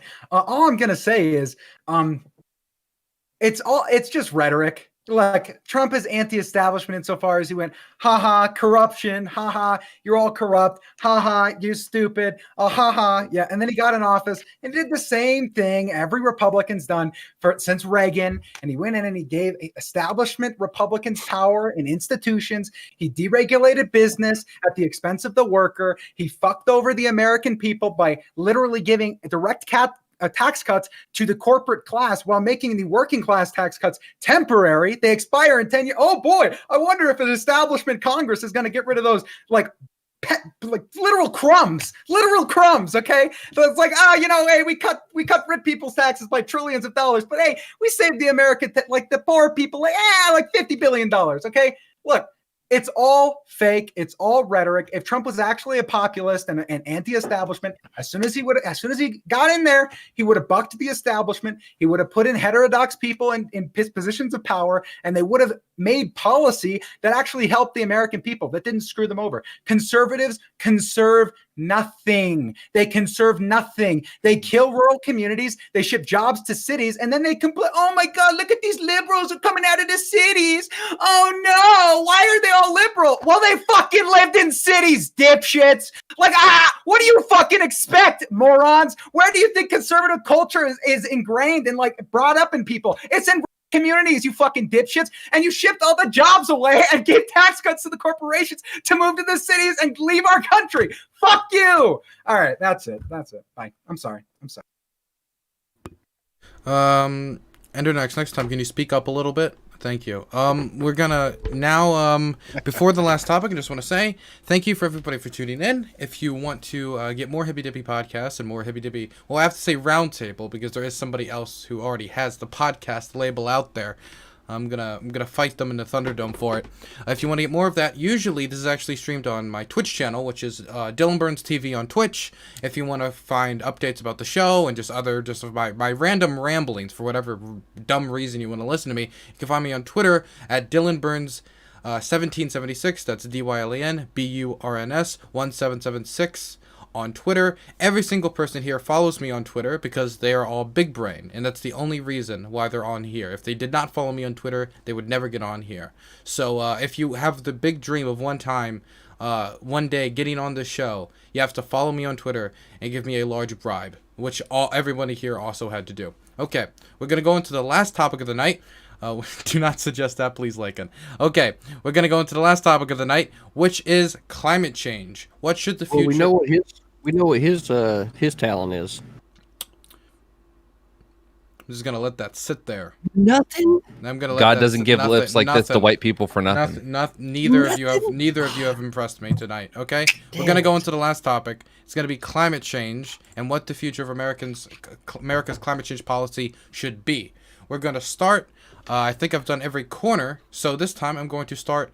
Vaush, are you interested? Do you have a question? I would love to. First of all, I have to I have to postmark my comments to the second section of this debate, and I just want to say, my man Rob, when you're like listing off what the establishment is, and you list off cuties in there, I really feel like to you like establishment is just everything you don't like. You know, like the Biden establishment, hurricanes, you know. COVID-19 establishment disease, like I don't know, like we're really throwing it all in. But anyway, man, climate change. Okay, listen, some people fearmonger about this. Okay, the fearmongers are of course the climate deniers who fearmonger about a giant global conspiracy of millions of bureaucrats and scientists simultaneously lying to promote an agenda that doesn't seem to be affecting the United States anyway. So yeah, those are the fearmongers, okay? The reasonable, Chad, high IQ response is to recognize the overwhelming plurality of data on this and recognize, like, my God, we are so fucked if we don't get our head together on this. We're like done. I thought America was all about being able to get it together and do great things. Like we landed on the moon. We landed on the moon. If we tried to do something like that today in the current political climate, there's no chance. There's no fucking way we'd be able to do that. We couldn't send a rocket out to the fucking outer orbit. Okay. We are embarrassingly incapable of. Is somebody ticket typing? Yeah, if you're gonna type, please do mute your mic. Yeah, just making sure. Yeah. Anyway, we are embarrassingly incapable of this. The only countries that are having a debate about whether or not climate change is real are countries where Murdoch media is prominent. You have places like Australia, the UK, and America. The rest of the world seems to have this figured out. It's funny that people who consider themselves anti-establishments are so utterly beholden to establishment propaganda that's done to blatantly favor oil financial interests. But what are you going to do? Yeah, we need to get our shit together. There is literally no expenditure that would be too much for this. Thankfully, promoting green energy will actually build a ton of wealth and jobs in the country, so we don't even have to make a sacrifice. All we have to do is stand up to big oil and big coal, which people like Trump don't want you to do. They're terrified of it because Trump goes to mutual fucking Epstein pedophile sessions with all the CEOs of these giant fucking oil and gas companies. They don't want any money to be taken from these people. They want them to be buried with their billions. So, of course, the establishment Republican Party does not want us challenging these big industries, even though it would help Americans, even though it would build jobs, even though it would build wealth, even though it would save the country. And that's my position on all that. Okay, next is going to be Lycan. Excuse me. I really don't have anything extra to say. I think Vaush covered it all. the climate change situation is fucking terrifying, and the fact that we are so on the cusp of not being able to come back from it at all is scary. And I don't know what we're gonna do. I hope that with the Biden presidency that we're able to move past the issues of the Trump era, and that we're able to get back into the Paris Climate Accord, that we're able to start doing some serious changes.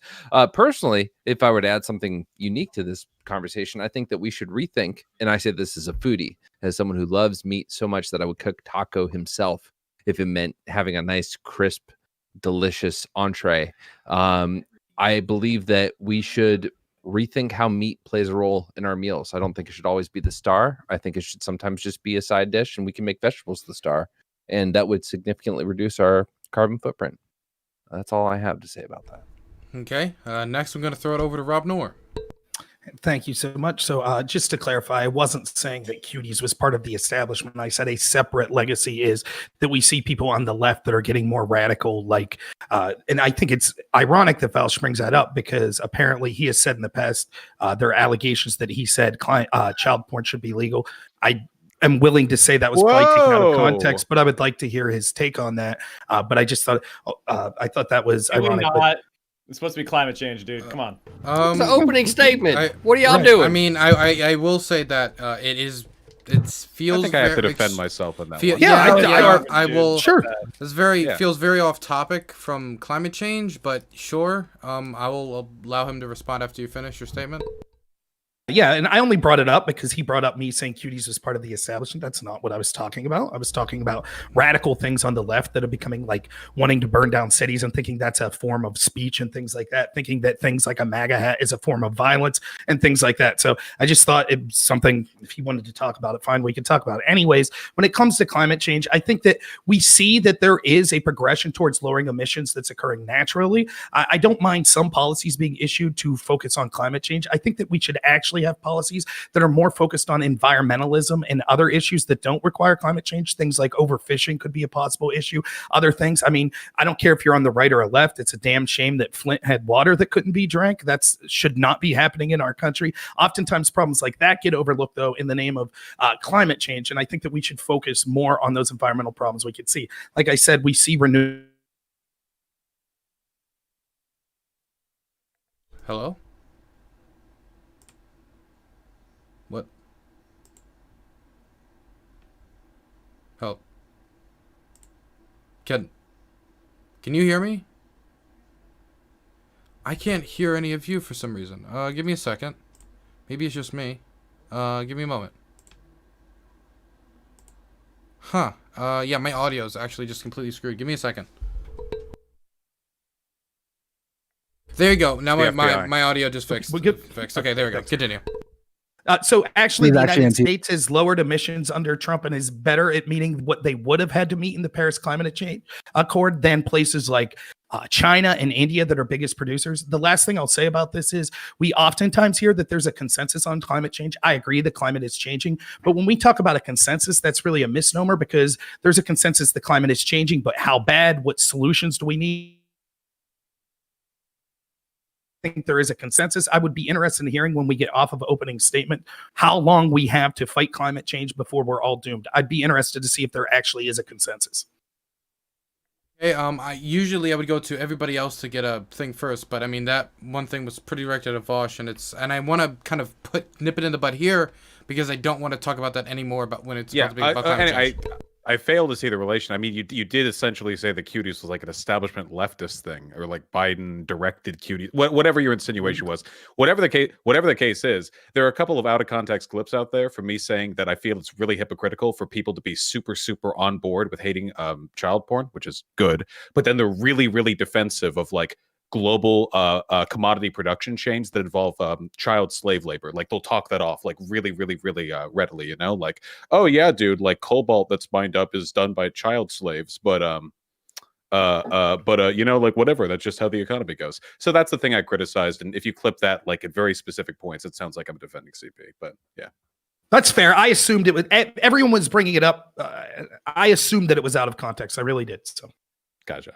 Also, the only reason climate emissions went down under the Trump presidency is because of COVID-19. Okay. Can we please go to the next people, because we are probably gonna have to go a little bit over the usual section we have for the show because of just how long this is taking to get here. So everybody who's left to do any opening statement, try to make it as quick as possible. Climate change. Next is gonna be Denims. Okay, really, really briefly. Obviously, everyone's already talked on this. I think that one important talking point that we haven't discussed is the fact that, like, it's a righty talking point to say, hey, what about our jobs? But the amount of jobs that would be produced from investing in green energy is, like, insane. Like, we can't just ignore that this would be a great boon to the economy. End of statement. Okay, next is going to be last username. Okay, real quick. I mean, climate change is real. It's a real problem. And it's not a problem created by big boogeymen who working for fossil fuel lobbies. It's a problem created by every single person who, Go. What just happened? I'm sorry. I hit a button by accident. Sorry about that. No, don't hit that button again. Oh. It's a problem created by every person who drives a car and needs to put gas in it, or heats their house with natural gas, or all of the other things, the other ways that we, rely on, that we have a carbon footprint every day. It's something that is going to, that's going to affect every single person in the world. And fortunately, there is a lot of desire by people to fix it, to make some amount of sacrifice in order to address the problem. And I think that the only way we're going to solve it is to try to take advantage of that as much as we can, to sell people the things that make them. This is going on too long already, I know, but we have to take advantage of. It's going to be a collective effort. It's going to be something that relies on people's goodwill, people's inherent desire to solve the problem, and it's not going to be, attacking establishment boogeymen and blah blah blah. Okay, next is going to be Mike. All right, so I'm gonna just in the background, I'm gonna play Joe Manchin in one of his campaign ads. Just you can see it.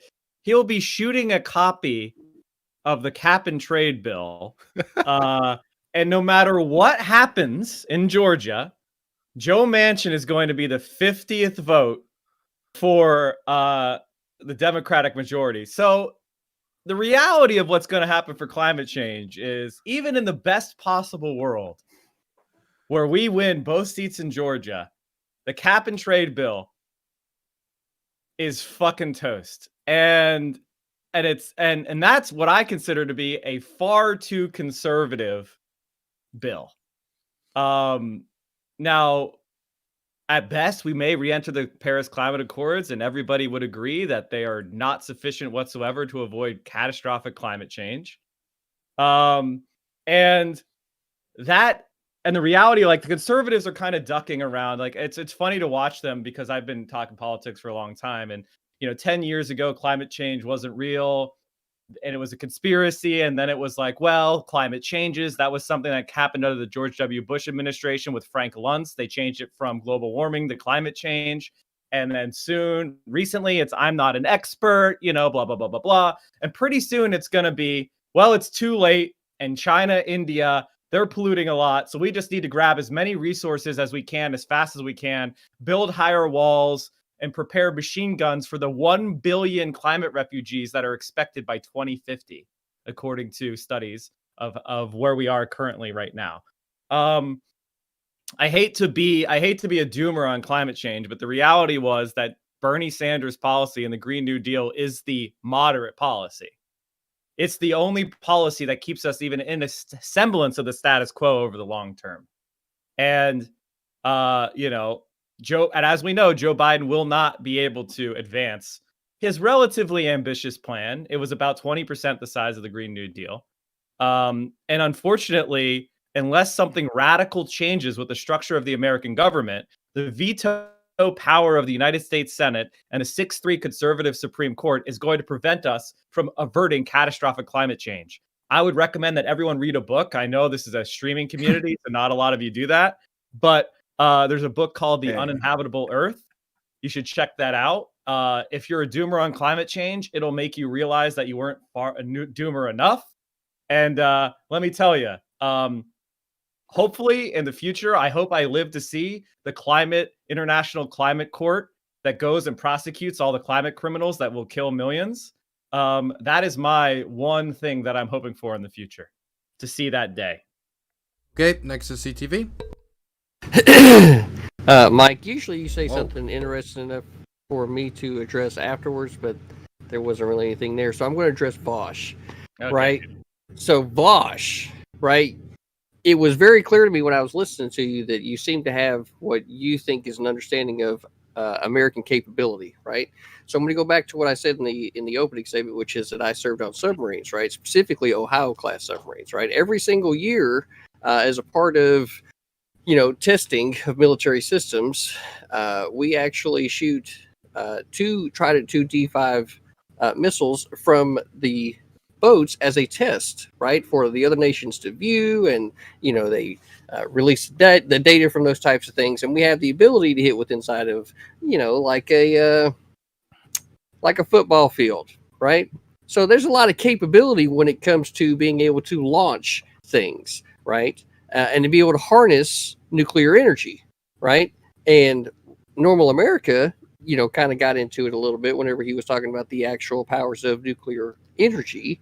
And I don't feel like, having listened to what you said, that the policies that you would want to put in place, it would actually be good.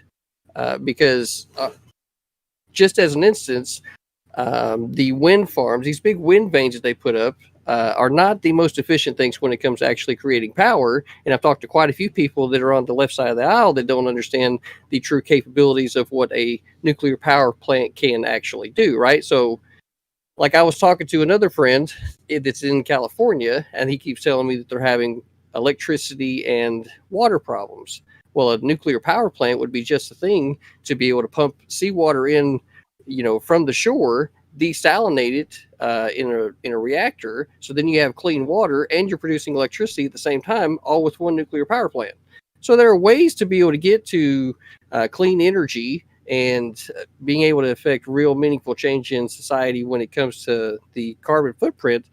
But people still need energy today, right? So we got to work from today and make our way into the future.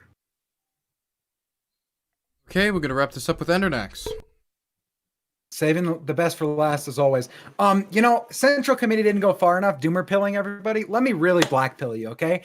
I have come to the conclusion that if you look at climate science and you look at the projections and you believe all of the science, which I do, okay, there is a bleak future out there involving the deaths of millions upon millions of people globally.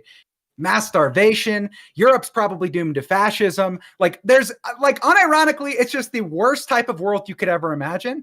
And this doomer pill led me down a pathway of so what's the solution? Well, the honest truth is that all of the current proposed solutions are not good enough.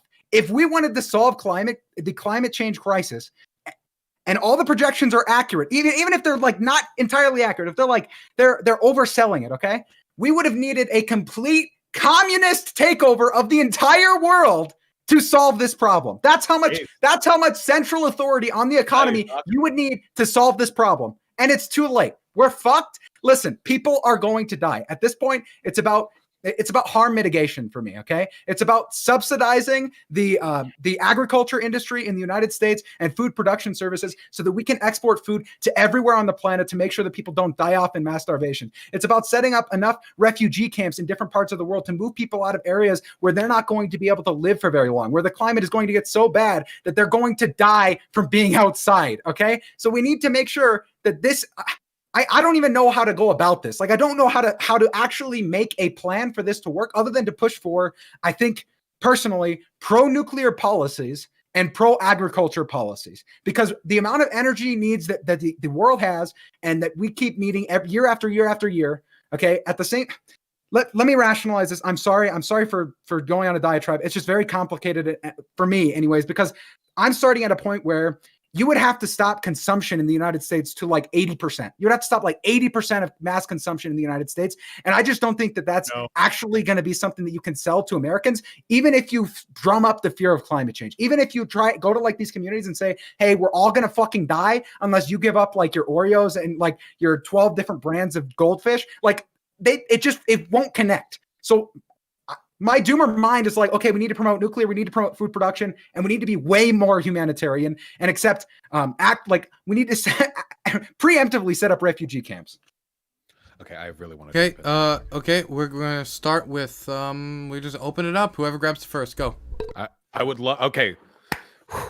It just really bugs me. I have a very high opinion of people, generally speaking, or at least our capacity. I'm rewatching Evangelion right now, and it bugs me, They get hit by Second Impact 15 years ago, and they donate trillions of dollars to Nerve so they can make Evangelion units to fight off the potential of a future threat. And we here today have an unbelievable plurality of evidence indicating that there's a very serious, life-threatening problem in the future that we can address or not. Look, I reject Endernex's approach here, this inherent doomerism, okay? I reject it completely. People aren't inherently incapable of caring about this. Americans have been subjected to an unprecedented disinfo campaign by media figures who work in line with the oil and gas industries, okay? We are not naturally incapable of dealing with this. We have been pacified. We have been shoved into a box and left to die. I believe that with the economic and capacity of this country, with the resourcefulness, with the ingenuity, just of this country, not even to speak of the world, we are perfectly capable of fixing this problem. We can scrub the carbon out of the air. We can subsidize the ever-living shit out of green energy. We can blanket the sky in solar panels. We can do whatever the fuck we want. There is no limit to the shit that we can do. We have the money and the power. What we don't have is the will, because that will has been hijacked by a bunch of fucking plutocrat pedophiles who would rather die with their billions than they would see a world survive their lives, okay? Fundamentally, this is a war against entrenched powers, and we need to be severe if we are to win that war. True. There is no room here whatsoever for mercy when we are talking about people holding billions hostage for their profits. Vaush, this is too much. This is too much hopium. This is like eco-fash. Okay, then violence is the only answer, because at this point we're not going to get political change. Like what you think after 4 years of a Biden admin obstructed by Republicans, there's going to be policy in this? Like, no, I'm serious. I'm not trying to be like, haha, Vaush is a fascist. No, that's not my point here. My point is like, okay, yes, I believe the science, it's real, but like, how the fuck? How? Let's okay. Peacefully, political violence is wrong. Okay, but it's literally not gonna. Okay. No, Rob had his hand raised. So I want to throw it to Rob. Thanks. So I think it's ironic that after we just got through the last platform talking about the problem of the media being all in with one side, Vaush's immediate comment is, oh, there's this disinformation campaign being waged by the media and establishment people in the oil company that stand to make all of this money. Didn't have a problem with it when we were talking about when it was targeted. My claims. Right. As I can. Anyone who lives outside of reality that thinks that the media wasn't 95% all in for Joe Biden isn't living in reality. So that claim's easily substantiable. So also, I want to point out that Vaush said that the only reason the U.S. is doing better than other countries is because of COVID.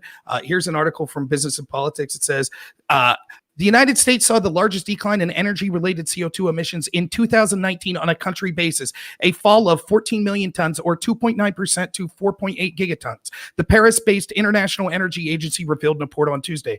The entire European Union, which consists of 28 nations, meanwhile, only lowered emissions by 160 million tons, roughly 5.7 meters per nation. So again, we are actually doing better than the countries that stayed within the Paris Climate Accord, and we did so before COVID as well as after COVID. So Vaush is just fundamentally incorrect about that. The truth is, many of okay, anyways, so the truth is that the doom and gloom that we see, we talk about there's a consensus on climate change. You could see even in the people that think that it's very serious, they don't have a consensus on how soon we have to solve this problem, how radical we have to be to solve this problem. Some are saying it's too late. Some are saying that we need to have radical communist takeovers. We need to radically strip people of their individual rights. Every time it comes down to affecting people that would actually have to be the poorest people that are going to have to make the biggest sacrifices. For example, what is your solution to places like India and China? If these climate change wage models that Endernax is talking about, and it seems that others are suggesting are accurate, then even if the United States would reduce emissions to zero tomorrow, we would still all be doomed because of the policies of China and India. Are you willing to use violence? Are we willing to tell people in India, for example, that cheap fossil fuels have made their lives far more sustainable? Sorry, you have to go back to the times before an energy grid because your emission. How are we going to subsidize green energy, not just in the United States, but in places like India and around the world? Where are we coming up with the money for the coalition between us, the EU, and other allied countries? We can absolutely subsidize the development of green energy around the entire world. We're capable of lifting this planet out of coal and oil. We're capable of it. I don't think that China and I don't think that China and other places like that have an interest in cheap fossil fuels would go along with that. It's free money for them. Yeah, the only reason they're still rising in climate in climate emissions is because we industrialized faster than them, so we got all the infrastructure off the ground earlier. They're just going through the same process that we did later. We're still top in carbon emissions. If we invest in our own, if we invest in them too, we can fix this across the board. And frankly, I think that the cost of subsidizing green energy across the world is probably worth saving the planet. And by the way, the long-term cost of climate change is literally orders of magnitude greater than what it would cost to subsidize green energy around the world. Right. From all of the natural disasters, from the billions of climate refugees to the civil and societal unrest, climate change will do infinitely more damage to our economy than any amount of investment. This is analogous to what we see. Everybody's trying to talk at once, and that's not going to be productive at all. So everybody who wants to talk, please raise your hand. Okay, Rob, CTV, Mike. I just talked. Mike could go. Give me a moment. Give me a moment. Wait. Rob, I love you, but you're also not the moderator. So I saw multiple people raise their hands. So I didn't even get to write them down. Could everybody raise their hands? I was trying to write them down. Okay, thank you. Mike. CTV called me a liar. That's what I want to hear. Okay, CTV, and Endernax. Okay, so. I'm trying to remember who raised it. I'm pretty sure it was CTV who called you liar, so it would be CTV, Mike, then Endernax. That's where we're going to go. Okay, CTV, you're first. Bosh, you're a liar. Oh. And here's why. You said the United States is the #1, right, emitter of CO2 emissions. That's what you said. So I go, I wonder if Bosh is telling the truth. So I type it into Google, because we live in this information age, and it comes back and it says China is the world's largest contributing country to CO2 emissions right off the top. Sorry, I meant per capita. What? You said it. I heard it. You lied. Fair mistake. It's fair. Okay. I think per capita is a more valid measurement. So hold on just a minute now. The #1 thing that I think is important to actually put out is you've said misinformation. So what I will say is this. Nuclear energy and harnessing of it is just basically harnessing the energy of a fission reaction of radioactive material and using that reaction in order to heat water, right? Once you start heating the water, then you can use it for a lot of different purposes, i.e. steam. That's what you're trying to do. And through steam power, you can drive generators to make electricity. Through steam power, right, you can desalinate water through the transfer of heat energy in order to have clean water to be able to drink. That's exactly what I was talking about to begin with. This is some real, basically life-changing technology in desert areas where the ability to have clean water would be very, very important. So understanding the fundamentals of nuclear energy from the start is what needs to happen if you're going to be in any way, shape, form, or fashion involved with the legislation thereof. But I'm pro-nuclear. Okay, good. Good. I think it's cool as hell. Oh, okay. Mike, you're next. Okay. So, yes, you're right. China is the biggest emitter overall. The U.S. is higher per capita. The U.S. also has a higher climate debt, meaning if you take all historical emissions of all countries and add them together, the United States is a leading emitter. And then there's also the consumption aspect of emissions. Just because China manufactures the crap that then gets shipped over for us to consume doesn't mean that they're responsible for the emissions. We play a part in those global emissions. So we should be focused on a nationality-based emission strategy because that's stupid. We should be focused on a global emission strategy of reducing emissions globally because we have one global atmosphere.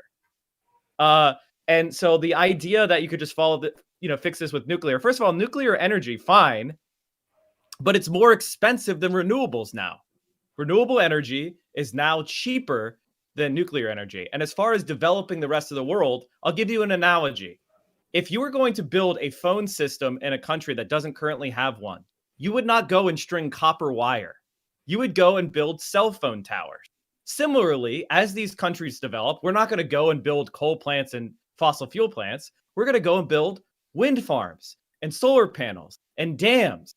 Those are the ways of developing the world cleanly, so they'll have a new form of development that doesn't rely on fossil fuels. It will rely on renewable energy. That is how they... So you don't have to live in a world like Endernax, which his ultimate goal is that we enter into eco-fascism so we can kill the brown people because, well, we got to survive. It's global eco-fascism. That's garbage. You're actually an awful human being, and you should probably just leave. That's what you were. Ironically, I'm only. That's what you were. I only want to get rid of you. That's it. In Minecraft, I only want to get rid of you in Minecraft. That's it.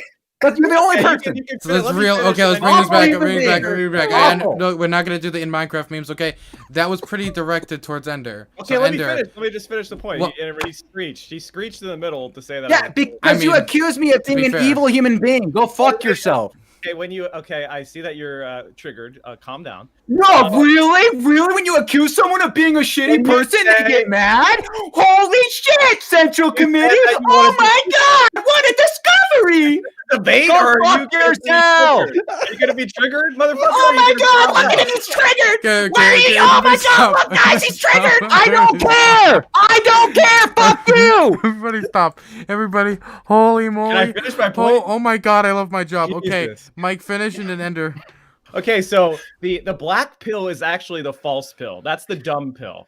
The real pill is to take advantage of global democratic socialism. We have the plan. We know how to do it. Vaush is right.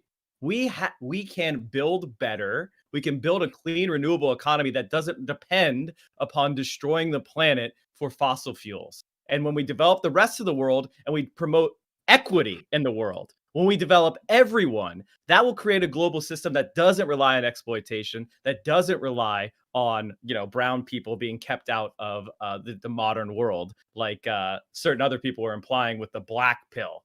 So let's all focus on what we could do collectively to solve these problems, because we as individuals can't do it. That's why collective action and socialism is the only way.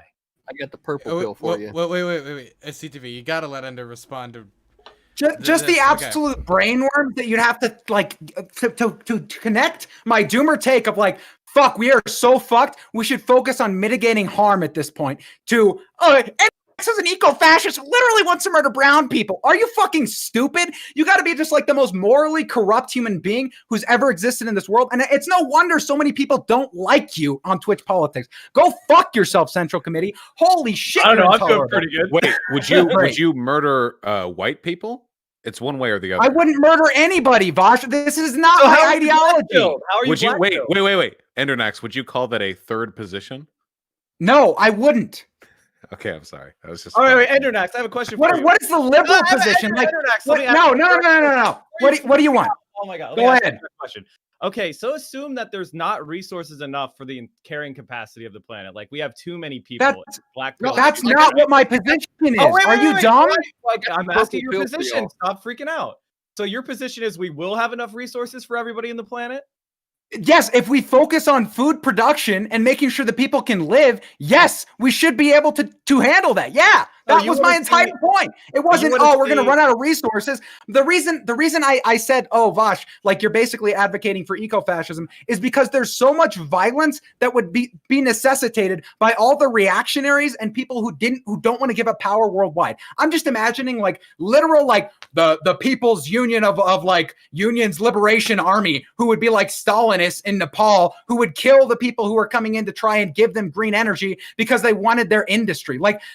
And then fascist groups elsewhere. That was just one such example because the Stalinists still do exist in countries like Nepal. Okay, I don't have a solution to this problem. I am simply trying to advocate for a position that would alleviate result in the least amount of deaths possible. That's my entire position. So you would advocate for the forcible redistribution of property from the developed world to the developing world to make sure that we don't lose any people. So you would like to see the wealth If you could do that, whoa. If that's what it takes to solve the problem, and you could do that without it resulting in a backlash that would cause like maybe even potentially okay. more, So we know death, that it then would. yes. We know that it would cause a backlash. So what's your alternative then? So That's exactly my your point. alternative? Nuclear energy, subsidies to these countries, So food that's not production black pill, subsidies. then. That's I not got black all pill. of you. That's not It's black pilling because it means that this world is going to get fucked up, and there's nothing we can do about it. Internets, I got you. Okay, wait. Okay, CTV and then Rob Noor after because I do need to direct it towards other people.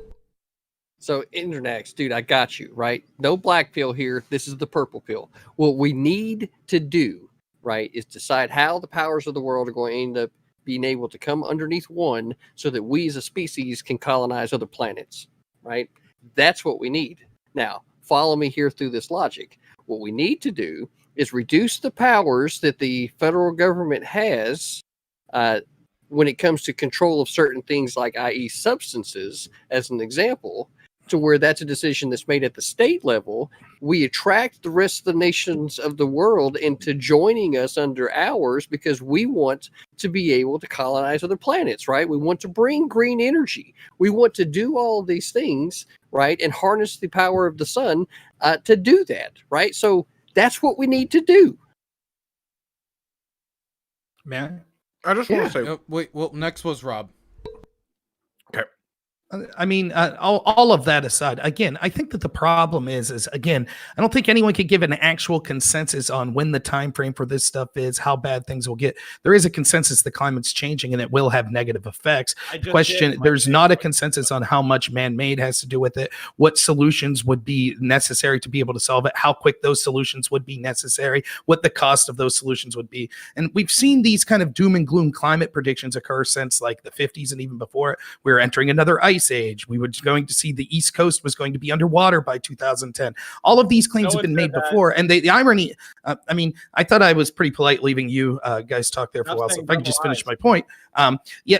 We hear these doom and gloom predictions, and it always leads to more centralized control of the government, more power for the government, and taking away the rights from more of the people. Every single time that's solution. So what we can see is if there is a problem, but we can see that the status quo is solving that problem. We can see that emissions are being reduced, because the faith that I think we're not seeing occur from people on the left that are kind of suggesting this big government overhaul to be able to do things is the ingenuity of people, particularly the American people, where they're going to come up with solutions to lower these emissions as it becomes necessary. We see that that's occurring now. It was even occurring under the Obama administration where emissions were reducing.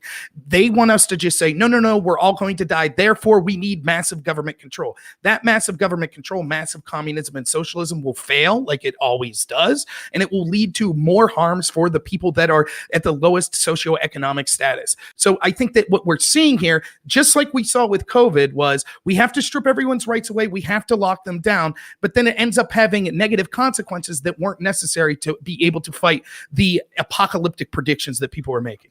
Okay, Vaush, I you were go. next? First of all, quick question, Rob. Are you a QAnoner? No. Just a hunch. Thank you. Okay, so a couple of problems here. First of all, let's discuss positive and negative freedoms. Okay, so is it a detraction from one's freedom to live underneath a government? Well, in a sense, yes, because a government is a ruling body that has certain types of power over you and jurisdiction within a given providence. But in other ways, being underneath a government actually liberates you. For example, in the United States of America, it is legal to rape somebody. That is against the law. Were it not for a government and the law that comes with it, it would not be illegal. Nothing would be illegal. And right now, there is a reasonable degree of freedom for most people in this country at most points in time to believe that, due to the systems they live under, which at some points restrict their freedom, they aren't going to be raped. Obviously, it's not doing a good enough job, but it is something and preferable to what we might have otherwise. Likewise, COVID-19. Are lockdowns an imposition on your freedom? Yes, they objectively are.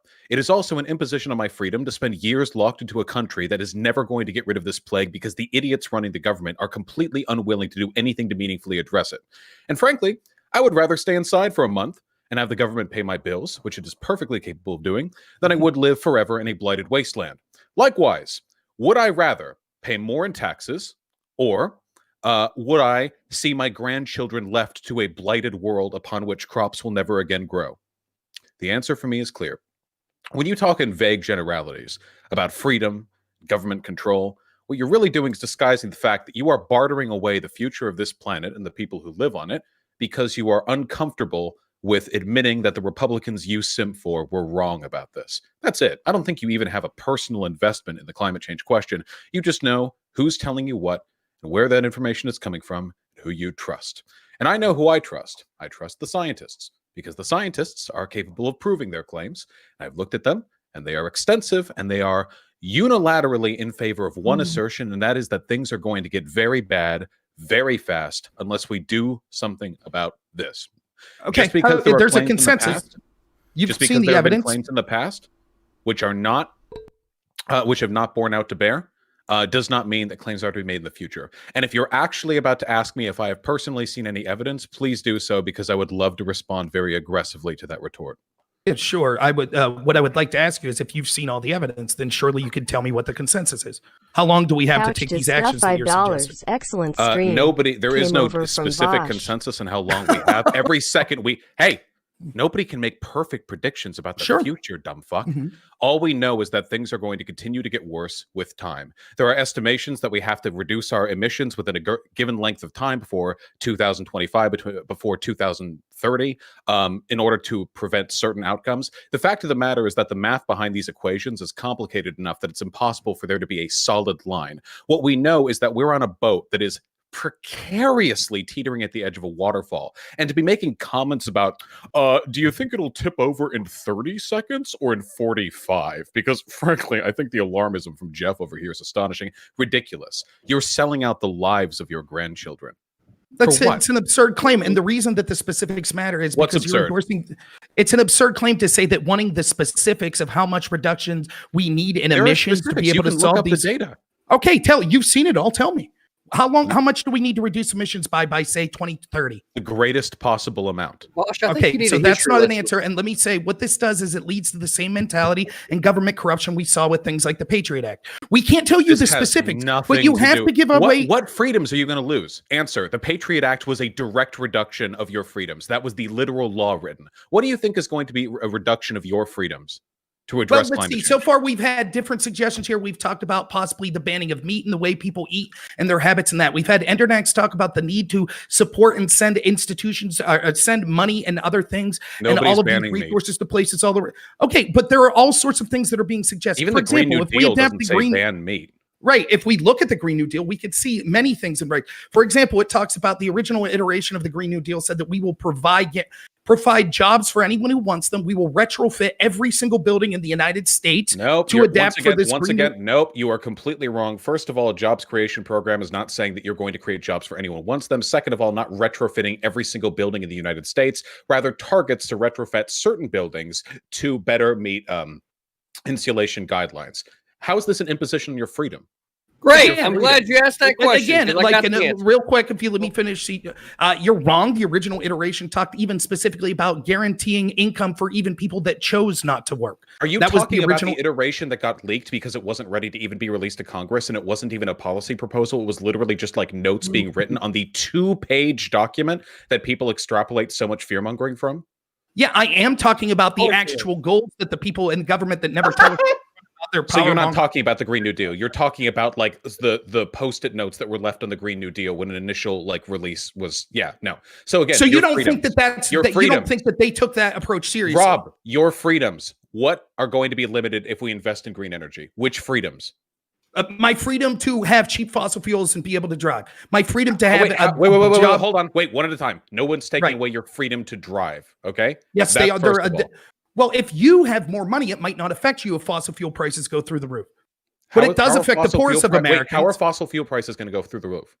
Because we are transitioning away from fossil fuels and artificially subsidizing things like green energy. What is artificially? You realize we currently artificially subsidize oil and gas, right? So how is this going to increase the cost of gas? Because as we transition to green energy that doesn't exist right now, it will require investment. The only way that investment will be able to pay off is if we artificially raise the price of fossil fuels. The reason that we've had so much... Well, how does the government artificially raise the price of fossil fuels? Okay. Wait, let me finish. I see you, Mike, but we'll let Rob finish. CTV wanted to sit them down, throw you over to you, Mike, okay? Just so you know, if demand for oil goes down, the price will plummet too. Listen, Yes, this is exactly the point. What we see is that the government, in order to make it so people use green energy, will have to artificially inflate the price of fossil fuels, because what we've seen historically is there's pushes for things like nuclear energy and green energy. What happens is oil producing countries artificially lower the price of their fossil fuels, which then increases consumption. So the only way you could make renewable energy sustainable is to artificially inflate the price of fossil fuels to where people are forced. Well, they could do all kinds of things. How can the government? How? Well, they could stop production of domestic fossil fuels. They could stop production of natural gas, transition away from it. These are private industries that mine these up. You realize that if we invest in green energy and more things are powered by green energy, we're going to have lower demand for oil and gas, which means that their prices are going to go down, right? That's the reason why, since COVID-19 started and people started driving less, oil prices went into negatives for future speculation. How will renewable energy because they were so cheap? Huh? How will renewable energy compete if the price of fossil fuels decreases?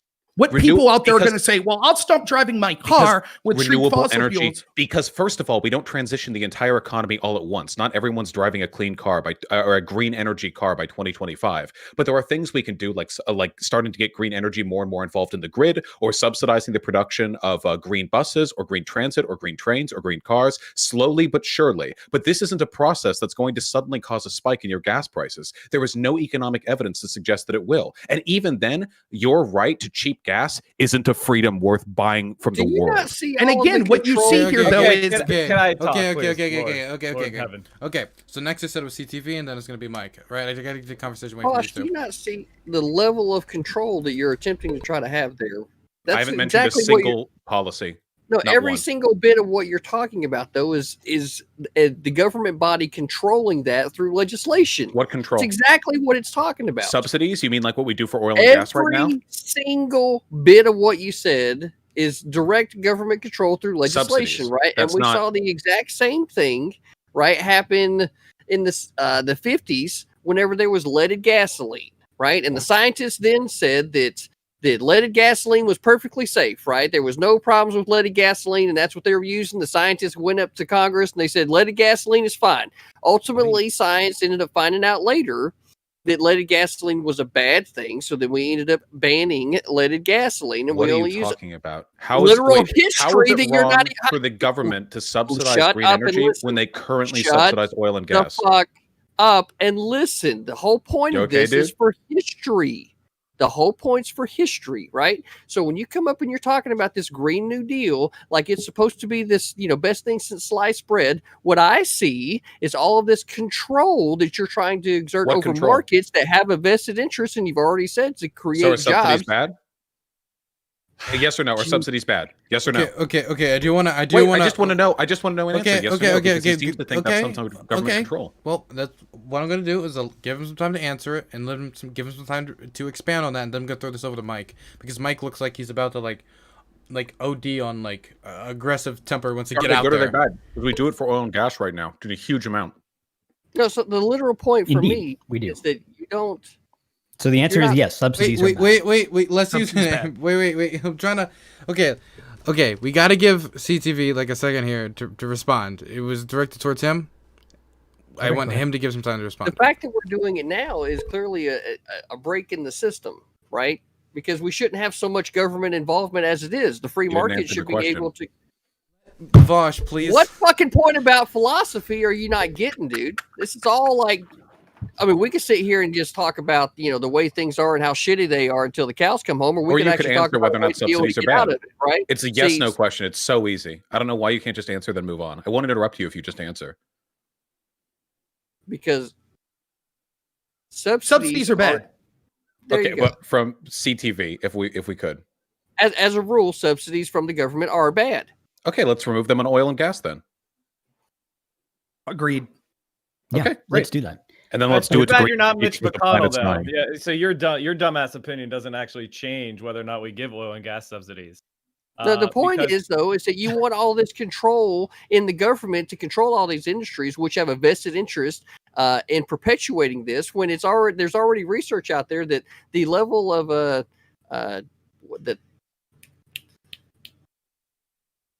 I lost that one. It had to do with solar panels and like the amount of environmental impact that they have on it, right? The environmental impact of just producing all of these solar panels ends up being a net negative when it comes to the power that they actually produce, which is why I would be on board with nuclear energy being able to solve a lot of these problems. So if we're talking about actual legislation, we need to go about educating the population about the net benefits of an energy that is actually usable, rather than the amount of production that would be needed in order to jumpstart this program when we have I don't know if any of y'all are paying attention to economics, but the economy around the world is fucking hurting, right? Okay. It ain't like there's an unlimited amount of money to just be able to pour into whatever fucking pocket you want. You're bouncing off. Right? Wait, can I ask you? Do you think? Do you think it's good or bad? Vaush, Mike is about to like fall over. I'm gonna fucking smash my computer. Okay, listen. We know exactly what we need to do. It's called the International Panel for Climate Change, or the International Panel. You need to go study it on climate change. They specifically talk about what our goals need to be to avoid what outcomes. And they tell exactly what the rate of change in our global climate emissions need to be. It's an international consensus. There, it's very clear what we need to do. I don't know why you're surprised. Like nobody's what is thought it? about Just tell this. us. Just tell us. You've read it. You tell us. Specifically, global net human caused emissions of carbon dioxide would need to fall by about 45% from 2010 levels by 2030. Reaching net zero around 2050. And that's to reach the goal of not getting more than 1.5 degrees centigrade over the pre-industrial average. Sounds good. In order to do that, we have to change our energy system from a carbon-based system to one that is either carbon neutral or carbon negative. Now, we have the technology to do all of those things. It's a matter of ending the subsidies for fossil fuel. And yes, who gives a shit about government control is an arbitrary thing. And what Vaush is arguing, and what you're not understanding, is that there's a lot of government control in the status quo right now supporting the fossil fuel industry. And we have made changes to our economies when we found out that something that we were using was problematic. For example, we have the CFCs from refrigeration. We're causing a hole in the ozone layer. We got down together and big daddy governments around the world signed a treaty saying you can't use these refrigerants anymore. They're causing a hole in the ozone layer, and they banned it with government control. But yet, I don't know if you noticed, I just opened my fridge in the middle of this conversation, got a cold beverage. Refrigerants still exist. My freedom to use CFCs was impeded, but yet I still have refrigerants. And maybe that caused some sort of marginal increase in the price. But the benefit is we don't have a gigantic hole in the ozone layer. Similarly, the leaded gasoline example is actually contrary to your conservative position, because we decided that the marginal because the reason why leaded gasoline was used is because it was cheaper to increase the octane of gas, meaning that you could compress it more before it explodes. You have to understand a little bit about internal combustion engines to understand why that's a good thing, right? More efficient, the more it compresses. I know you're not very mechanically inclined. Now, it was cheaper to do that with lead-based ways of increasing the octane, but there are alternative ways of doing it that's more expensive, and that's what we went with because it was causing intractable brain damage with lead, and the lead was in the environment hurting everyone, and we decided, paying 2 or 3 cents more a gallon is probably worth not everyone not having brain damage. And we made that decision with government control, and we moved on. Similarly, we can do the same with energy. We have the technology, we have the knowledge, we just need the political know-how. And the reason why you're opposed to it is because groups like the Koch brothers have spent, and ExxonMobil have spent tens of billions of dollars spreading out bullshit because they're the incumbents who make money from the status quo. So stop being stupid, get on board with the science, and let's move on and get done with fixing these problems. You were really holding that in. Okay, Rob, over to you. Yeah, thanks. So several things to say here. One, they talk about how much percentage do we need to reduce emissions by 2030? What was it again? It said we need to do 45% from 2010 levels by 2030. So we're already about halfway there. Just last year, for example, we reduced by 2.9 or 4.8 gigatons the amount of emissions. So this is one of the problems I see. When we hear Donald Trump was president. Excuse me. Actually, they fell under Donald Trump even after he pulled out of the Paris Climate Accord. Well, one of the problems I hear with Mike, let's be clear. Mike, you just went on like a 2 to 3 minute diatribe. We got to let Rob Was respond. that 2 minutes? Wow, it felt like 5 seconds. Went fast, huh? But like one of the things we heard Vaush say, he said previously, we have to act as fast as possible, as much as possible when I ask for the specifics. But then he says, oh, it'll be a gradual transition away from fossil fuels. This is the problem, because the fear mongering is such that they just say, we want massive socialism. That's what they want. We want massive government control of industry. We want massive redistribution. And so that's the only possible solution. We're all going to die. Oh, really? What are the specifics on this? Well, we can't give you the specifics. The truth is the status quo is transitioning to the world that they're talking about. We are reducing emissions every year. That's first of all, it's getting a little, let's be honest. The panel's already... Sorry, Dylan. Yeah. I wanted to say I didn't really get to hear the entirety of Rob's position. Vaush, I'll let you respond after, but we do need to start wrapping up. We need to let the other people talk too. If we could. Yeah. I mean, I do want to get around it. It's just I haven't really seen much like oomph to get in. I mean, like Lycan's eating like a snack. Endernax is yelling at chat. Last username is casting spells or whatever with his brain powers like always. And he's just bad we didn't get into it. And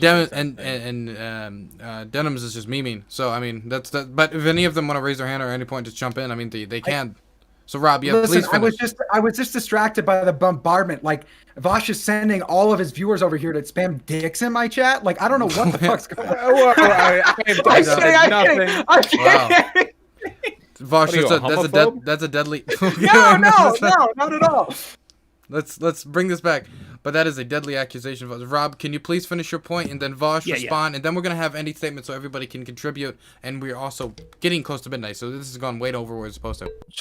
Sure. So yeah, just to wrap up this point, again, we see the status quo going in the direction without having massive government control, which fails over and over when we see massive government programs to redistribute wealth. This sort of socialism, communism would be devastating to the economic success of countries like the United States. And it's always, but there's this big fear out there. We need to take over total control. That's always the argument they make when we can see the status quo transitioning there. And you can see the disingenuousness or maybe just ignorance of sometimes, like, for example, Vaush said, well, the only reason we've reduced our emissions was because of COVID. That was a lie. When we go to the Green New Deal, he said, no, it doesn't talk about retrofitting all buildings. Section E under the Green New Deal, upgrading all existing buildings in the United States and building new buildings to achieve maximum energy efficiency, water efficiency, safety, affordability, comfort, and durability, including through certification. So this is the official House Resolution 1093 that Vaush said did not say upgrading every building. It does say that. And this is what you see oftentimes with people on the left. When they're having these massive power grabs, they say, oh, no, things trust us. Things are this way. In reality, they are misidentifying exactly what the Green New Deal is. In fact, the Green New Deal also goes on to talk, if it's just about climate change, why is there so much, for example, about race in the Green New Deal? Why is there so much about redistributing and focusing on things specifically based on your skin color and things like that? If the problem is literally climate change, then it should be a document focused specifically on climate change. Instead, we're going to retrofit every building in the United States for comfort. This is the policy when we can see the status quo is working now. So why risk this horrible government takeover? Okay, Vaush, and then I see somebody who hasn't showed interest in a while. First of all, I know this is a waste of I know this is a waste of time because there's no relationship between the shit Rob says and the shit Rob hears. It's just there's a complete disconnect between those two faculties of his brain, but let's give it a shot. So first of all, no, objectively, if you take a look at the math of the current trends, we are absolutely not meeting the deadlines that we need for reducing climate emissions, not even fucking close. We're also talking about a need to drop it on a global level, which means we're going to need to work cooperatively with other countries, not just within our own country. Additionally, your claim that solar panels actually have a detrimental carbon output based on their construction is factually incorrect. Wait, was that from CTV? Yeah, I didn't say that. From CTV, my apologies. No problem. Now that additionally, I like how I said this earlier, you are the fearmonger, my dude. I'm literally talking about subsidizing green energy, and you're the one talking about communist control of government. You are the paranoid nut here. I'm the one standing behind thousands of Can I real quick, do you support the Green New Deal? Yeah, absolutely, 100%. Okay. Experiments and surveys and studies. I'm the one standing behind the plurality of evidence. I'm the one pointing at things that everyone with their mind on this properly can agree is going to happen. You're the one saying that a communist takeover is when you subsidize green energy the way we've subsidized oil and gas. Like the level of fearmongering here is insane. Nobody's taking away your rights. Nobody at all. Even if we were to go with, and again, the Green New Deal isn't policy. The Green New Deal is a statement of priorities, which I completely support. Even if we were to take everything the Green Green New Deal does and says at face value, I will pay 99% taxes, okay, to personally retrofit every single building in this fucking country with little baby windows that you can only look at with one eye at a time. If it means my grandchildren get to fly across the world and go to the beautiful verdant land of New Zealand, which is not sunk into the fucking ocean. Every time you motherfuckers fearmonger about this, you fail to contextualize your fearmongering against the very real and very legitimate fact that we are bargaining with the safety of the species here. And I like look, if you're willing to pay 99%, do it. Why wait for the law to tell you?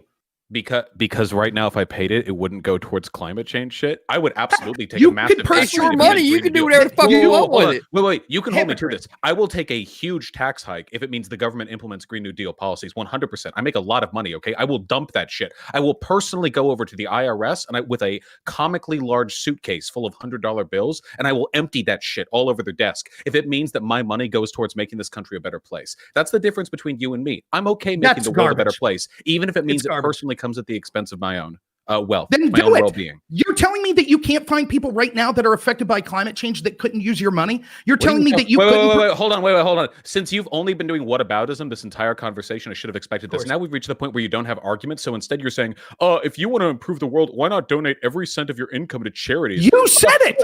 If you really care about ending war in the Middle East, sir, why haven't you gone over to Yemen and personally fed milk into the mouths of undernourished babies? This is meaningless whataboutism, okay? Wait, you are easier to read than a book. You are easier to read than the 2-page Green New Deal, okay? The facts are this. Climate change is happening. We're not fixing it fast enough. We can fix it. I want my grandchildren to live good lives, so I am going to work towards that end. You are a paranoid conspiracy theorist who is terrified, not because you actually care about your fucking tax margins going to climate change, but because you don't want to accept the fact that your parasocial idols who you read the Twitter feeds of were wrong, okay? It is so transparently obvious every time I talk with people like you that you have no fucking idea and you don't care about any of the outcomes of what you're talking about here. It's literally just a sports game to you, but this is the world, okay? It's a planet. It may be shaped like a sports ball, but it's not one, okay? So that'll deal with reality. Okay, Rob, you're gonna respond, and then we gotta show it over to Denims, and then we gotta wrap it up with outro. Yeah, I'm done. The next statement I make is going to be the final closing. Wonderful. Okay, Rob. Fine. So we could see again the condescension and the arrogance that comes from people like Vaush, who says, "Oh, I would gladly give 90%, 99% of my wealth to be able to solve this problem." No one's stopping him. What he's really interested in is having his political ideology take over and have massive control of people. He's the one who started to claim that I was immoral, and he had the morally righteous side of this argument. But Mr. Moral Vaush here is only willing to give money to help people suffering from climate change if he's compelled to do so by force from the government. It is a ridiculous. Again, like you can't even not interrupt people. Your condensation, it's absolutely ridiculous.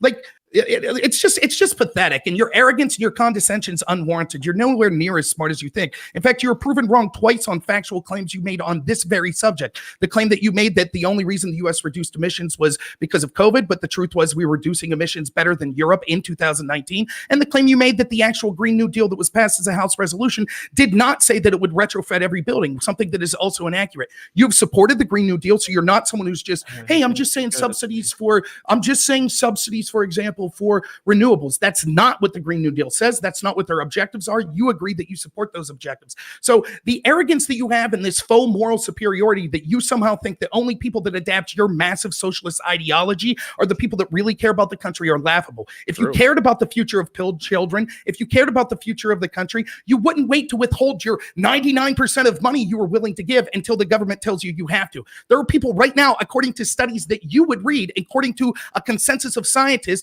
that are suffering because of things like climate change.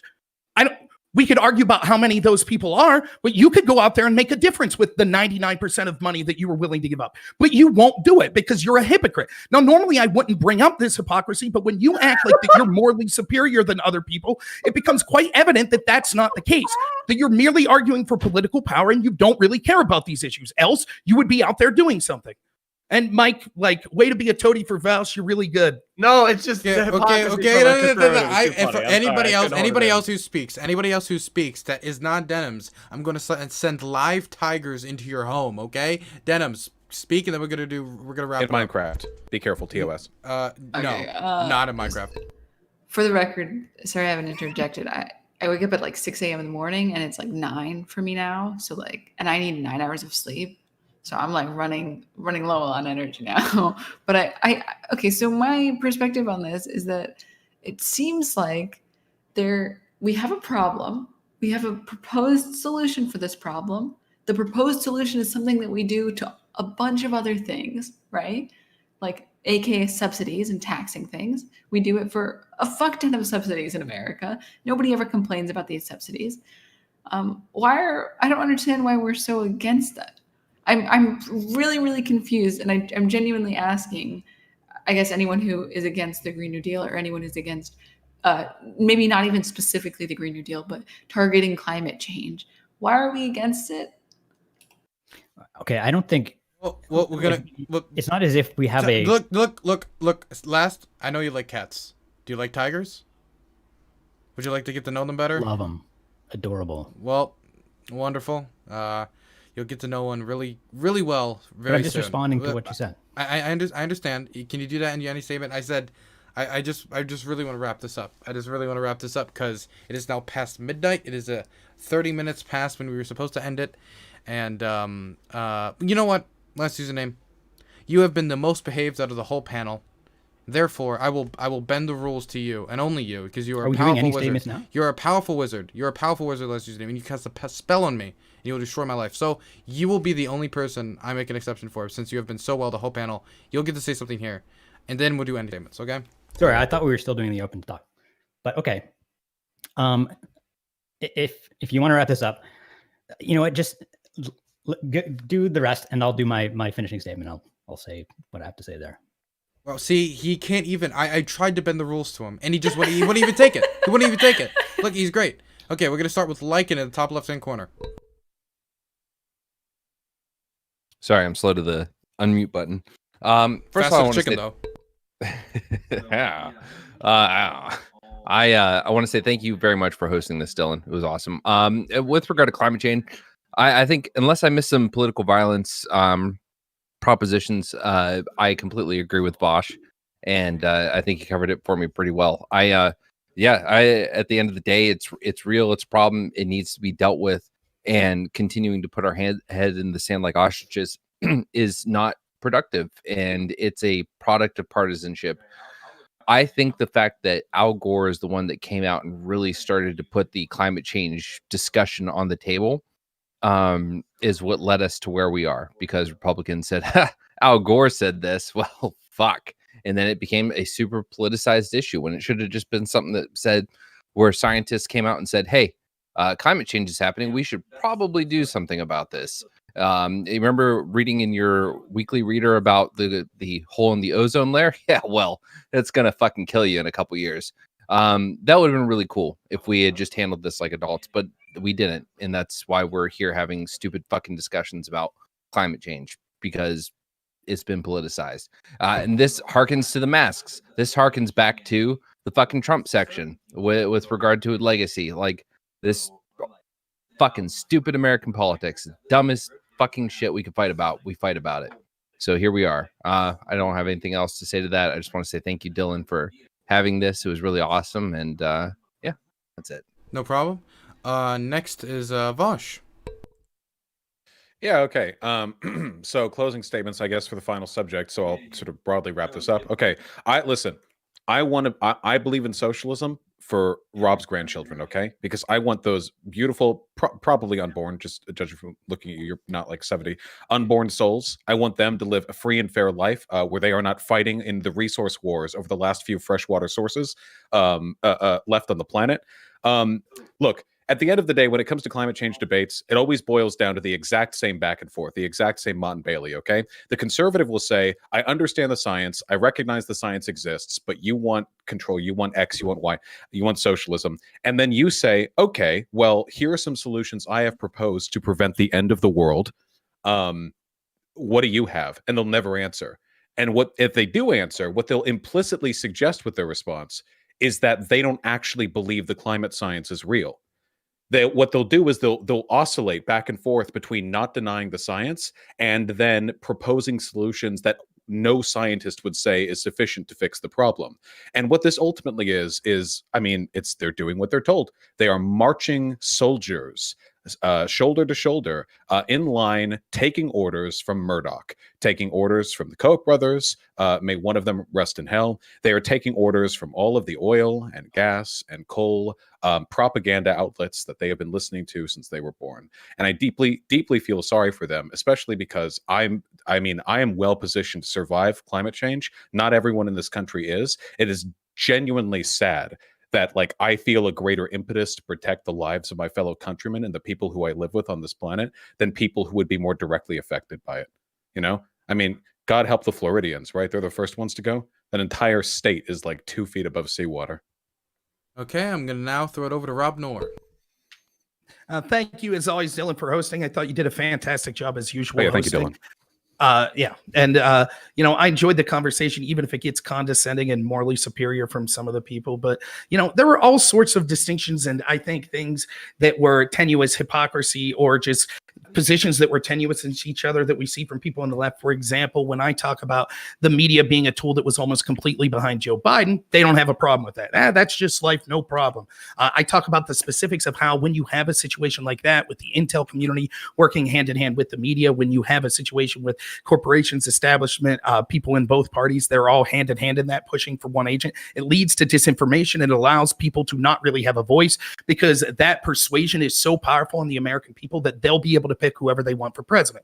I was mocked for that. And then immediately when we get to climate change, the problem is, that the media is involved with the Koch brothers and that they have this whole narrative going on against climate change. And we need to fight that narrative to be able to convince people they need to fight climate change. So you can see how it's tenuous the way they approach that. Also, don't forget, Vaush was wrong and people on the left were wrong when they suggested exactly what's going on. Our emissions have been going down. I was looking at the EIA.org, the Energy Administration, and it talks about in some things such as coal-produced electricity since 2070, we're down 50% in emissions. And and understand these things will exponentially increase in going down because as the market develops more renewable energies and nuclear, this stuff will go down. So what we see is this advocacy, as always, this fear mongering that says we have to radically change now and endorse things like the Green New Deal that would be horrible. And again, like the Green New Deal says, things like focusing on race-based policies, things like focusing on retrofitting every building in the United States for comfort, whatever that means. These are the sort of policies, these grandiose government control policies that are socialist in nature that we see. We also see claims of moral superiority, but people are only willing to act morally when the government compels them to do so. That's not morality. Now, we could argue the strategic nature of that, but to pretend one side's more moral than the other is laughable. Morality is you doing things out of the goodness of your heart, not because the government compels you to do so. So all in all, I think that I've been able to show throughout this debate that what we see is a problem, and I think Vaush would agree with this, and others on Central Committee maybe as well, that there is a problem when we have the control of information that is being controlled by a few corporations and a few entities that don't have the best people's interest at heart. And if we don't change that, even issues like climate change won't matter because they will just be able to control who gets elected, and then our opinions on these specific policies will be irrelevant. Okay, next I'm going to throw it over to Denims. I think that the pushback on green energy is really, really fucking bizarre. It seems like such an easy Republican piece, right? It feels like people on the right should eat it up just fine, but they don't. And I'm really, it makes me really confused. It would provide a bunch of new jobs. It's good for the future of the country.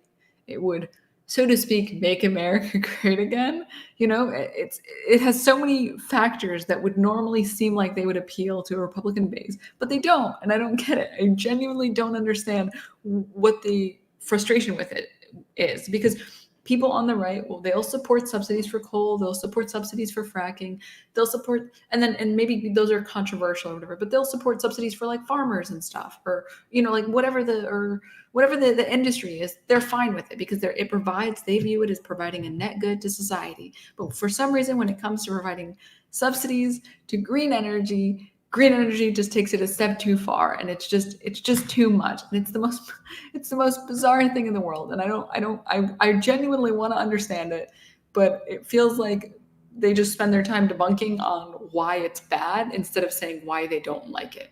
And it's beyond me. Next is the last username. Okay, so there seem to be some people claiming here that are acting as if there's this sort of straightforward solution to climate, and it's just about, letting the government subsidize this or subsidize that, or, like we know the solution and we just have to do it. That's not true. That may have been true for some other problems, like the thing with CFCs and the ozone layer, the thing with leaded gasoline. Those were much more straightforward problems to solve. Very simple sort of technological fix, and the increased cost was relatively minor. The carbon issue is much more complicated and probably much more expensive. So if we had, it's easy to say, we just need the government to do exactly the right things to solve this incredibly complicated problem. It's quite reasonable to say, I don't really trust the government to be able to do those complicated things. The things they've seen proposed from them, like the Green New Deal, are clearly not going to do that. And look at the things. I mean, we're already doing stupid things that exacerbate the problem, like, as Vaush pointed out, subsidizing fossil fuels. So why is the organization that's doing that, why are we suddenly going to trust them to solve the problem that they're largely responsible for causing?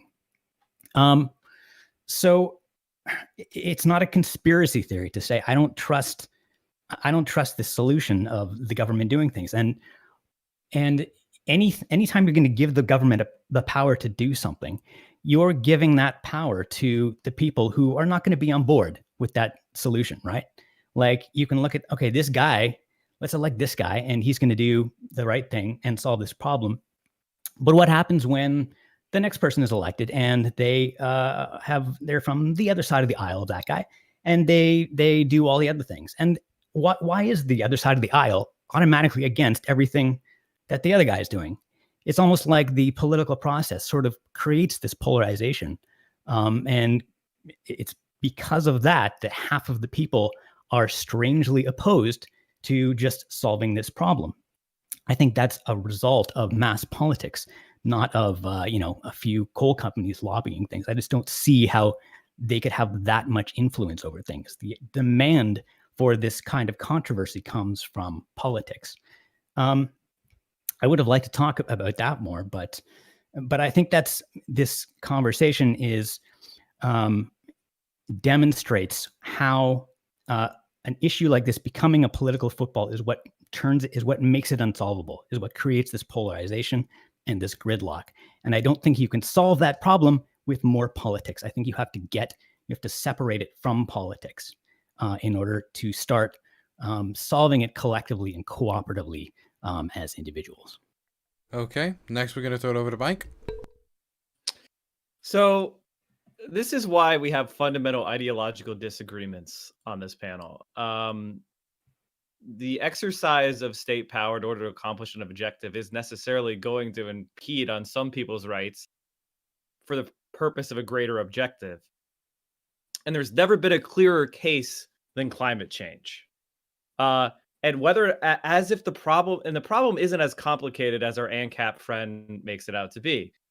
Most of our, for example, electricity generation is highly centralized already. It's already done through utilities, which are state-granted monopolies. And we know how much energy we need to have produced and where we need it to have produced because we have historical records. So we could substitute existing power generation that is carbon-based for a carbon-free version of power and provide it in similar times and similar places to where it was provided in the past. This is actually a situation where central planning is highly effective. And I just wholeheartedly disagree with it's too complicated for the government, especially in a situation like right now in COVID-19, where relying on individual human action has so catastrophically failed. The countries like Vietnam, for example, that imposed the strictest lockdowns, that enforced the mandates through both social ostracization and government force, are the ones that have managed to cram down this pandemic the most successfully. Those states like our own, where people wander around going, it's my personal freedom to not wear a mask, is where hundreds of thousands of people are dying. So yes, the problem is very straightforward. And yes, the solution is relatively straightforward. And the reason why we're not doing it is not because we don't know how or because conservatives just haven't heard the right arguments. It's because there are institutions of power and wealth in this society who want to keep their position. And they have influence in our government. They have influence in our institutions. And that influence must be overturned via action from the people before it's too late. And there's a famous saying, it's from Rosa Luxemburg, and the solution is before us: socialism or barbarism. Either we will fail to rise to the challenge of climate change and our global civilization will be imperiled, or we will adopt collective action and together, for the good of humanity, for equity for all, we will act in a socialist manner to solve this problem. Now, those of you who are opposed to solving the problem are, in fact, enemies of humanity, and I will do everything in my power to defeat you. Okay, next I'm going to throw it over to CTV. All right, so Vaush said there's, what was it? Always, never solutions to the problems, right? So what I'm going to do is kind of lay out some of the basics of what I'm seeing, right? Is that this Green New Deal just implements government control inside the United States in an attempt to meaningfully reduce CO2 emissions here in the United States, right? So what I would say is that if you put a coalition of states together that wanted to donate a percentage of their tax money, and their states are contributing directly to a project of a bigger means, right? What would be a project that would be able to do something to affect some real change? Well, considering the fact that the number one reducer of CO2 or the recycling of CO2 is the process of photosynthesis, right? So what we need to do is be able to create more trees somehow. Well, how could we do that? Well, there's a huge swath of land out there in Africa called the Sahara Desert that used to be a tropical rainforest. Now, what does it not have now that it had then? Water.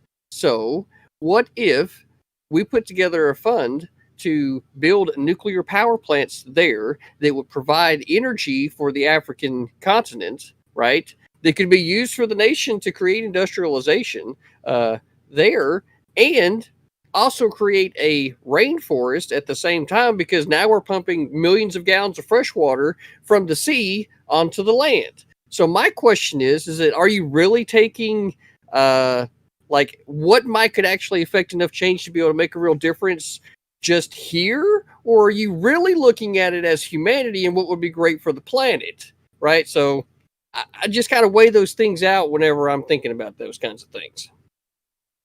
Okay, we're going to throw it over to Ender next to wrap it up. Yeah, so instead of addressing the point, I'm going to take time to say a couple of things to do an outro. This entire conversation was very interesting. It's so sad to me that there's so many people who really just either you have to take a position that's very skeptical of science, or you have to just be ignorant of it and not look at it. But that's besides the point. The real point here is that I run a Minecraft server with political YouTube or streamers, like Dylan Burns here. He is a leader of one of the kingdoms on my Minecraft server. Don't do this to me. It has a player council. We actually have player representation. Players own the means of production in my Minecraft server. There are communists. There are actual unironic. I don't like this. I Okay, don't like I this. won't I don't mention like that this. I don't like part. this. There are I don't like right-wingers this. I don't like who this. have unsavory opinions, and they have their own kingdom that the communists gang up on in a. I've server muted him because I am nope, I'm not letting him advertise his Minecraft server. You can advertise everything here, not the Minecraft server, okay? So if you're interested, yes, correct? Yeah, literally in Minecraft. If you are okay, enter next. I'll do it. If you want to go on his Minecraft server, send him a DM on Twitter. He was in the original tweet on my thing. There you go. You can contact him there, or you could probably find him in my Discord in one of the streamer content thing. Okay, I'm hijacking that because I just no. Okay. I'm just no. I'm breaking rules. I don't care. Okay. Enter next. You want to finish your ending statement? Yes. Okay. Yeah, I do want to finish my ending statement. You know what? Dylan, I'm not going to say anything about the thing that I'm not allowed to mention, but he plays it actively. Okay, so even though he's disavowing right now, like a meanie poo-poo head, Disavowing Minecraft. The other thing I was going to say is, you know, I've only been streaming for like, I don't know, 4 months or something. And I went from like being a 10 viewer at Andy. I'm blessed to be like have an audience of like just 50 people in general. So I'm just going to say there's one thing that I've noticed, and that's there's some really chill people who stream and some really like shitty people. I'm not going to call out the shitty people, but I do want to call out the people who are actually pretty cool. So Dylan Burns, I want to thank you for hosting these political panels. They're honestly a great time, and you're a good guy. I mean, we play a lot of video games together. I know I've made a lot of memes about that to your chat. I feel like honestly, there's not enough people like you in Twitch politics, and that's the honest truth. So thank you for doing what you do. I love you, dude. Love you too. You got pretty eyes. Anyway, thank you. Very based. Anyway, Very based. thanks. That was the special YouTube edition of the Hippie Dippie Roundtable. You can find my social medias on Twitter at Dylan Burns 1776, which is DYLAN. Can I say one last thing, actually? Sure. What is it? Yeah, okay. Yeah, you guys should check out Dylan Burns, my preferred foreign policy correspondent. Thank you very much for hosting this. I appreciate it. I know you had to bring it out to the wastelands so I could participate without all of you getting banned from Twitch, but I had fun. Also, I just want to say CTV and Rob, I really do appreciate you both coming on, by the way. I know that generally speaking, online political engagement, especially on Twitch, especially with Twitch streamers, tends to be fairly left-leaning. I know how these panels tend to go. I think being able to come on here and defend your positions is pretty awesome, regardless of the disposition. So thank you for that. Vaush is the only big streamer who's ever responded to any of my emails and DMs. Random Discord DMs. This man, I invited him to my Minecraft server. He told me respectfully no. Okay? Just saying. So what you're saying to the community is that when given the option, he said no to the server. Well, yeah, but that's because he doesn't really play Minecraft. That's what he said anyway. I'll take the compliment. I'd say getting 15,000 concurrents and still responding to emails and Discord DMs personally is pretty good. I'd say, I'll take that one. Okay, that's the actual W I'm taking. No Minecraft though. And I just want to say thank you to everybody here. I had a really great time tonight. And Dylan Burns, ever since I came in and even started talking, has been the fairest moderator across the board. And I always love being able to do whatever I can to help this man out. So definitely, whatever you can do to support him, do that. And everybody else, I appreciate so much the patience with allowing me to get my thoughts out there so that we could actually have a great conversation. Yeah. So if you want to know how you support me, there's 2 Senate Democrats in Georgia who could really use your help. John Ossoff and Warnock. They could really use your help. Gotta get a little partisan in there. Anyway, thank you all for coming on. I'm gonna end stream now. You all have a blessed afternoon, a blessed night, and a blessed weekend. For all my viewers, I'll be back on Monday. I'm organizing more debates. I'm organizing more content.